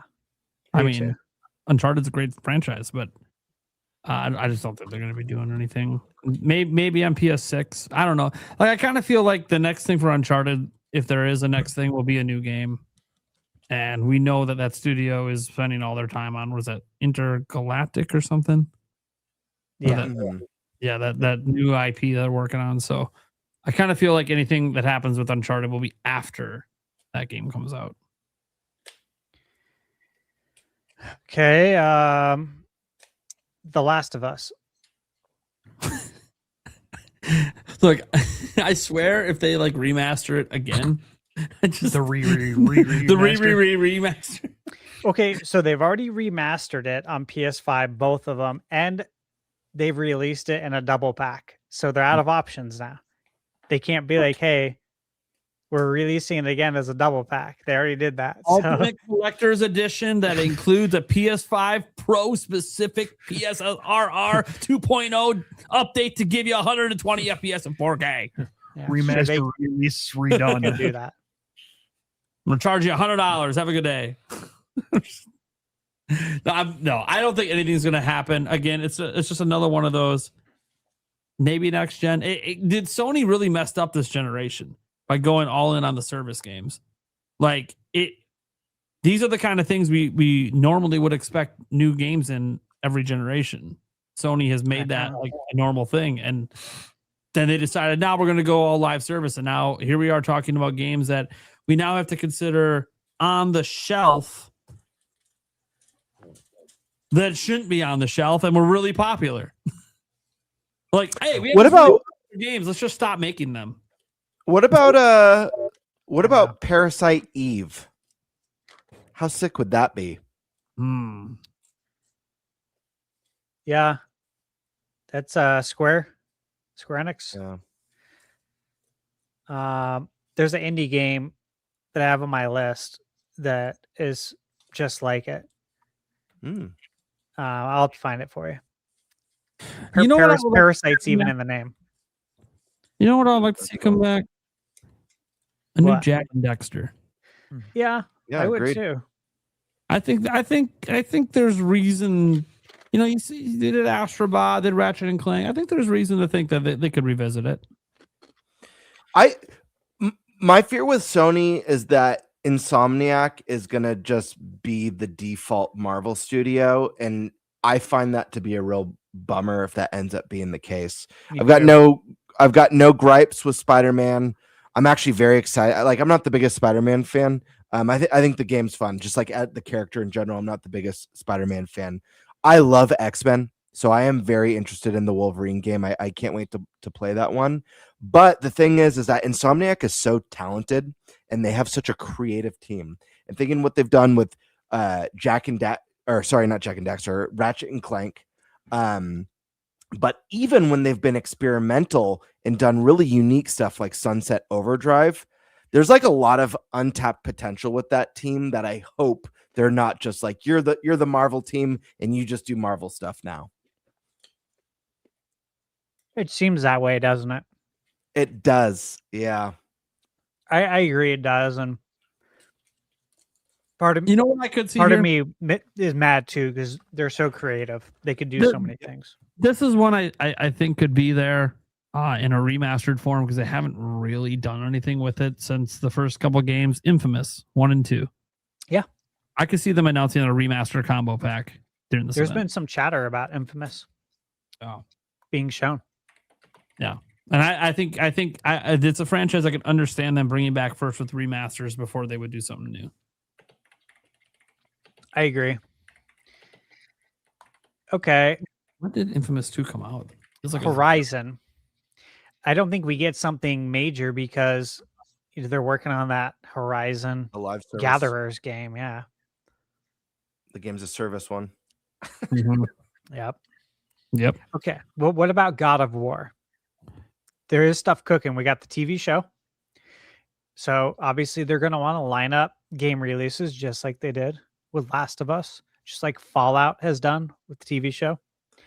They want to line up game releases with it. So what do you think? We got the trilogy. Well, here's the thing. I forget which is which. Sony has 2 different shows. They have State of Play and they have the PlayStation Showcase. One of those they treat as their big show. The other one is a little bit more minor. Which is which? Because I forget if you guys remember. Yeah. They just call them all State of Plays now. Right. They used to differentiate the branding. Because this Correct. is a Okay. long show, and they've already advertised a huge Wolverine. So, like, they're treating this like their big show, even though it's called the State of Play, because they've had State of Plays that have been 10 minutes before. Yep. Yeah. This is their biggest there is showcase. So there is no more PlayStation Showcase. It's just State of Plays now. Yeah, it's going kind of like forward. how Nintendo used to call the digital events. They didn't call them Nintendo Directs, right? They called them like E3 showcases or E3. Sure. And then they just said, "Why are we doing that? We'll just call it Nintendo Direct. We already have a digital event. We do." Yep. Everything's a State of Play now. And what makes this good is that this is like the longest one. You know, I'm gonna say it. You sure? Yeah, go ahead. I'm gonna say it's a possibility. I think it's more so than anything else we've mentioned, excluding I think Final Fantasy as the strongest chance. I do think God of War is a strong possibility, but I actually wouldn't be surprised to see God of War at the Game Awards this year.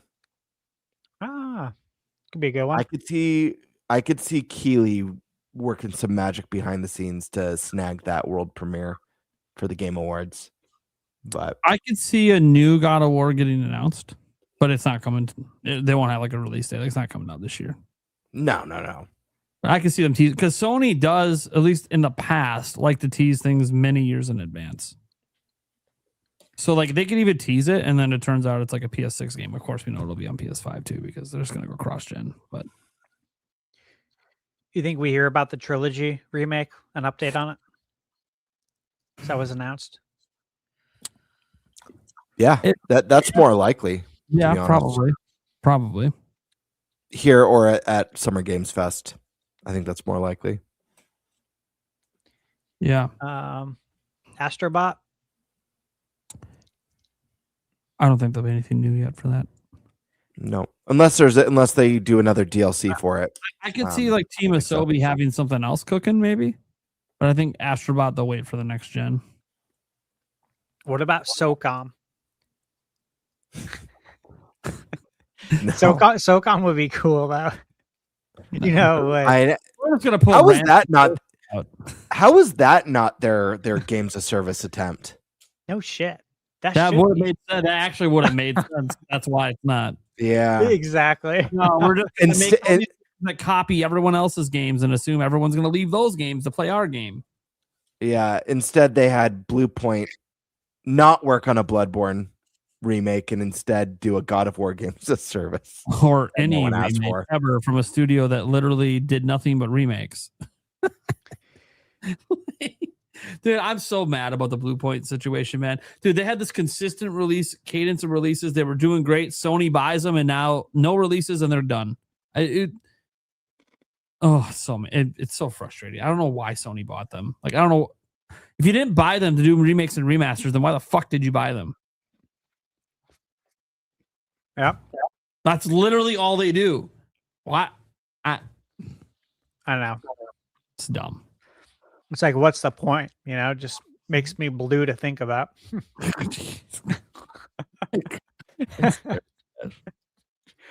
Some days. Samir Soriano said in chat, bring back Ghouls and Ghost. Hey man, I love that game. Yeah. But I gotta tell you, the Capcom released Ghost and Goblins Resurrected a couple of years ago. And like nobody bought it. It did not sell well. So if you haven't played that, suggest adding it to your wish list so you can get a notification when it goes on sale. Because you can pick it up for like $7. And then you can get your Ghouls and Ghosts fix, which love Super Ghouls and Ghost. All right. So any hardware? No. Any special edition controllers? Maybe. Like Wolverine. Yeah. Oh yeah. There's probably with some claw marks. Yeah. There'll probably be one. Yeah, they'll probably have claw marks they're too. pushing Wolverine hard, so makes sense. So yeah, I mean, I could see them. You can have the special edition PS5 for it. You know? Yeah. But in terms of like new hardware, I don't see any new hardware announcements. No, I think they're going to wait as long as possible because they still don't know when they're releasing PS6. Yeah. I agree with that. All right, so we need bold predictions outside of what we've said, or should we move on? Probably move on. I'll do a bold prediction. All right. Very unlikely, but you asked for a bold one. The NVIDIA leaks, man. We've seen nearly everything from those leaks come true, but there's one glaring omission. It's a game that I would be very excited to see. A lot of people would be very excited to see. I think there's a very good reason that we wouldn't see it here because of a specific game that we've already mentioned. But Final Fantasy IX remake. That's going to be my bold one. Just I like that. Just for fun, for some shits and gigs, and wishful thinking, even if it's a forlorn hope. Yeah. Okay. All right. The Shack News Indie Game Showcase is what it's called. But it looks like E4. The sequel. The E3. That might be what they're going for. I have no idea. I hope that's what they're going for. That'd be great. Because if it is, that's pretty cool. cool. I was sad in going through all of this because I opened the link and I was looking ahead. I don't see Devolver Digital. Oh, dude, we gotta have Volvi. Dude, they have like the best showcase every year. It's so They're probably entertaining. gonna have something. A great one. Yeah, they'll probably have something. I'm kind of surprised that there's been nothing announced yet. Or let me say this: we can get the next week and they can start announcing it. The Devolver Digital does weird shit. They do whatever they want. Latin American Game Showcase. So I watched the last two of these showcases. Yeah, they've shown some pretty fire games. One of them, which makes sense that they're showcasing it, is Mariachi Legends. I drafted that game in fantasy. It looks like Symphony of the Night. Looks like it worked out pretty well for me. How's your other games working out? I don't know. They haven't been reviewed yet. They haven't been released. I know. I checked in on it today. Anyways. So yeah, don't sleep on the Latin American Game Showcase for real. I've seen some real bangers in there. They just had one a couple of weeks ago. And same thing. I was watching it while I was driving. And I screenshot some of the games, and I'll have to go look through my photos again so I can find those games and find them and add them on my wish list. Women-led games.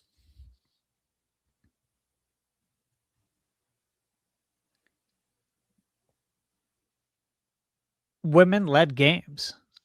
Are you guys hyped for this? Woo! Hey, man, Definitely. you know what? I don't care if it's a man or a woman. Yeah. If you got great games, I'm in. So let's hope they got the games, right? Yeah. the blushy, crushy ones. That's all I got. I don't even know what to say to that. Just a head shake. All right. So everything I just talked about Jeez, cue the crickets. is the lead up to Summer Game Fest. Summer Game Fest is on June 5th. So at 11 Eastern, we got the Accessibility Summer Showcase. Obviously, it's accessibility, but they space these words out. I think they want us to say accessibility. Is that how you guys would interpret it? Mhm. Okay. Yep. Then we got Summer Game Fest at 2 p.m. Dude, Kayla June and I 5th will is be gonna there. We got our June tickets 5th today. is gonna be a banger I'm hyped as well dude. because I've got Summer Games Fest, and then that evening I'm gonna go see He-Man. So it's gonna be a good day. Yeah, I would be doing the same thing if I wasn't going to this. I'd be seeing He-Man for sure. So we got SGF and then Day of the Devs.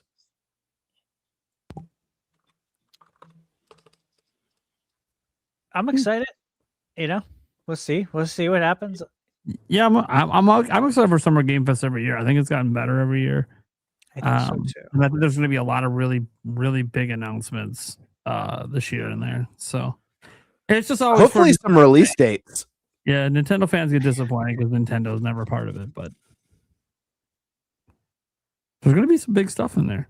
Sony takes part in it despite having their own showcase. Xbox always takes part despite having their own showcase.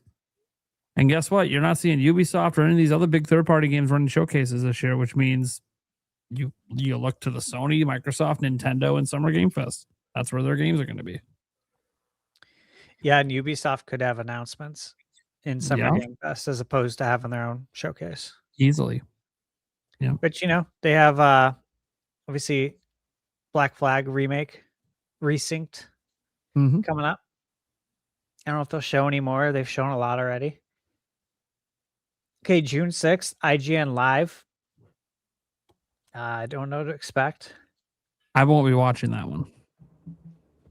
And that's only because it happens at the exact same time, if you scroll down, as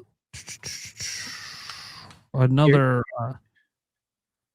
the noon Eastern. Oh, yeah, I think it's at the same time as the Wholesome Direct. Okay. Yeah, so I'm just going to watch the Wholesome Direct because I know what to expect with that one. It's usually pretty good. I'll be missing all of these, obviously. I know. Yeah, you'll be. I'm talking about my stream schedule, guys. I'll be watching that showcase. I don't know about the Southeast Asian one. I've never watched a showcase like that before. Maybe we'll check it out this year. Yeah. Story rich showcase. Like, look, here's the thing about this. You're going to see names of showcases you've never heard of on this list. Like I've never heard of the Story Rich showcase. Yeah, it's by fellow Traveler Games. Seeing if there's like they've released a lot of games. I like Story Rich games. Yeah, there's actually like Citizen Sleeper as an example. Oh yeah. Yeah, that's a good franchise. Yeah, I might tune into this one. They got The Pale Beyond was good. Yeah, they got some good ones in here. Yeah, I might turn into that one. What time's that one at? That one's at 1? Okay. Yeah. It's kind of between Wholesome Direct and Green Games. Okay. So what's the Green Games? Is this like Green Man Gaming doing a showcase, or is this like Energy Efficient Showcase? Energy Efficient Man Showcase? It is showcasing games that reconnect us with nature, spark hope for the future, and remind us that we're protecting. So it's very much exactly how it's advertised. Yeah, it's an the official Captain Planet showcase. It's an official summer game. Did you say a Captain Planet showcase? Yeah. That's awesome. Planet Play is the one presenting it. Really? So Planet Play is that is hilarious. Yes. Well, to be fair, they show off. This is interesting. So, like prior showcases, they've shown things like The Walking Dead by Telltale Games. Imagine Earth, which obviously I understand that one being in there. Hawthorne. They show Encarta 95. No. But gave them some respect for that. A lot of their games are obviously, supposed to be about bettering the planet, but I mean, they have some in there that is Walking Dead about bettering the planet. I don't know about that. But they showed it before to showcase. So, this is the thing, though. This is why you can't sleep on any of these showcases. Yeah, like the ones you don't know of, suddenly they have like the games you care about in it. Like they all have something worth showcasing in their minds. Like they got some games to show. When I'm live streaming this stuff, if nothing else, when it's a bad showcase, it's almost entertaining. Yeah, I know it is. Bad at it, like because I've seen that too. Yeah, I know. Well, future game show. Yeah, watch future it every game year. show is good. Just please get away from the robot AI bullshit skits that you keep doing. It's so stupid. Yeah, we don't need that. We're too close to that now. Like, thankfully, you show good games, but like, I just don't know what the whole point of that skit is. It's just dumb. Yeah, that again, I'll get all this news the following week. I'm missing a lot, man. But I'm excited. I'd say tune into my channel to get it all, but it's just going to be live stream. So nope. Yeah. We got the Gaming's Pride Parade. Again, hey man, gay, straight, I don't care. Do you have good games to show me? Yeah. If you do, I'm in. That's all it takes, man. Yeah. The Frosty Games Fest. Now, I'm hoping this means we're finally getting a good Frosty the Snowman 3D platformer. I'm guessing it's not, but you never know. This could be a direct dedicated to Frosty the Snowman. No. If you go to their website, the Frosty Games, their mascot is literally a cone of ice cream. That's what they mean by Frosty. Oh shit. So I had like a half a gallon almost of ice cream last night, so I'm a big fan. I'm on board. Yeah. So I'll it's the check all indie these showcase. out. Yeah, so it's the indie showcase. Last year, I'm not seeing any of these that stand out to me, but it doesn't mean that they weren't good games. But they had games like last year of like Bad Badger, Bento Blocks, Infant, Dracula Lesty or whatever. That's an interesting name. Die by Die, Castle Caps. I don't know if these are games anyone's played that I know, but yeah. Odds are probably pretty cold. Yeah. Because I didn't recognize any of them. Now, I don't play a billion indie games, but I cover them, and I don't recognize any of these. I don't either. They don't ring a bell. All right, we got IGN Live on June 7th there.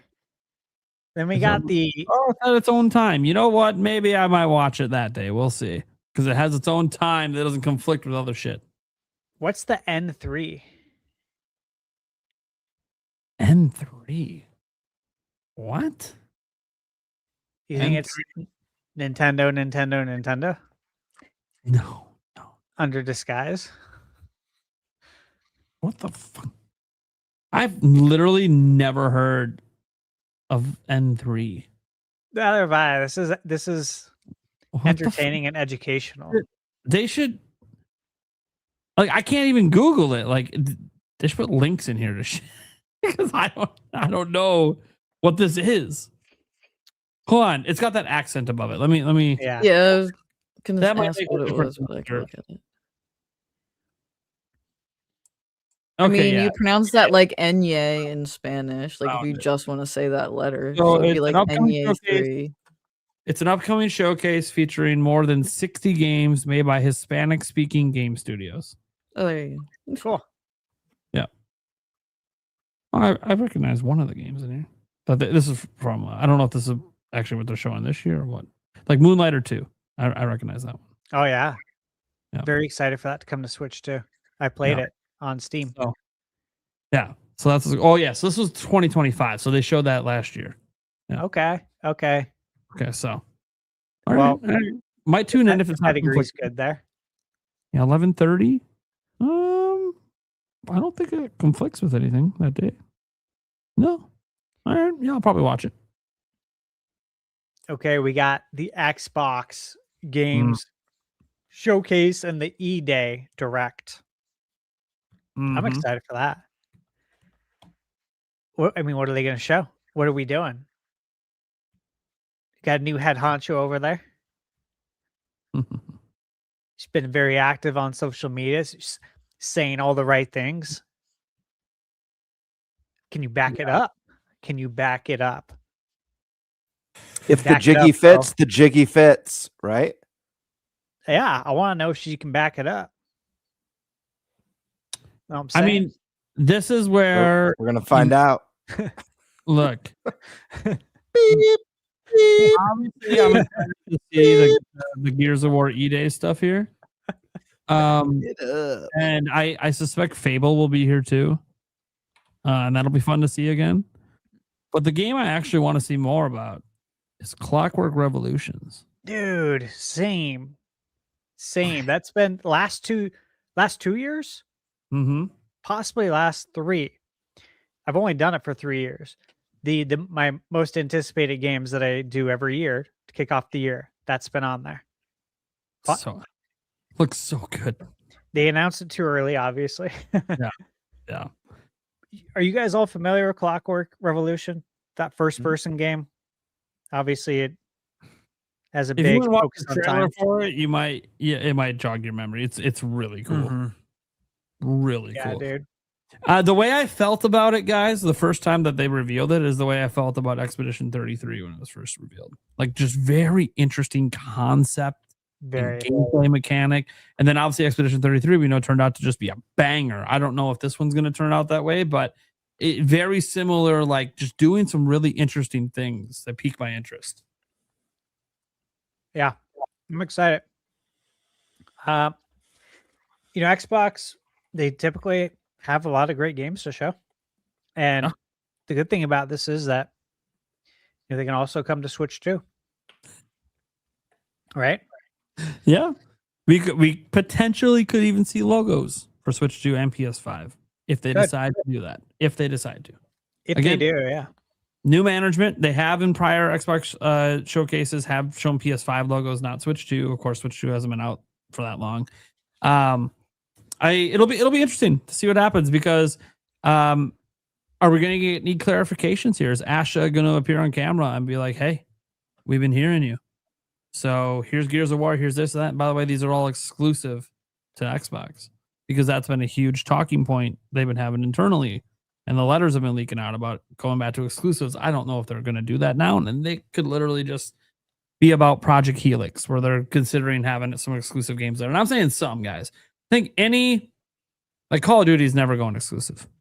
Like stuff like that is going to stay multi-plat.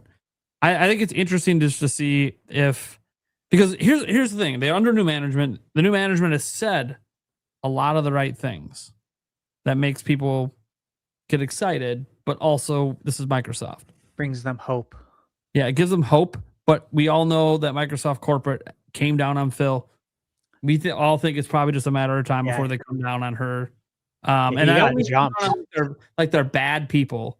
I mean, come down on them as like, hey, we want to make more money right now. We're not waiting. Yeah. So like if she does the exclusive thing and all of a sudden the revenue drops, which it probably will. Oh, not doing exclusives anymore. Like corporate could just literally demand that. So I'm curious because this is her first showcase and this is also going to be her welcome to the gaming community moment. This is her baby. She's been in charge. This is all on her and what she thinks is best for Xbox to show right now. So this is actually one I'm more curious about than most years, just because outside of Gears of War, I don't really know what to expect here, or how they're going to present things, or how they're going to show things, or what, because Xbox is not in a good place in terms of their console, and they've already literally recommitted the console, said over and over and over again, they got rid of the everything's an Xbox campaign. They rebranded Microsoft Gaming to be just Xbox, all caps. She's very focused on, we need to build the brand of Xbox. So this is the first big showcase opportunity to be like, all right, what's your vision? What should Xbox fans be excited about? Because we haven't really been that excited in a very long time. Nothing's in Xbox. And then they announced their cloud future. I'm really interested in it. I just looked it up to see how long it's going to be. It's going to be 2 hours. Yep. That's chunky. Yep. I mean, I wouldn't be surprised if half of that's the Gears of War E-Day stuff, because that's what they've been marketing that. But so even then, a full hour that isn't that, but it's a bunch of other games. Heck yeah. Yeah, I agree. I hope at the least it's split. I would love to see E-Day just be 30 minutes. Yeah, that's what I ideally for me would be hour and a half Xbox Direct lead into the half hour E-Day. Call it. Yeah, that'd be cool, because then we're seeing a lot of stuff. One of my favorite shows is next. I am meeting with Xbox at Summer Game Fest. I'm not allowed to say anything else. God damn it. PC gaming show. Yeah, I'm excited. I mean, hey, go to PAX West so we can get backroom access. Hey, I am a Steam Deck OLED owner who bought in the 1 terabyte model. You guys remember when I bought it at the beginning of the year? Yep. Remember I said I was going to buy it before it goes up in price. I got him for $519. That same one today is $949. Yeah. 83% price increase. Holy shit. Like, that's highway robbery, man. Nuts, dude. But look, I'm playing a lot more PC games for a lot of reasons. So I'm excited for this show. I'm excited to see what they got. You know, I'm more inclined now that I have a strategy with PC gaming, you know, to cover a lot of these games before they make it over to the consoles. It's been my strategy. So I'm excited for that. Again, I won't be watching any of these live. So I have to catch up on all the news, I guess. The Deutsch Indie Showcase. So Deutsch? Deutsch? Dutch? German? I don't fucking remember. I don't remember either. I thought it was German. Yeah, I think it's German. Nope. Is it? It's actually French. It's douche. Yeah, it's German. Yeah, you guys see that? Deutsch is the German word for German and is most commonly used in English for the Deutsche Bank. You fucking idiots. Remember Beverly Hills Cop? I love that movie. Remember when he gets the Deutsch notes? Oh, God. Yeah. Yeah, he gets killed over it. Eddie Murphy's best friend. Mm-hmm. They go to the strip club together. Yeah, classic. Iconic scene. Classic. I remember that. I remember that scene like it was yesterday. So do I, dude. It's so good. I was a young boy, and I was like, wow. Same here. Same here. And Dad said, we can't watch that until your mom leaves for the night to go to bingo on Friday night. Those may have been some of the earliest boobies I ever saw. Same. That's funny. Same. I remember them well. I still remember the song too, playing in the strip club. You remember that? I don't remember. No. It's called "Do You Think I'm a Nasty Girl?" Do you remember it Yes, I now? do. It gets No, I stuck in your remember. head, dude. It's so bad. Okay. So German. Nate's all adding it to his watch list right now. No. No. No. No. No. The Germans got some games to show. Okay. Yeah. I don't know anything about this event. So I'm half German, so I'm inclined to support this. I want to see what my other half's got to show. And hopefully they make a good case for it, right? oh, I don't know what they're gonna have. What have they shown? Okay, so this was their showcase in December. Let's see. Trig Infinite 2. That one just stands out to me because it looks like Tron. Reminds me of Tron. Let's see, Battle Rights, Tower Alchemist I've heard of. Echoes of Mora. I think these are probably ones that most people haven't heard of. There's a couple in here I recognize, but I haven't played them, so I don't know if they're any good. Yeah, I know Echoes of Mora. Yeah, Echoes of Mora is one that I'm aware of, but I haven't played it. Yeah. Okay. All right. Yeah. So. And it's all in German, so the whole showcase will be German. It might be English subtitles, but. Cody in chat brought up that the developer for Constance was German. There you go. That's encouraging. That was a great game. Yeah. He also mentioned hopefully more Bradley the Badger, which I was like, oh yeah, right. It would be nice to see Bradley the Badger anywhere, right? Right. No, Dude, for real. I cannot wait. I We're all cannot wait for excited for more this, Bradley right? the Badger. Same. Do you?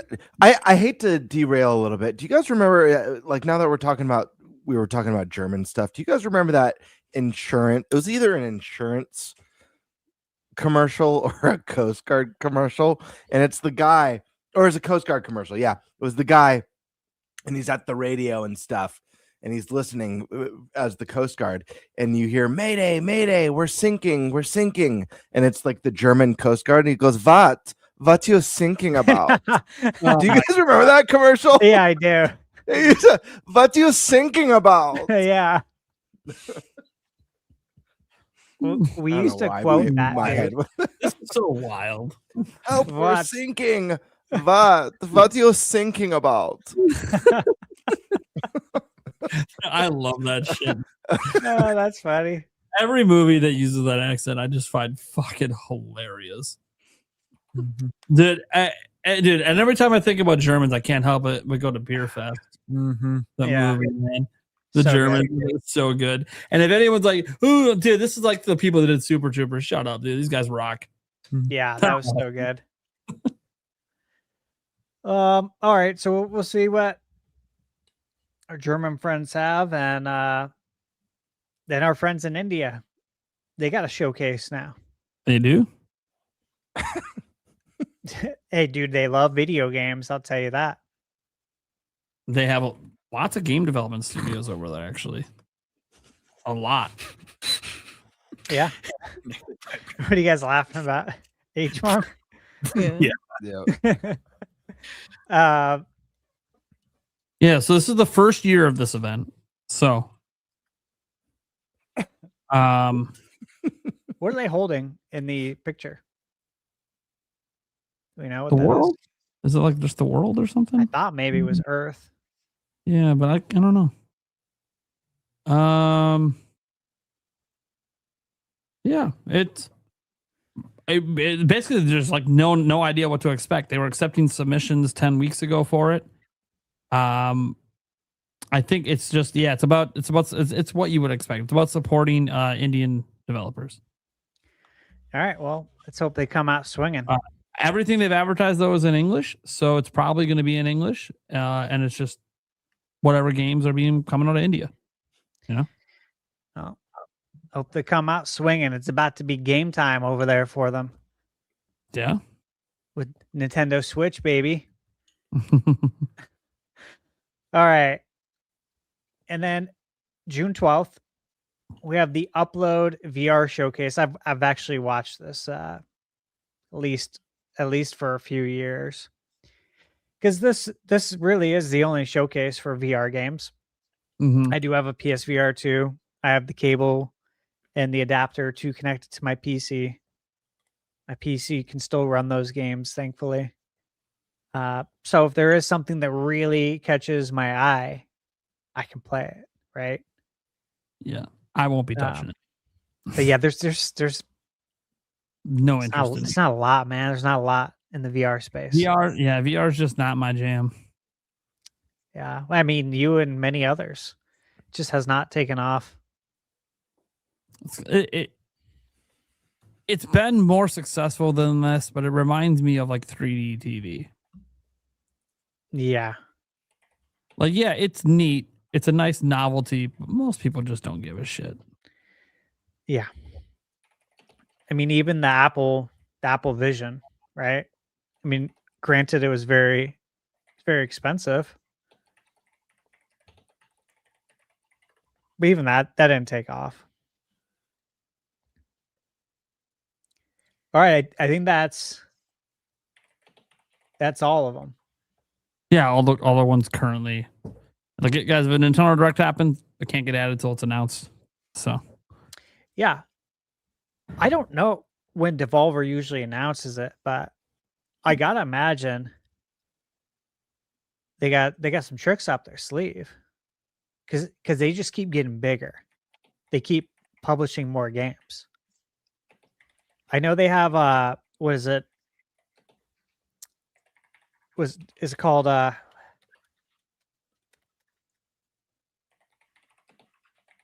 it's the new roguelite that they have coming out.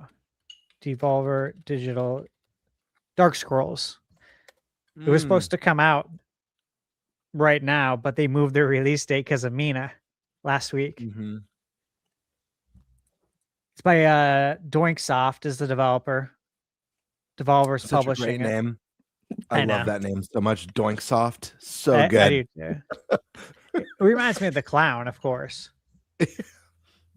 Yeah, Doink from WWF back in the day. Oh God! Before the Wildlife Association got upset and made him change it to WWE. Rest in peace. yeah, I looked at the past. It looks like Devolver Digital has always had their showcase announced by now. So maybe they really are devolving. it could also maybe it is possible, and I have to go look at their slate of games. Maybe they just don't have a lot that's actually coming out in 2026. So maybe they just decided it's best if we skip this year. They're de-evolving. Remember that setting on the Mario Brothers movie? Mm-hmm. The 93 movie, of course. I think that's what's happening. If they don't have a showcase this year, we're going to have to start calling them De-Evolver Digital. Oh God, I'll just miss it. I'm just gonna miss it. That's all. Their entertainment value in their showcases. Forget the games, even though the games are the point in the games, and Devolver Digital publishes a lot of really great games. They do. But man, their showcase skit is the best. It's been the best. It set the bar like ages ago back during E3. And just kept it going. Like every year they put on the literal best actual skit. It's bonkers, and I love it. So like if they don't do one this year, I am gonna miss it. I am gonna miss it. You guys have seen during Prime Gaming Fest, me and Eric just get stupidly excited knowing Devolver Digital is about to go down because it's so hype because they have such a good skit. Dude, they were mocking E3 for a while, making android robots just for the fuck of it and doing all sorts of crazy shit. Yeah, I love them, man. They're crazy.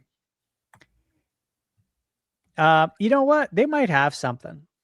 They might have something, because I will say, they're gonna be at the Days of Play.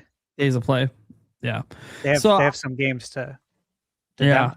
The only thing I can think of is if they're not doing a showcase, whatever they have, they're just going to make it part of Day of the Devs and Summer Game Fest. But we'll see. I'm hoping that, we get to Monday, Tuesday next week, and all of a sudden, boom, there's the Devolver Digital announcement for the weekend or whatever. And we're all right, cool. Yeah. I what I said. Devolver Digital in the past has happened at like the same time as the Wholesome Direct. Look, love the Wholesome Direct. I'm going Devolver Digital every time for entertainment purposes. It is so good. All day. So good.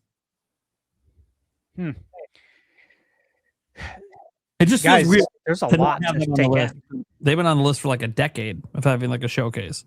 Yeah, it's weird. And wasn't last year an anniversary year?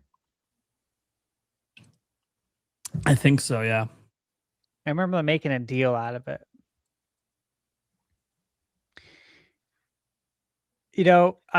With all these showcases, I think what I'm just hoping for is that we can fill out the rest of the release calendar for 2026 and start planning my life past June. It's pretty barren, and that's going to change. When's Masters of the Universe coming out? They changed the release date, but they didn't give us an update. Movies here. Movies getting rave reviews. From what the press has said, they're loving it. So it'd be really nice to have a video game on the shelf to buy for little Timmy. I mean, dude, what I played at PAX was great. What have we been doing? I just laugh every time you bring up the little Timmy part. I heard it in person. I'm hearing it now. Just keep it going. It's fine. Oh, man. Honestly, though, like the Xbox thing, I'm really excited to see the direction, the vibe. How are you going to handle this? People got a lot of questions. You have a lot of loyal Xbox soldiers that are still ready to fight the war. It's true. Hey, you know what? I respect it from afar. Like, y'all are loyal. I respect the loyalty every day. It's cool. Just as long as you're aware, this is Microsoft, it's Xbox, they're Poland. Everyone just walks all over them. Don't worry about it. Anyways, yeah, look, the one I'm looking forward to the most is Summer Game Fest itself. Not because I think Nintendo will have anything there. They've never participated, so I have no reason to expect them to be there. Although it would be neat, would be cool, even if it's just to advertise Star Fox. It would be cool to be there. But I'm looking forward to whatever this year's Choo Choo Charles is. Yes. And that's a Summer Game Fest special there. There's going to be something. I don't know what it is, but I'm really looking forward to whatever fucking crazy, stupid concept that kind of looks fun ends up showing up. Because Choo Choo Charles made the cut, man. So I gotta see what they're gonna have. Also, wasn't it the Day of Devs that had what's that? I still haven't played it yet. What's that one game that you bought and played and beat, Eric? That was like you were in a book and then you pop out of the book. Plucky Square? Yeah, Plucky Squire. Wasn't that a Day of Devs? Possibly. Well, Plucky Squire was Devolver Digital, right? Yeah. Yes. They did show it. The very first showing of it was at Day of Devs, which is right after Summer Game Fest and ran by Summer Game Fest. So, yeah, like that's the thing. Also, I've always kind of considered those almost the same event, even though they're not technically, but because if you guys watch like the Game Awards channel that's going to be streaming Summer Game Fest to the world, literally that channel just keeps the stream going. It just goes right into Day of Devs because they help organize the event. I watched it last year on your channel. Yeah, and there's while I was working. It was fun. There's always some good games in it. So there is. But Summer Game Fest is what I'm looking forward to the most. because it's the one that combines all these big companies and the indies together. Even companies that have their own showcases almost always show something here. Like Microsoft will probably tease something that they'll show more of on Sunday. Yep. Sony, don't be surprised if they kept something back from their event to put it into Summer Game Fest so they could have some spotlight. Ubisoft, I fully expect to be there. Square Enix, I expect to be there. Like Summer Game Fest just has like it. It's kind of weird because it's E3, but it's not E3. It's more like the E3 show floor. All the companies come together. Yeah, it's pretty cool. Yeah. And Jeff wants to make it bigger and better than E3. Yeah. Because he's competitive like that. Like he cares. He wants. I knew that to be the case. Better. The moment that he created the Days of Play, because that was the thing he didn't have, was the conference where you can actually play games. And he did the thing that was like early, like E3 for many, many years. Invite only, media, etc. Keeps it under control, keeps it smaller. But like I haven't been to it, but I've talked to people who have been to it, and like they take over like a whole street. Yeah. And it's actually pretty cool. And there's a ton of games there. It kind of feels like E3 Street Edition. And I'm like, this is cool. Like I think that he's trying to just recreate things in his vision. And it seems to be working out. And the industry supporting. I mean, I know Nintendo hasn't participated yet. I'm hoping that changes, but yeah, like I get excited for Summer Game Fest every year. I know not everyone likes the Jeff Keighley way of doing things and the way he organizes things, but it's undeniable that he's been able to get a ton of world premieres that have been just no one else is getting them. Yeah, he's asking for him. Crazy, and they keep giving them to him. Nintendo's the only one he hasn't seemed to crack yet, and I'm sure he knows, like everyone does, that people would like to see Nintendo drop a game there. It would be cool. Like imagine this is where you saw Ocarina of Time remake, like perfect audience to drop it to. That'd be huge. People will go nuts. Live audience will go fucking crazy. The moment they see Epona on the screen, they're gonna go nuts. I'd shed a tear. Like if that happens, I'll shed a tear. And Michaela will be like, "Are you okay?" Like, no, I'm not. What I would like to see them do is advertise Star Fox there, because again, I think Star Fox needs any and all attention you can get that fucking game. Yeah, you're trying to find an audience that doesn't exist. To find it, you need to cast a wide net to let as many people know about this game as possible, in case there's someone out there that thinks back to the arcade days and they're like, "Oh shit, dude, I didn't realize they still made on rails games. I got to get Star Fox." Yeah, but I just don't think they will, because I know they don't know that the game's going to sell well, so they might not think it's worth the cost of the marketing to be part of that event. I think they would save it for more of a sure thing, like a Mario or a Zelda. And even then, Nintendo, they like to save that for their own events. So, but I don't know. New president, we'll see what happens. I doubt is going to be part of Summer Game Fest. But what I will say is I'm stupidly excited. I think Summer Game Fest is almost the crown jewel of all of this. I know for us, Nintendo Directs are a bigger deal, especially for my channel. But as I said earlier in the stream, I like all of gaming. There are entire weeks I don't even touch a Nintendo console because I'm playing other stuff. And so Summer Game Fest is very, very interesting to me. And what makes me so excited about the future of Switch 2, guys, is that I do think it's going to eventually get a majority of third-party games, which means all these other games I like to play that I have to play elsewhere, not only can I play them on Nintendo, I now can cover them and talk about them, even though I'm already playing them. So yeah, this is the event to me that over the years I think has gotten better. I think the Summer Game Fest at the beginning was kind of not great. But it was also still competing directly with E3, and so a lot of companies were still not willing to give Jeff the goods. Yeah. But ever since E3 shuttered down after 2020 or 2021, whenever they did that last digital showcase that was garbage, it became obvious that people aren't going to commit to that. They'd rather commit to Jeff, who seems like he's got his shit together. And so that's what gets me really excited is just the sheer number of companies and games that we're going to see there. And an indie direct can be the same way. You know, like Wholesome Direct has a billion companies and a whole bunch of different indie games.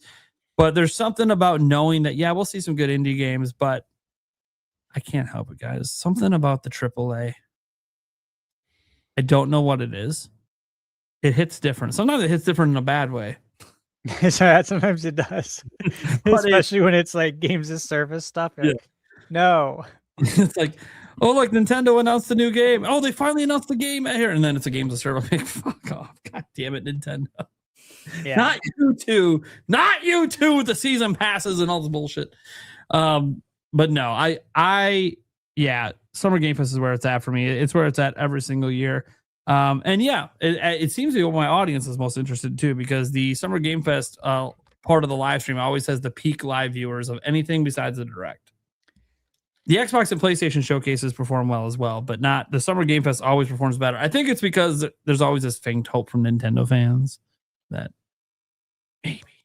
maybe Nintendo, maybe this year's the year. I'm just looking forward to seeing Switch 2 logos like we thought we were going to see last year and then didn't. The timing was so tough, I guess, with the Switch 2 just coming out. Yeah. June 5th. And Nintendo Also, was controlling dev kits back then too. June 5th. 1 year Mm-hmm. for the Switch 2, and it happens to be on the day of Summer Game Fest. What are the odds of that? Just saying. I Maybe didn't even think about that. sign. Maybe it's a sign. Sign from the gaming gods. I'm going to say this. Thunderstash is going to his first Summer Game Fest in person. I would love for there to be a tearjerker Nintendo announcement. Because it would just make that first time for Stash that much more special. And it also make me more pissed that when I heard he was going, I didn't decide to go. But it's okay. Oh man, that'd be nuts. That'd be nuts. My expectation is that that I won't hear anything, right? He just keeps like barking into his mic. He's obviously muted. Who, me? No, Gamebird. He's like putting out a little skill over there or some shit. Okay. I'm like, what is he doing right now? He's I'm like just excited to see a lot of great games. Like muting and then talking to other people. I would love to see anything extra though. Stash, if you go to Summer Games Fest next year, if it's a thing, let me know. It's an hour drive for me. Yeah, that'd be super cool. I've thought about going like the last 3 years, and I'm like, I go to the Game Awards every year, and that's a lot of fun. So I've just never really had. I'll say this: if Nintendo participates this year, that now creates the expectation they will participate in future years. Maybe NintenByte invades Summer Game Fest next year. That'd be sick. Yeah, that'd be sick. That would be cool. That'd be really cool. It'd be really cool. Especially because I think next year will definitely be a year that I think more Switch 2 versions of demos might be there. I don't know how many there'll be this year, but next year I think there'll be a lot more.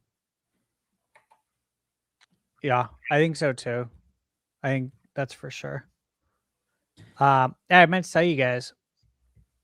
I was talking to Vincent. Mm-hmm. Remember? Mm-hmm.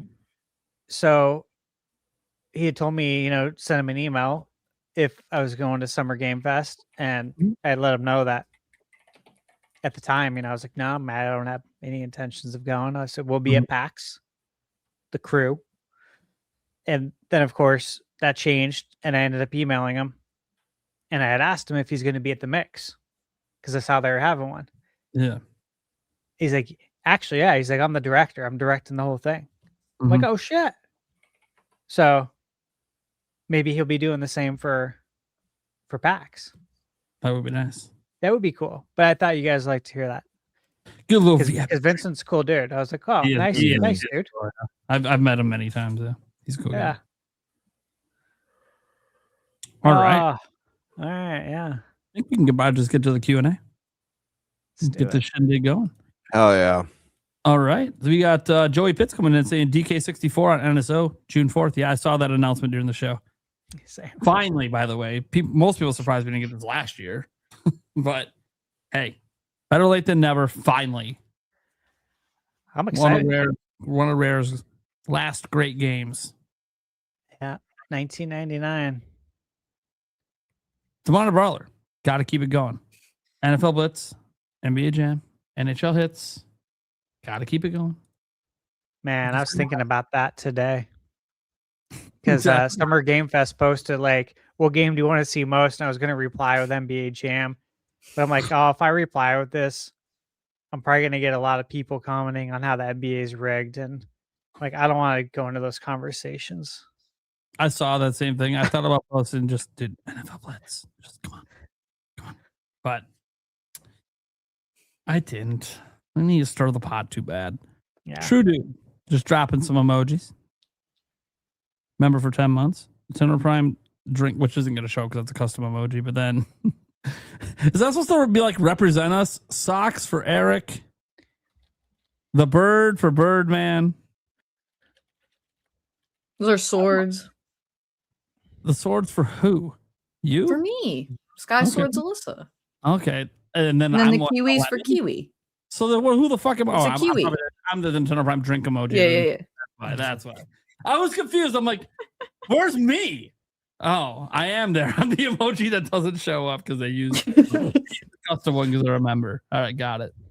Pokemon Fan 34. Is GTA 6 coming to Switch 2 day and date? Yeah, Kiwi's obviously not here to answer that. And he would tell you no from what he literally has a bet that he's getting a free lunch on this. He's already won. Well, he wins because of the time of his trip. If it is day and date on Switch 2, it could literally be announced after his trip is over. But, yeah. Hey, what if our friend from India is telling the truth? I know. The thing is, what he doesn't realize is he's has his bet with him is you're basically saying your friend's a liar. Yeah, exactly. But then you said he's a good guy. Yeah. They're Good mixed guy- signals, man. I don't think good guys be lying. Nah, they wouldn't be.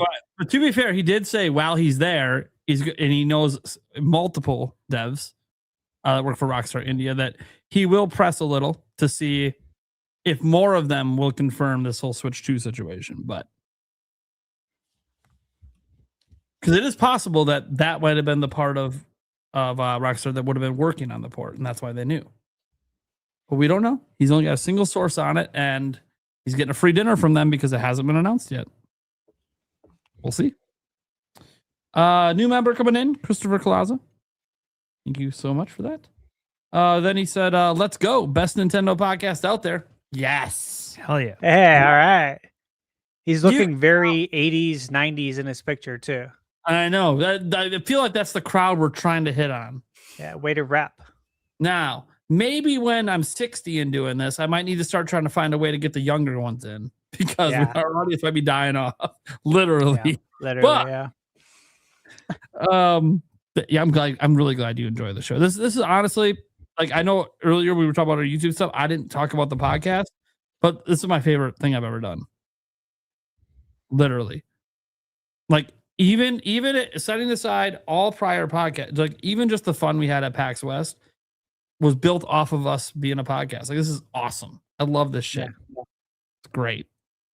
Brandon, can't wait to play Donkey Kong 64 one more time at NSO. It was your childhood. I'm so doggone excited. I haven't been doggone excited in a long. I had to pause. I'm like, did he really bring that back? Yes, he did. Mm-hmm. I'm really excited. Last time I heard that was a children's cartoon on Nickelodeon. Roger, when's it coming out again? June what? I don't know. I hope I have time for it. Happy Wednesday. I hope there's a break. We got some membership gifting coming in. Demonic Brawler about to dominate here for like the next 7 showings. Gifted 1 Prime membership. Thank you. Gifted another Prime membership. Thank you. June 4th. Thunderstash membership. Another Thunderstash membership. Hey. Gamebird getting into the action. Going around to all the hosts. Showing it up. Thank you so much. Then Demonic Brawler for Thunderstash. He misses. Oh, yeah. Magazine. Tips and tricks. Yeah. It's where you go into the store. Mom would be like, yeah, well, I'm going to be over here. I say, Mom, I'm going to go look at the video game magazines. Magazines, yep. You bust out one of those little memo notepads. Start writing down those codes because I ain't paying for that shit because I ain't got no money. That's what you Dude, did. I am so surprised that like the stores never bothered to walk up to me as a kid. Like, dude, I'm reading the entire fucking magazine. I'm not buying it. Like, no one's gonna say anything. They're just gonna let me read the whole thing, write down all the code. No one gives a shit. All right, well, I'll give a shit then. Yeah, I'd sit down too and get comfortable. I don't know about you, but Yeah. I'd make that aisle my domain. Dude, I sat on, dude, I cleared space on a shelf and sat. Yeah. Just kept reading. Dude, an employee walked by, just looked at me and just kept going. I'm like, you don't give a shit. All right. Sometimes I would ask to go to the grocery store with my mom, which just for you the don't do that in your right mind unless you go in there to read video game magazines. I will say, as time went on, they started putting some magazines in bags. Why? Because the ones in bags have demo discs. And those are the ones that I'm like, okay, I gotta buy this one because now I gotta play the demo. Did you? Yes, I used my allowance money just so I could get all the demo discs. I know a lot of people who are jacking those demo discs. Yeah, no, I didn't do that. My stealing They days didn't have SKUs on them. My stealing days began at Kmart at 18. Oh, 18? You waited till you were legal? Yeah, I waited till I was legal, committed a felony in the amount of shit I stole, and then got it completely expunged off my record because every item I stole was just in the trunk of my car, still in package, not even touched. Just did it for the thrill. Just did it for the thrill. Wasn't because I actually cared about rush. Yeah. For the San Francisco rush, baby. Let's just say I handled a high school breakup quite poorly. Yeah. Because that's what led to me doing that. So and you turned to crime afterward. I needed a distraction. It started with one. There's one item. That's wild, dude. Here's how it all started. I'd been working at Kmart since I was 15, so it had been like 3-4 years of me working there, and so they knew me pretty well, and I was pretty well known. I used to announce all the blue light specials because I would make it really fun. Yeah. But then one day I was working, and I was feeling really low, thinking about my ex, and I was broke, and I'm like, God, what's going to break? I really want a fucking bottle of water. And it all started with me stealing a bottle of water to see if I can get away with it. Did. Drank the whole thing. No one said shit. And so I was like, what'd you steal next? Let's keep escalating. And the thing that got me, okay, this is after I've been stealing things for months. I almost had no room in my trunk. Dude, what the hell, dude? Listen, man. I knew where all the cameras were. Never got caught. And then I the thing that I got caught for. It's almost like I wanted to get caught for it. So it was a DS. I already had nice. A Nintendo DS. Electronics. Yeah, I already had a DS. I didn't need it. Like there was no reason for me to take it other than just to see if I could. Because the one thing I had never tried to do is steal something from behind the case. Yeah. So I'm like, I gotta see. And then this one day they just happened to put me in electronics, and I was like, okay, so this is really cool. Did they really put you there because they were suspicious? I think so. They wanted to see if I would go for a bigger play. I guarantee it. Because I remember because I got arrested that day because I walked out of the store. They waited to arrest me, so they were planning to arrest. They were waiting to arrest me until I walked out of the store with the item, because then I'm busted, right? Yeah. A cop literally just walks up and says, "Where's your receipt?" I'm like, "I don't fucking have one, man. I just told this." Like, well, I'm not gonna lie to you. Yeah. Dude, this isn't it. By the way, they didn't even know. Oh, dude, this was funny. So after wait. Can I say something really quick? Yeah. As someone who's experienced heartbreak a handful of times in my life, you handled it really poorly. And because you went on a fucking stealing rampage out of control, the last thought your ex had was, I fucking dodged a bullet, dude. That guy was a criminal. No, actually, she felt bad. I was like, "Oh, you feel bad for? I'm the dumbass." Anyways, I thought it was funny that the final item I took happened to be a Nintendo console. I'm like, oh, this is hilarious. I thought it was kind of funny that of course that's what I get busted for. Anyways, they didn't even know about all the shit in my trunk. So I don't know what they caught on camera at one point that made them suspicious. It might have been a magazine that I had stolen because that's near the electronics. So there might have been a camera who caught a glimpse of me taking it. So maybe that made them a little suspicious. And so then they said, well, let's slap this guy in electronics and see what he tries to do. And then I know they tried to bust me because I did one thing that day. That was the day Eric's dad came to pick up the Xbox 360 for Eric that I was holding for him as I worked electronics because we only had two on the shelf. I took one and hid it behind. So I think they thought I was trying to steal that, but I wasn't.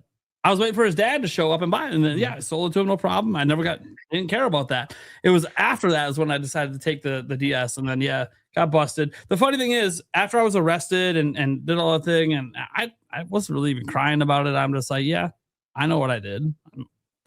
So they brought me back to Kmart like the next day because I had to spend the night in jail.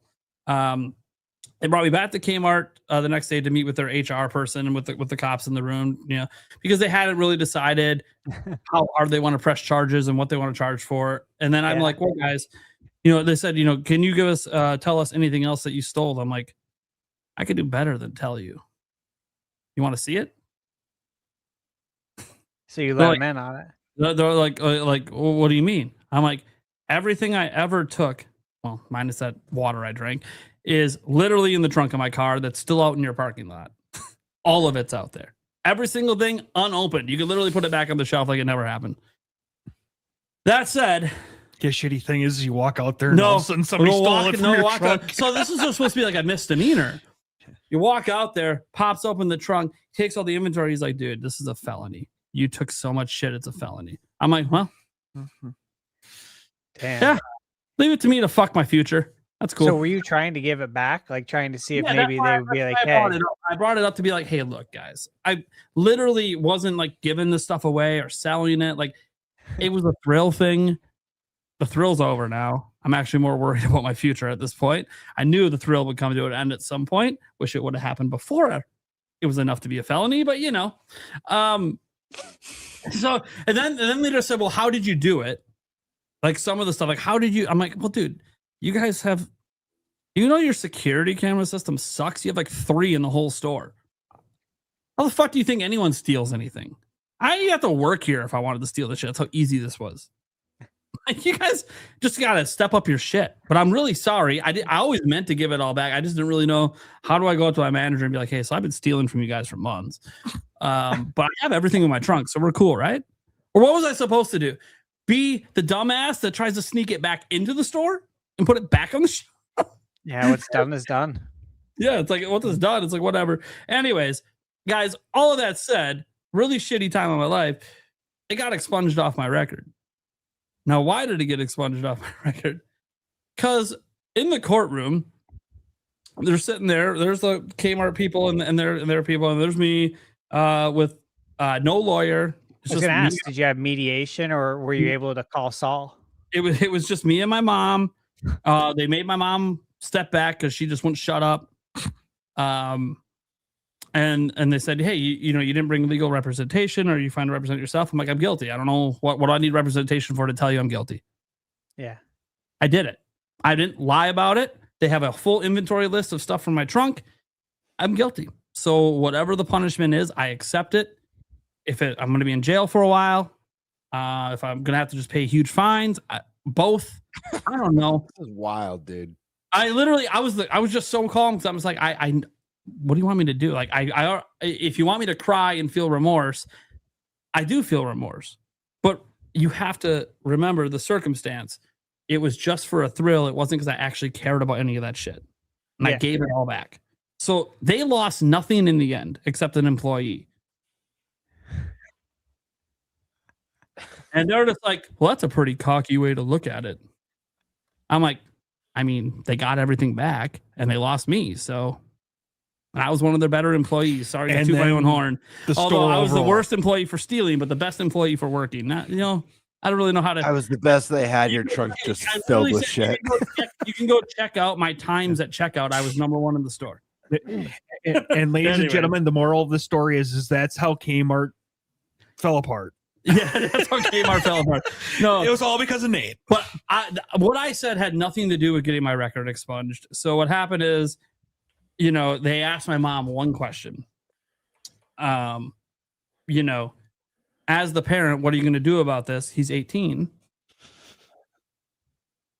And she just broke down bawling and talking about like how I'm such a good kid and I've just had a really hard time and all this stuff. My mom just was like bawling and I think she was trying to keep me out of jail. I don't know. And the judge was like, all right, you can just get her out of the room. She's not stopping. So they escort my mom out, and then the judge looks at me and he's just like, look, you know that I went to your school musical this year, right? I saw you play Jesus. No way. Yeah. And I said, I was stealing while being Jesus. It was happening. Yeah.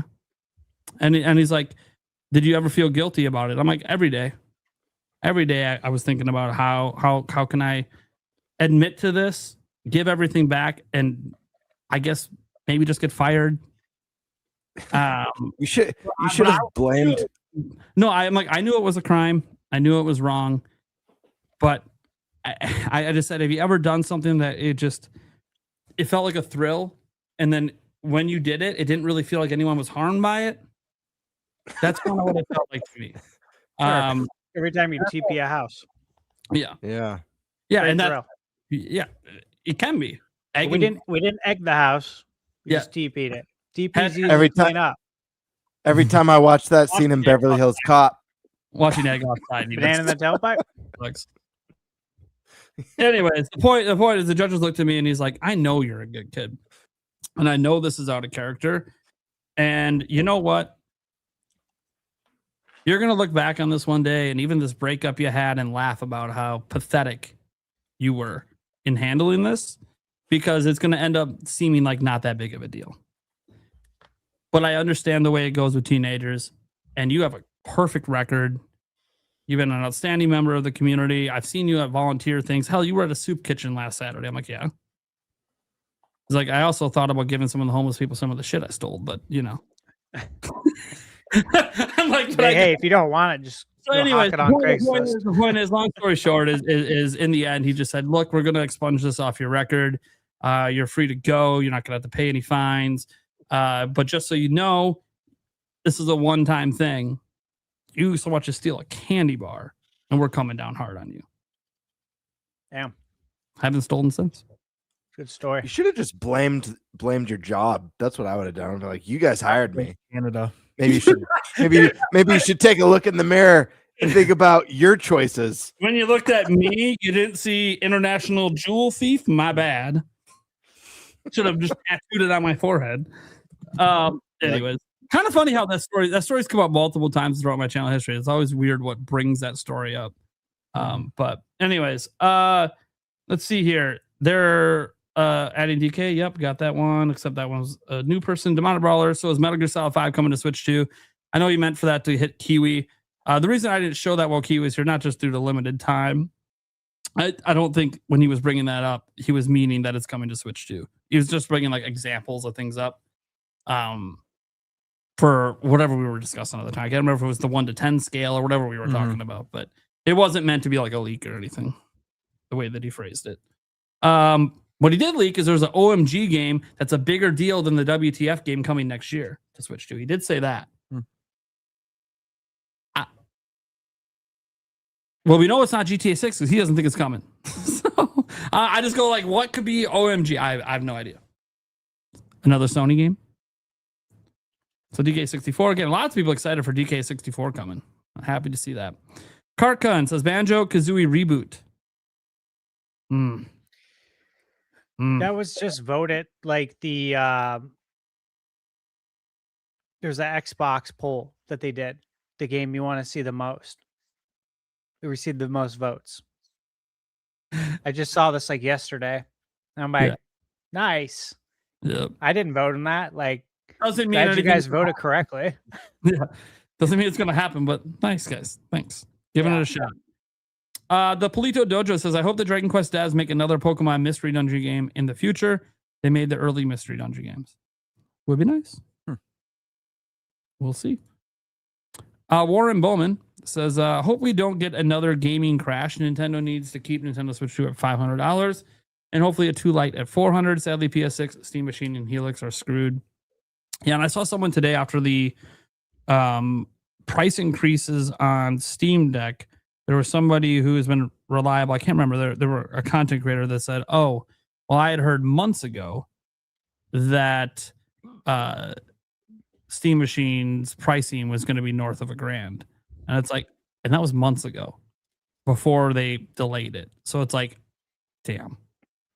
So the Steam Machine's probably going to be up $1,200, $1,300, $1,400 or something like that. So like it's getting to the point where a lot of consumers are going to be priced out of gaming. I feel like in the future.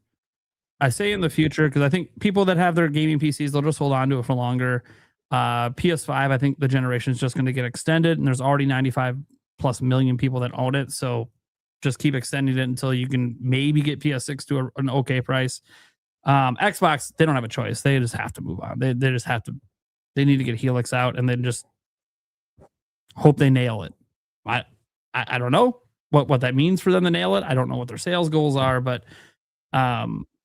and Nintendo, obviously, they're the ones that most recently launched a new platform, a new generation, and they launched it arguably at one of the worst times to launch systems, right before everything goes to shit, and you end up increasing the price before it's even been a year. So that's never good. And yeah, like I don't even know a Switch 2 Lite, is it even viable? Can Nintendo even release it? Because maybe they can't get the cost down. Maybe just having the Joy-Cons not detached isn't enough to get the cost down. Because the thing that's cost them so damn much is the RAM and the storage. Mm-hmm. And that doesn't go anywhere on a Switch 2 Lite. Those are still going to be the most expensive components right now. So I think that the gaming industry is in a bad place. I don't think a crash will happen right now because most of Xboxes and PlayStation sales are already done for this generation. So they already have the system, so they'll just keep buying games. And I think Switch 2 has obviously shown, hey, we got some sales capabilities here. We're already at 20 million, right? Like, so they're going strong. So I think Nintendo, as long as they keep the games flowing, will be okay. But what sucks is everything's gone up in price. Anyone who's mad at just the video game companies, I just think are misplaced. Because everything has gone up. Everything's being affected by the same shit. Everything's going up. And it sucks. Because guess what? As these prices go up, our paychecks don't. Never do. And even if you get your yearly raise, I know for some people it's as low as 10 fucking cents a year. That ain't gonna make up for the rate, dude. That doesn't make up just for gas prices going up, let alone everything else. So I think that gaming is entering when we get to the new generation, the PS6, the Helix, and obviously Switch 2 for Gen 10. I think it's gonna signal us being in a generation of shrinking the industry. I think we're gonna, I'll give you an example, guys. So during this last generation, we know Xbox moved somewhere around 30 million units, right? PS5, obviously, almost at 100 million. Switch, obviously, at 155. PS5, just due to GTA 6 alone, will end up passing 100 million.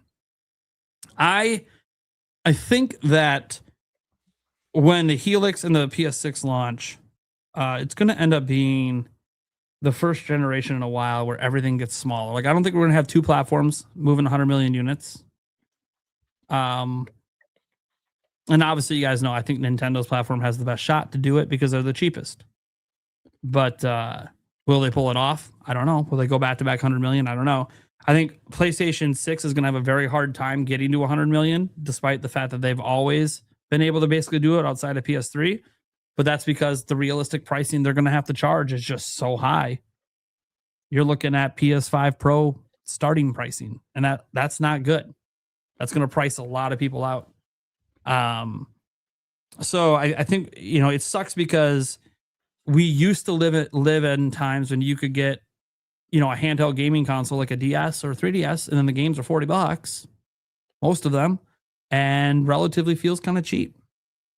And now we're in 2026, and that world doesn't exist anymore. And even like the Steam Deck that everyone's like, oh, this is the thing that's making handheld PC gaming affordable. Nope, not anymore. You know what the cheapest handheld PC is now? The ROG Xbox Ally that everyone made fun about. It's the only thing that hasn't changed price yet. Of course, my theory, and I told someone this today when they said, why do you think this hasn't changed price? I'm like, because no one's buying it. Like all the inventory they have of it was probably made last year because they can't sell it. So like increasing the price isn't going to increase the sales. Like they got to get rid of the shit they had before the prices went up, and they haven't done that yet. So that's why I think that hasn't changed price. But that's the thing. People are going to start noticing that's cheaper than the Steam Deck. So if you want a handheld PC, that might actually be the one you go for. Plus, it is a PC. If you don't like the Windows experience that they built for it, guess what? SteamOS is on the verge of being released publicly for anyone to use. So you could just flash SteamOS onto it. That said, I heard the Windows experience is actually pretty good on the Ally. Now, at launch, there was a few rough patches, but I guess they've ironed some of it out. Either way, it doesn't really matter. What matters is that everything's getting really expensive. And I don't know that a gaming crash will happen, because I do think that gaming has gotten, like, when people talk about the gaming crash, they're talking about that one that in the 80s. And that was a very unique situation, and gaming was not nearly as popular as it is today. Yeah. So it's a lot easier for things to crash when it's already not a very big audience. We're talking about an audience when you include PC, we'll set mobile phones aside. You include PC into this PC gaming. And I mean, we're talking about like 500 million gamers. Like, it's too big. Like 500 million people aren't going to collectively decide we're not buying video games. So I don't think the industry will ever crash, but I do think the adoption rate for PS6 and Helix are going to be very slow, like way slower than they're expected. And even Switch 2 may slow down eventually here. Especially if Nintendo has to do a second price increase at some point. If it starts getting to $550, I think $500 they can maybe weather. $550, you start to get to that where people are thinking about it being $600 with tax, and now people kind of scoff at that a little bit, because then they glance at the games and see they're $70 on that store shelf, and they're like, I don't know about this now. Now I've got to spend like $700 just to have a system with a game. Like, that's crazy. So, yeah, I think that the industry's not in a great place right now, especially for consumers that don't have a lot of money. Guys, I'm on a game buying freeze. I'm one of those consumers right this second. My money train is done, and my bills are going higher. So, done for now, I hope. Hope the money train comes back around someday. But yeah, sucks. I'll give one answer. I said this a month or two ago when I had the price hike topic. And so I think that the next generation of systems, there's going to be a lot of people where you're not going to be able to play. Price of entry is going to be too high, and it's going to become a spectator sport where people watch people online and play. And I know that already happens on Twitch and YouTube, except it's going to be out of necessity now, not for fun. It's going to be because I can't buy this game, can't buy this console, but I want to see it. So I'm going to watch you play it and live through you vicariously. Alyssa, you're hearing it. Now's your time. Entering the generation of streaming games being the bigger deal. Yep. Honestly, I think it's an opportunity, though. If you're streaming the newer Nintendo games, you know, I do plan to get Star Fox. Yeah, so maybe you see an increase because people can't afford to buy a Switch 2 and Star Fox.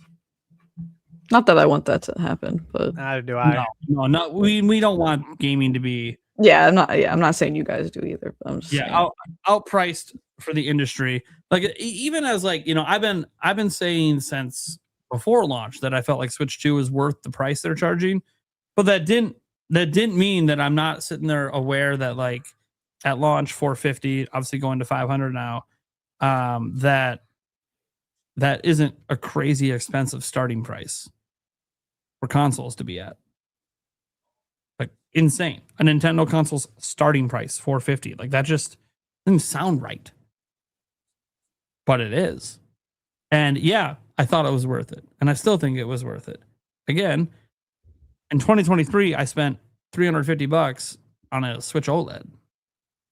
2 years later, I spent $100 more for something 10x more powerful. Like that feels like a pretty good fucking deal to me. I don't know. I feel like the 2023 purchase was the bad one. The 2025 purchase was the good one. Oh, it was the Zelda one. That's never bad. Yeah, it was the Zelda. Like I can't complain too much because I still have it, and it'll eventually slowly appear back here. But we're gonna get a Zelda Switch too, and it's gonna be like, I've never bought a Zelda themed console. I do have a Zelda 3DS, but like a home console, I've never gotten the Zelda version. So I like, especially if it's Ocarina of Time anniversary themed, I feel like I have to do it. Second Switch 2 coming in. Yeah, you can give one of the kids, give the favorite kid your old Switch for Christmas. Mm-hmm. Well, I already know what happens That's in a my joke, house. by the way. They released a special edition Zelda one. I'm gonna buy it. Then Yulia can finally just have my Switch 2 that she keeps playing all the time. Yeah, Harry's trying to tell me if I get the Zelda one, I have to resell it. I'm telling him, no, that one's yours now.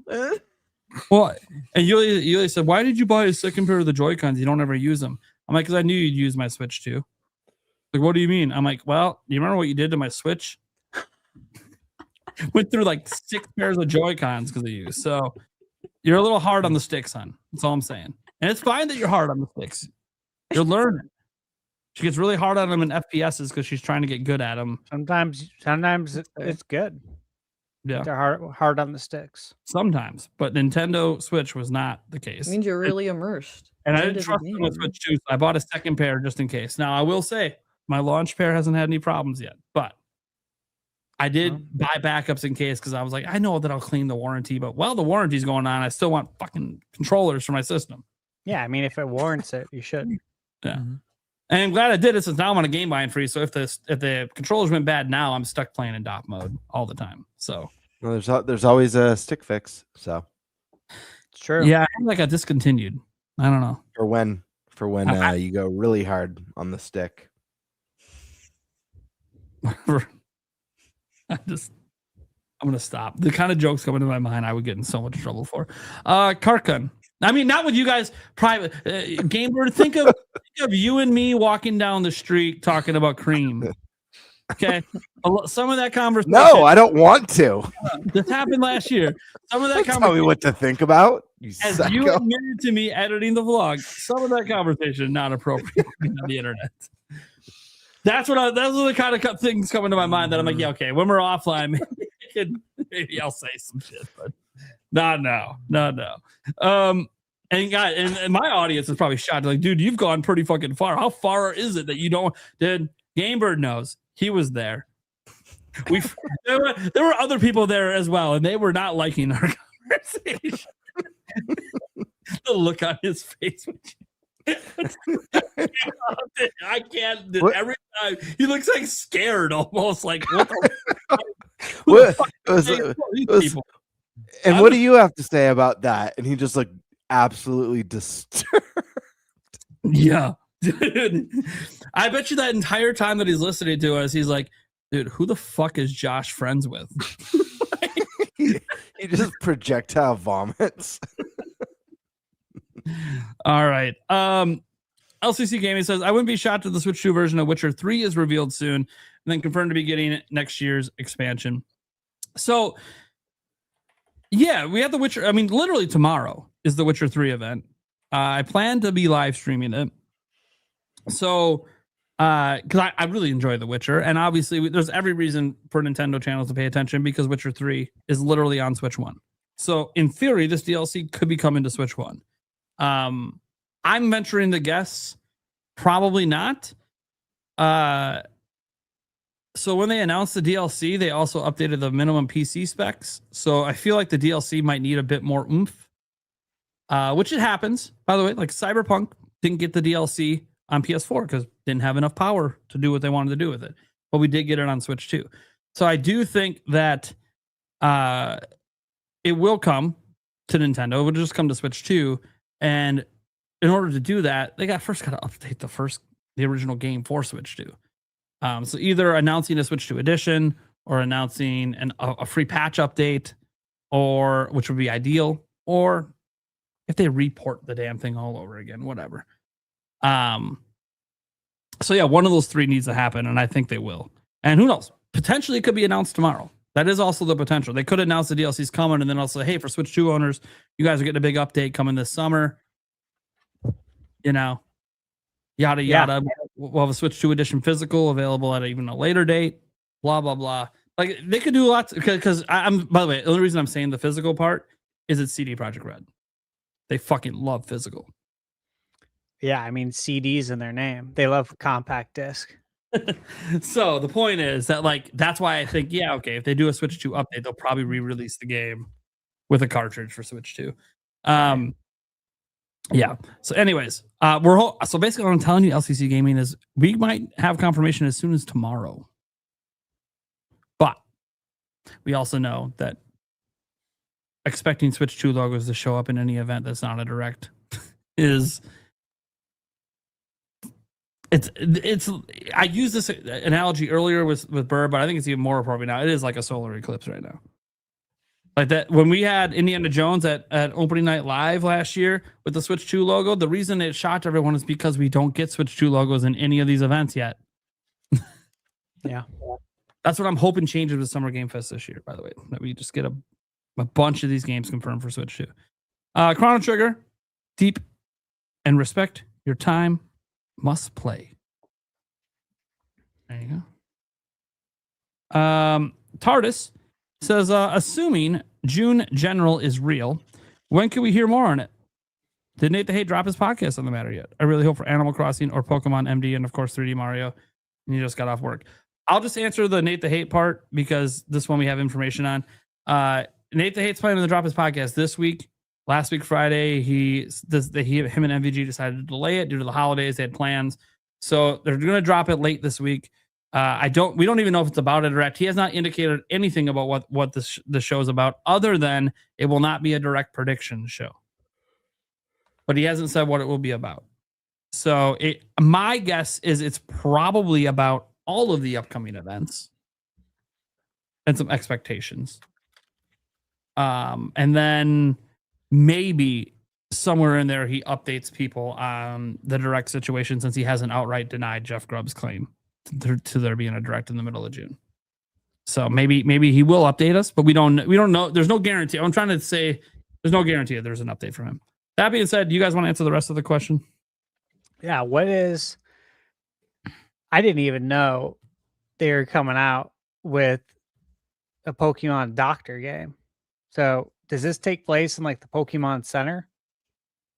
Like you heal Pokemon or something? It's like a spinoff.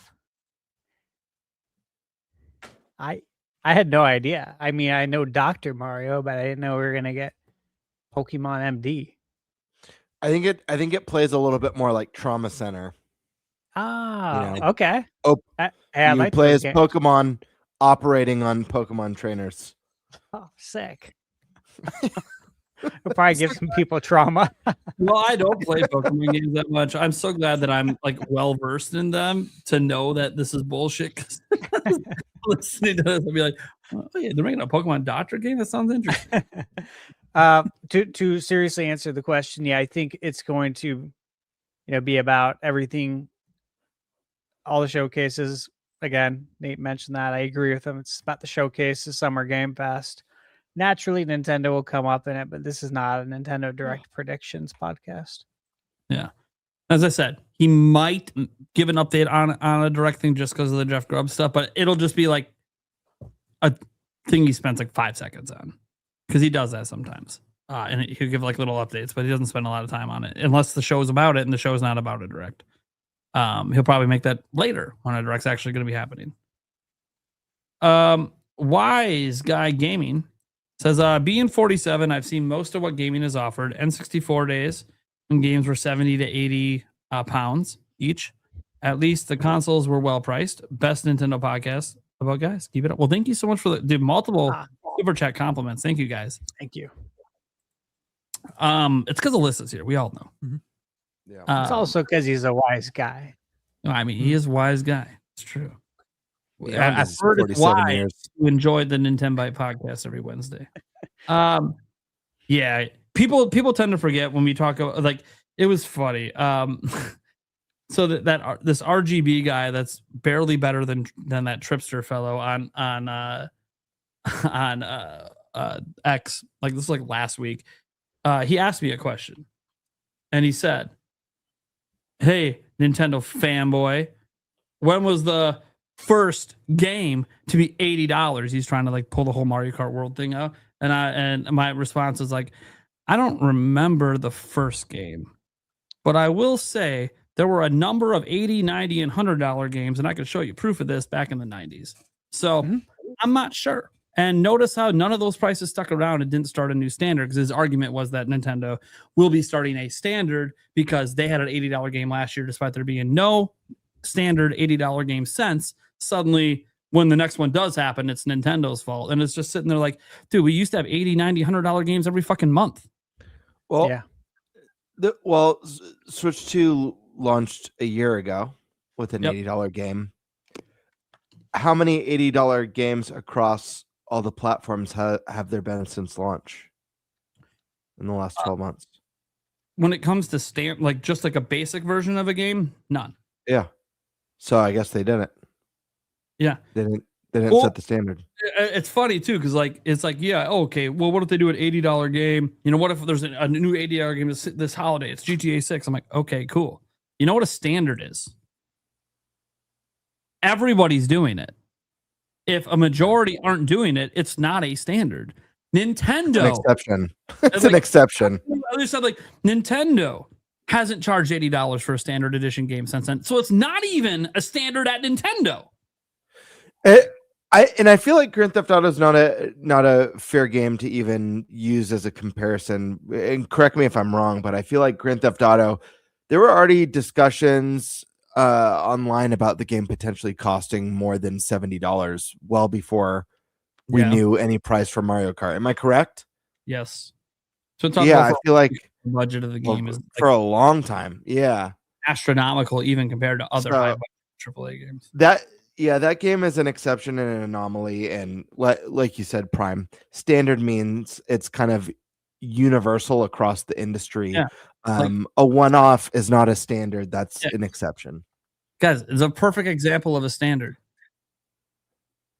Games in the AAA space moved from $60 to $70. That is now a standard. It was not a standard when Activision Blizzard started doing it. They were just the only ones doing it at the time. Then Sony did it next, and then everyone else followed suit, and it became a standard. So that's what happens with a standard. It's not one game released nearly a year ago. It's not how standards happen. Honestly, I think if there's anything Nintendo's doing regarding price that's setting a standard, it would probably be variable pricing, depending on the success that they see with variable pricing. Because if it ends up working out really well and Nintendo continues to I think we talked about Mario Kart 8 being the only $80 game so far. And we talked about potential other titles like Mario and Zelda. And I was saying that, like, I'm almost curious if they don't even revisit that again. It's been a few weeks now since that show, because I was gone the last 2 weeks. But with them having to increase the price of Switch to $50, seeing the feedback and the discourse, they might be like, you know what? We can get away with this with Mario Kart. It was our launch title. It was part of a big bundle, but the pros aren't outweighing the cons, and maybe it's not worthwhile. And let's experiment more with this variable pricing. There's a chance we never see another $80 game from Nintendo again, unless maybe they want to try it out with Smash Brothers. But there's a chance we just don't see it again. Yeah. Look, we don't know. $80 games will probably happen someday as a standard. I just don't think it's anytime soon, and I don't think people are gonna, and when it does happen, point to Mario Kart 8 as being that was the catalyst. Like the catalyst is when a major company that releases a shitload of games decides, hey, all our games are going to be this price now. That's the catalyst because they set a standard with their company, which then usually will spread to other companies if they're getting away with that standard. Activision Blizzard was getting away with it. Sony did it. They were getting away with it. So then everybody started doing it. And the thing is, and I talked about this at the time, I'm not mad about $70 games. I've never been mad about it, ever. I think games staying at $60 for as long as they did, like decades, is insane. Inflation alone, it's insane that game prices didn't change for 20 years. Like, yeah, $10, it doesn't even cover the inflation difference from back in when games first started being standardized to 60s. So I think that I've never really been bothered by the increase to 70. Does it make me buy less games? Not really. Because I already don't buy every Nintendo game. So I'm only going to buy the ones I want anyways. And then third party wise, all I've done is change my spending habits. I don't always get them day one. Because wait a month, they'll be like 30% off. And that's their fault because they standardize the fact that they're not going to keep it at 70. They're going to drop the price like a month later.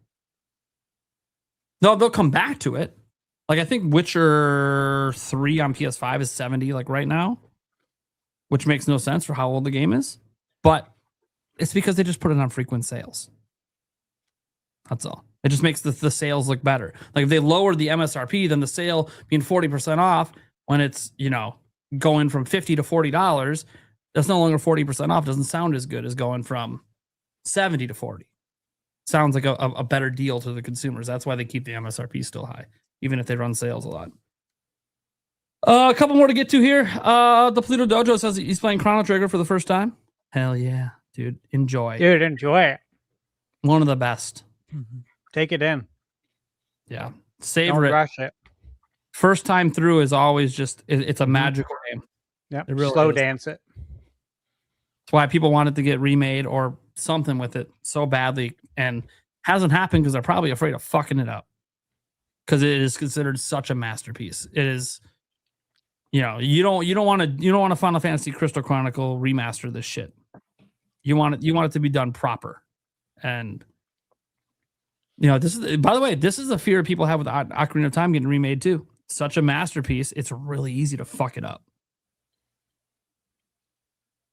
But most people feel like Nintendo won't let that happen. We'll see. Warren Bowman. I don't think GTA 6 will save gaming. Opinion. I don't think gaming needs to be saved. That's my opinion. It's not in a place that it needs to be saved. Yeah. But to entertain a little bit, I think it will definitely make a lot of money. I don't think that. Put it this way, guys. I don't think they need to worry about getting their dev costs back. Yeah. They're good. They're good. Even if it ends up being bad and panned, they will still be good on the budget for this game. It'll move consoles. Yeah. In a time I'll where say it's this. tough with the prices. Mm-hmm. I'll say this. I think it's hurting gaming this year because I want those damn release dates for everything else that's terrified of Grand Theft Auto, and it's pissing me off. If we get past next week through the weekend and we still don't have dates for a bunch of shit that's supposed to come out this year, I literally will be pissed at GTA 6. Well, I'm really pissed at people being afraid of GTA 6, but I'm pissed at GTA 6 because, one, I don't have any interest in that game. And yet, because of its existence, the whole industry is just on pause. That's fucking stupid. It's the most stupid, asinine thing I've ever heard of. But probably it's why I'm not worried about Nintendo, because I don't think Nintendo's going to go on pause. I don't think they're getting GTA 6 this year, so I don't think Nintendo's going to go on pause.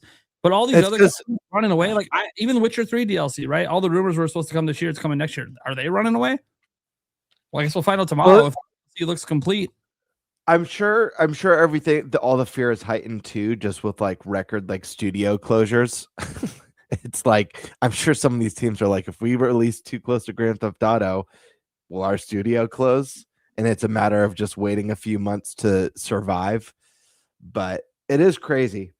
Yeah, a lot of the studio closures Crazy. happening in the AAA space, and my response every time I see it is, one, it sucks. Hope you guys can get a new job.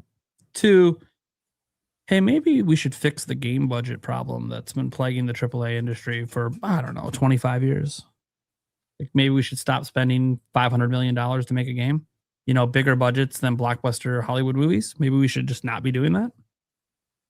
Maybe make things within the scope of an actual realistic budget for the sales a game can get. I don't know. Just like GTA can afford to spend billion, 2 billion, 3 billion to make a game. Why? Because it's fucking GTA and they already made that money 20 times over on GTA 5. Fuck, we just saw the reports because of the leak that like literally GTA 5 every year, just their online was making them $1 billion a year. So yeah, they can afford to do whatever fucking budget they feel like for GTA. But all these other studios shouldn't be doing that, man. Like Sony, you want better margins on Wolverine and Spider-Man? Don't spend $400 million to make the game. Like we hear all the time. What company was it? Was it Sony? Some company said they wanted to somehow navigate to a 25% profit margin. I can't remember what someone said that in a financial briefing like last year. The only company that does that in the industry is Nintendo. They have a 25% profit margin for platform holders. And you're like, well, how's Nintendo doing it? Because they don't have the fucking insane budgets. You keep the budgets under control. You sell 3 million copies of Kirby. You make $1 billion or whatever, hundreds of millions of dollars when you only spent 20 million to make the game. Like that's how you do it. You diversify your lineup, and like people crap on Nintendo's smaller games. Nintendo's smaller games are probably the most profitable because they don't spend as much on them. Like Zelda, I think this next 3D Zelda is in a interesting prospect because I think Nintendo's going to give it the biggest budget they've ever given a game. And what if it doesn't sell like Breath of the Wild and Tears of the Kingdom, but sells more like Twilight Princess? They might not get their budget back. So Zelda is that one that Nintendo is pumping money into, and it hasn't failed them yet. But, you know, I can't guarantee the next 3D Zelda sells 20 million copies.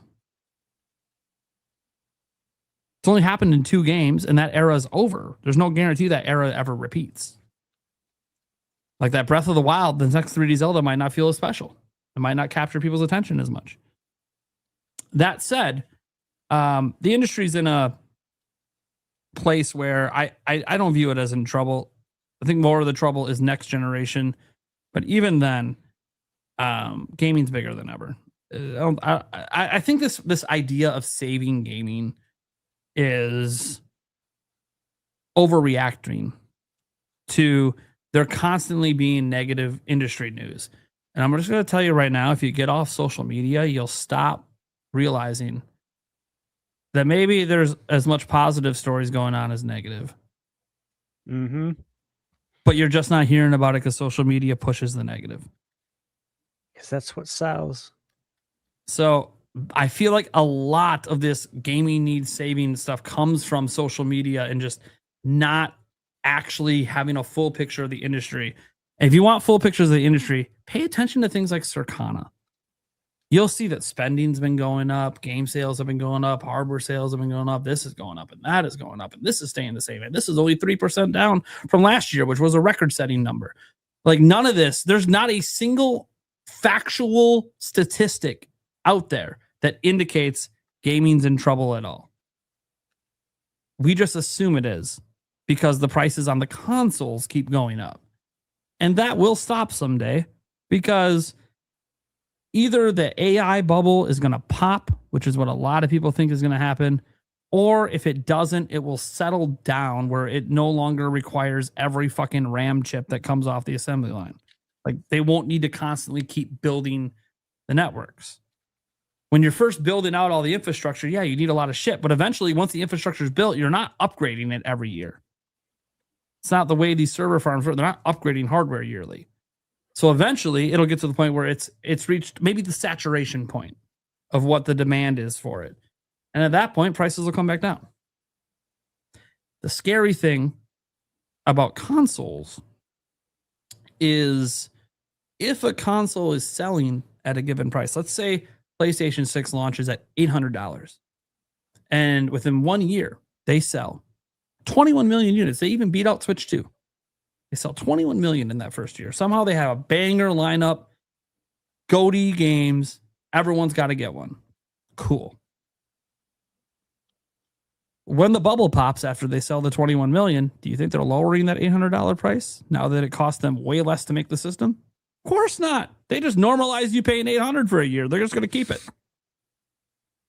And that's the part. And I use PlayStation example. Could be Nintendo as well. They're not going to, we're never going to see Switch 2, the base model, go back down to $450 unless it's the very end of the generation. And somehow we've gone back in time 20 years when consoles used to get cheaper over time.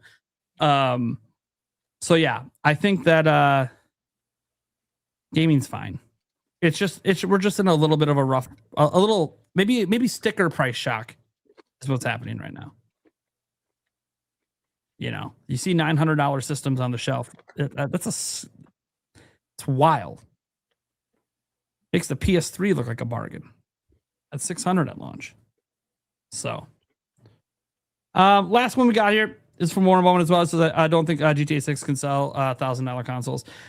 Look, in general, I don't think that GTA 6 is like gonna suddenly move like 40 million extra PS5s. Like, I think a lot of people that want GTA 6 probably already own a PlayStation. But I do think you will see PlayStation 5 Pro selling out this holiday, despite its price, due to GTA 6. But I think it's just this holiday only.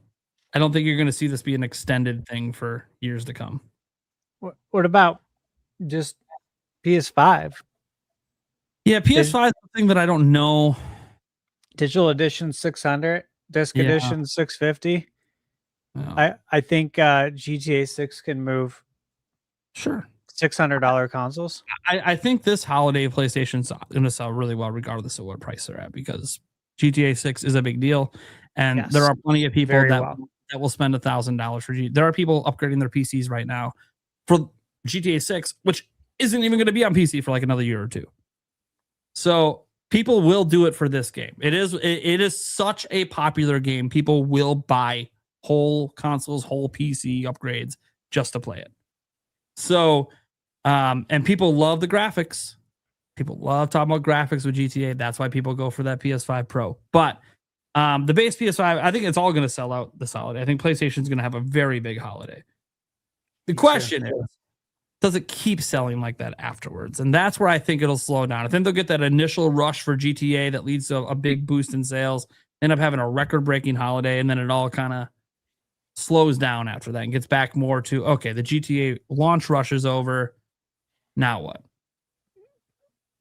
Because GTA will continue to sell, but GTA, just like GTA 5 did, but GTA didn't like really keep moving units over time. It just, you know, the initial launch gets you a boost, and then it's just standard game sales after that, standard console sales. You know, all those evergreen titles for Nintendo, they help, but like Breath of the Wild in 2017 that was still selling 1 million units just last quarter or whatever, that wasn't selling Switch 1s or Switch 2s.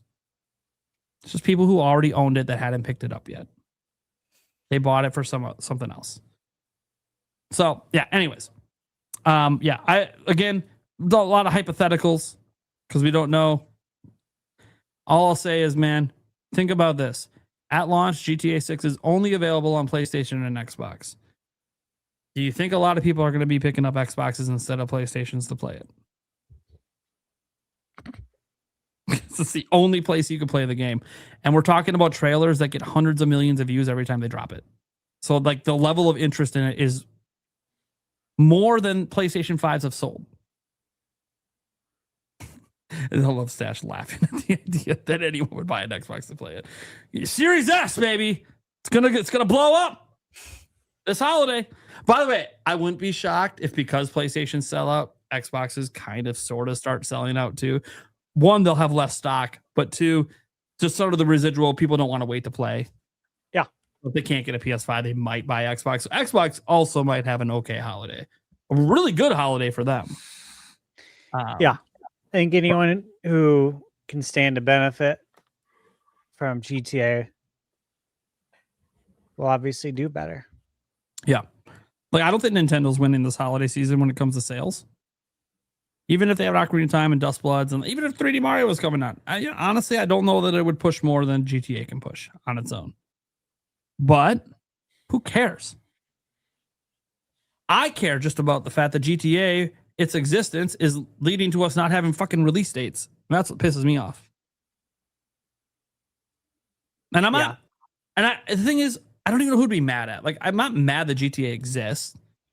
I'm not mad at like these game studios deciding we don't want to put release dates out because they're worried that GTA is going to impact them.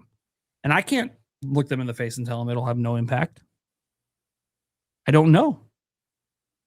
The audience that plays GTA is so vast and wide. I don't know what is impacted by it.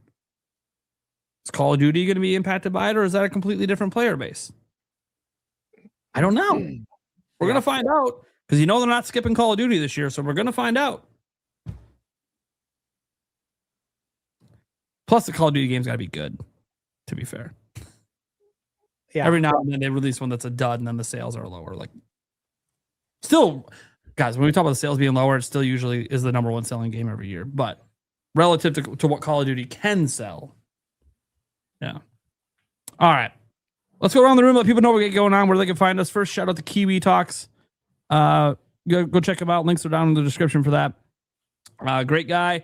He's still dropping interviews. He had the big announcement today for his channel that he is basically going through a lot of self-reflection on the future of the show. We're talking to game devs and trying to figure out if there's a way to keep interviews going that's viable for his life, or if he's going to pivot to doing something else with developers.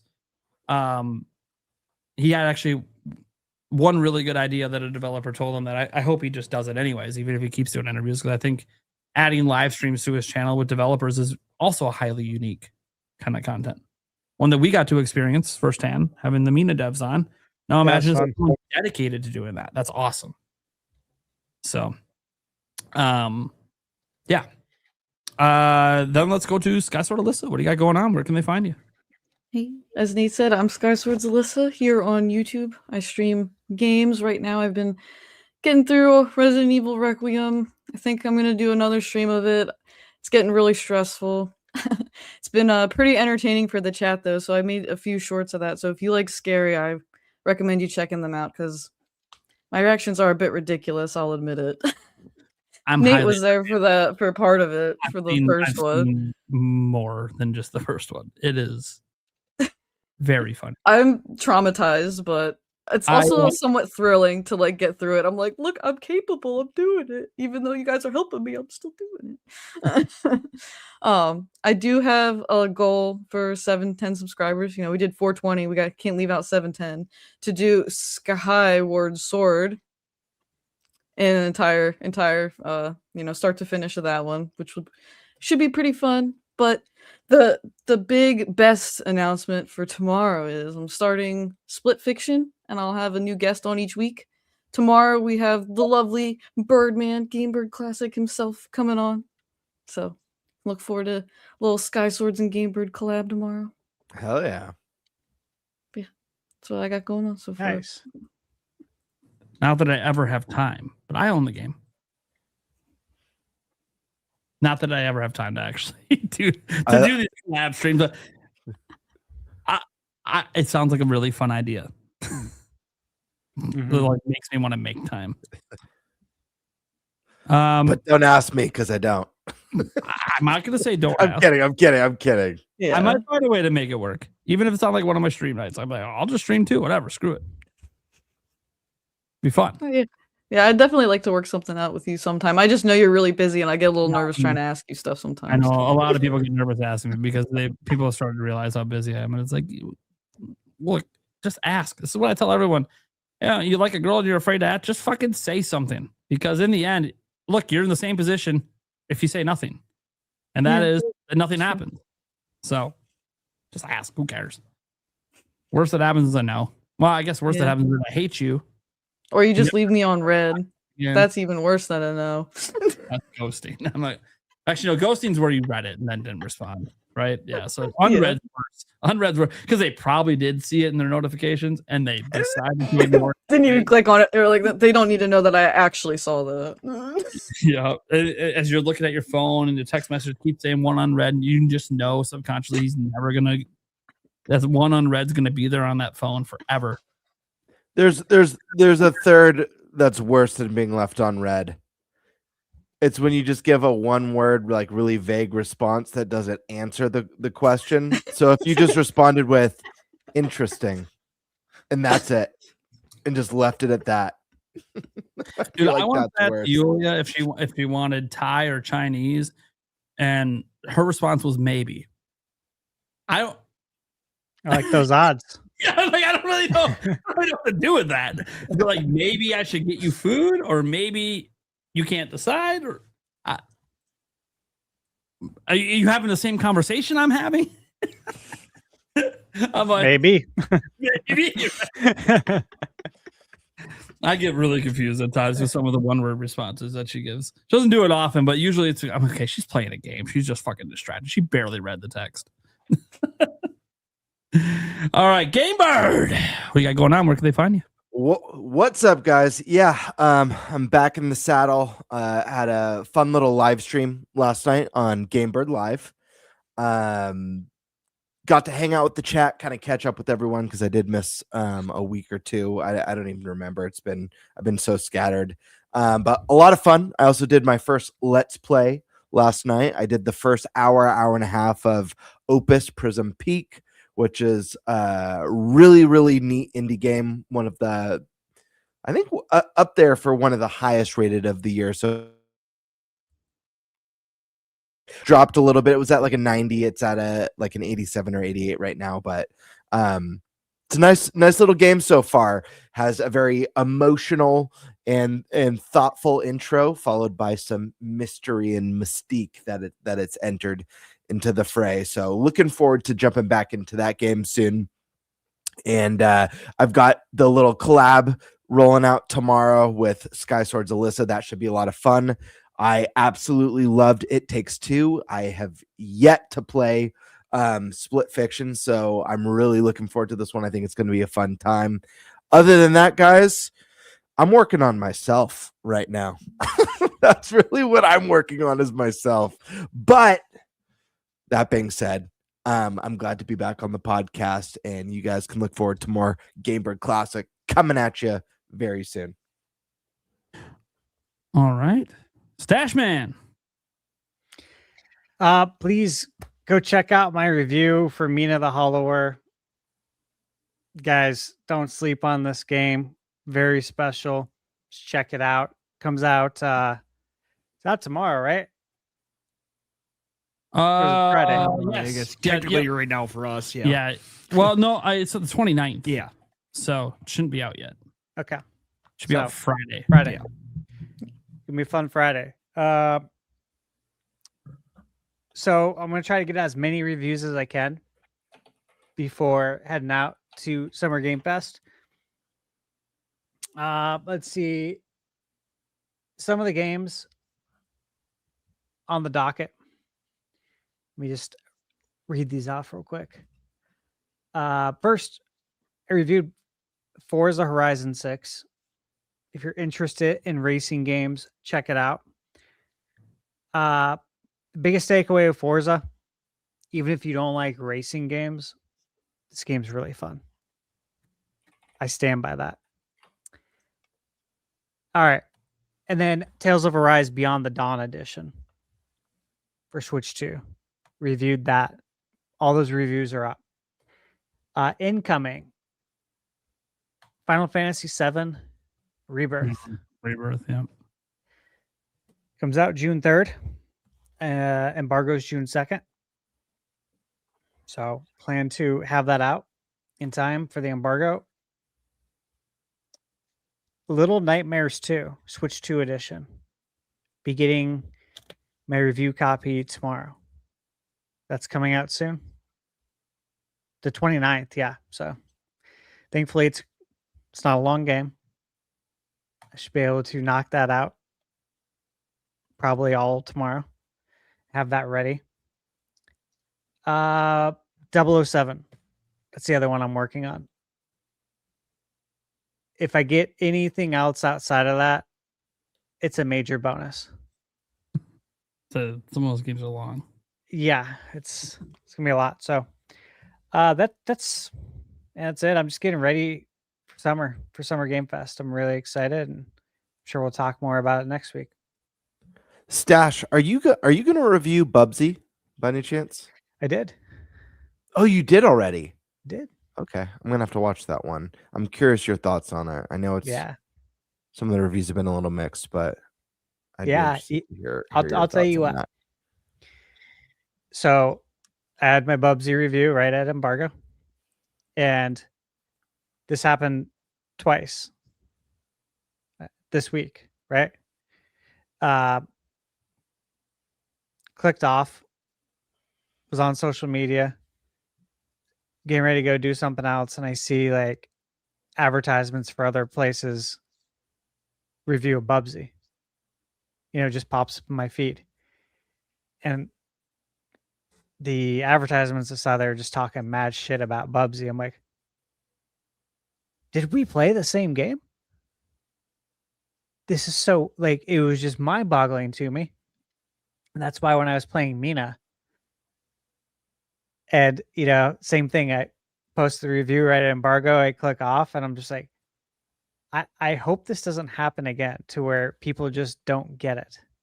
Thankfully, Mina wasn't a casualty, but Bubsy was by some outlets.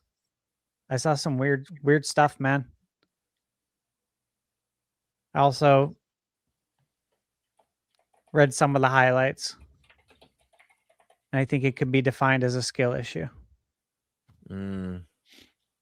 That they blame on game design. It's poor game design. I keep dying. Shameful. Bring out the shame meme. What was that show? Handmaid's Tale. Mm-hmm. Shame. or was it that, or was it Is that Game of Thrones? Game of Thrones. Yeah, Game of Thrones. Shame. I think they both shamed though. I think there was some shaming in the Handmaid's Tale or whatever. But yes, check out the review, man. Check that out, Bird. I will. Like it. That's all I have, man. I'm so tired. I'm beat to hell and back. I need to get some sleep before next week. I don't know if I'm going to sleep at all this week, but I need to have a little bit of energy going into Summer Game Fest.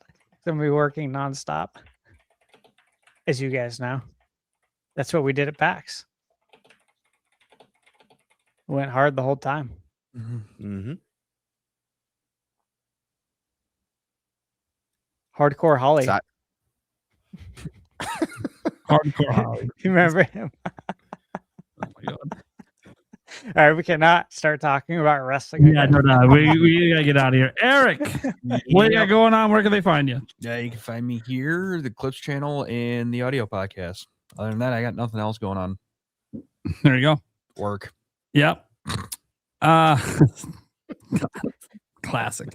All right, so guys, I'm Nintendo Prime. You guys know what's up. I cover news every single day or most days. I know this week I kind of had like a 3 or 4 day break in there where there was no video. I had some streams, but just some sorting out with the fam towards the end of the school year, right? Just lots of stuff going on with finals and having to be a dad and help the kids. Have a kid dealing with high school finals for the first time. That can always be rough. So spent a lot of time having to help the fam out this week. Plus, it was my son who almost died birthday.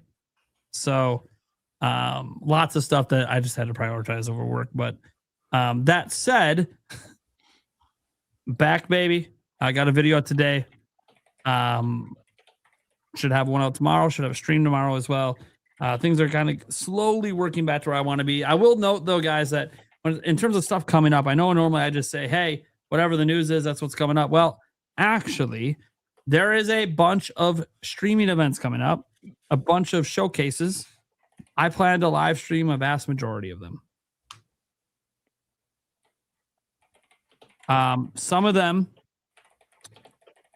there are certain days where like the showcases I care about, like there's like one at like noon and the next one's not till 5. Probably just stream all the way through. Just screw it.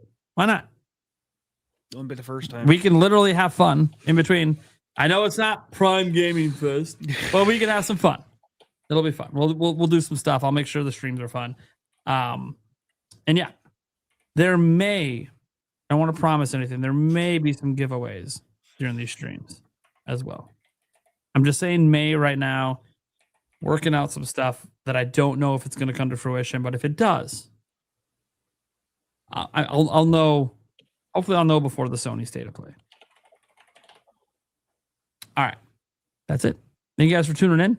We'll catch you same time next week. We currently do not have... Wait, no, next week I think we do have a guest. It's the week after. No, next week we don't have a guest scheduled right now. That may or may not change. If you guys know, when we were advertising the show, Switchforce was originally supposed to be on this episode, but he informed me for the show that he couldn't make it. But one of the other dates that he was talking to me about before was next week's date. So I did ask him, if he wanted to reschedule for next week. So he might be the guest next week. We'll see. And I'll keep on him so he doesn't forget. But I don't know yet because he's in bed. So I sent him the message and I'll find out tomorrow. Yeah, that's what I got for you guys. Thanks for tuning in. Catch you same time next week. Good weekend.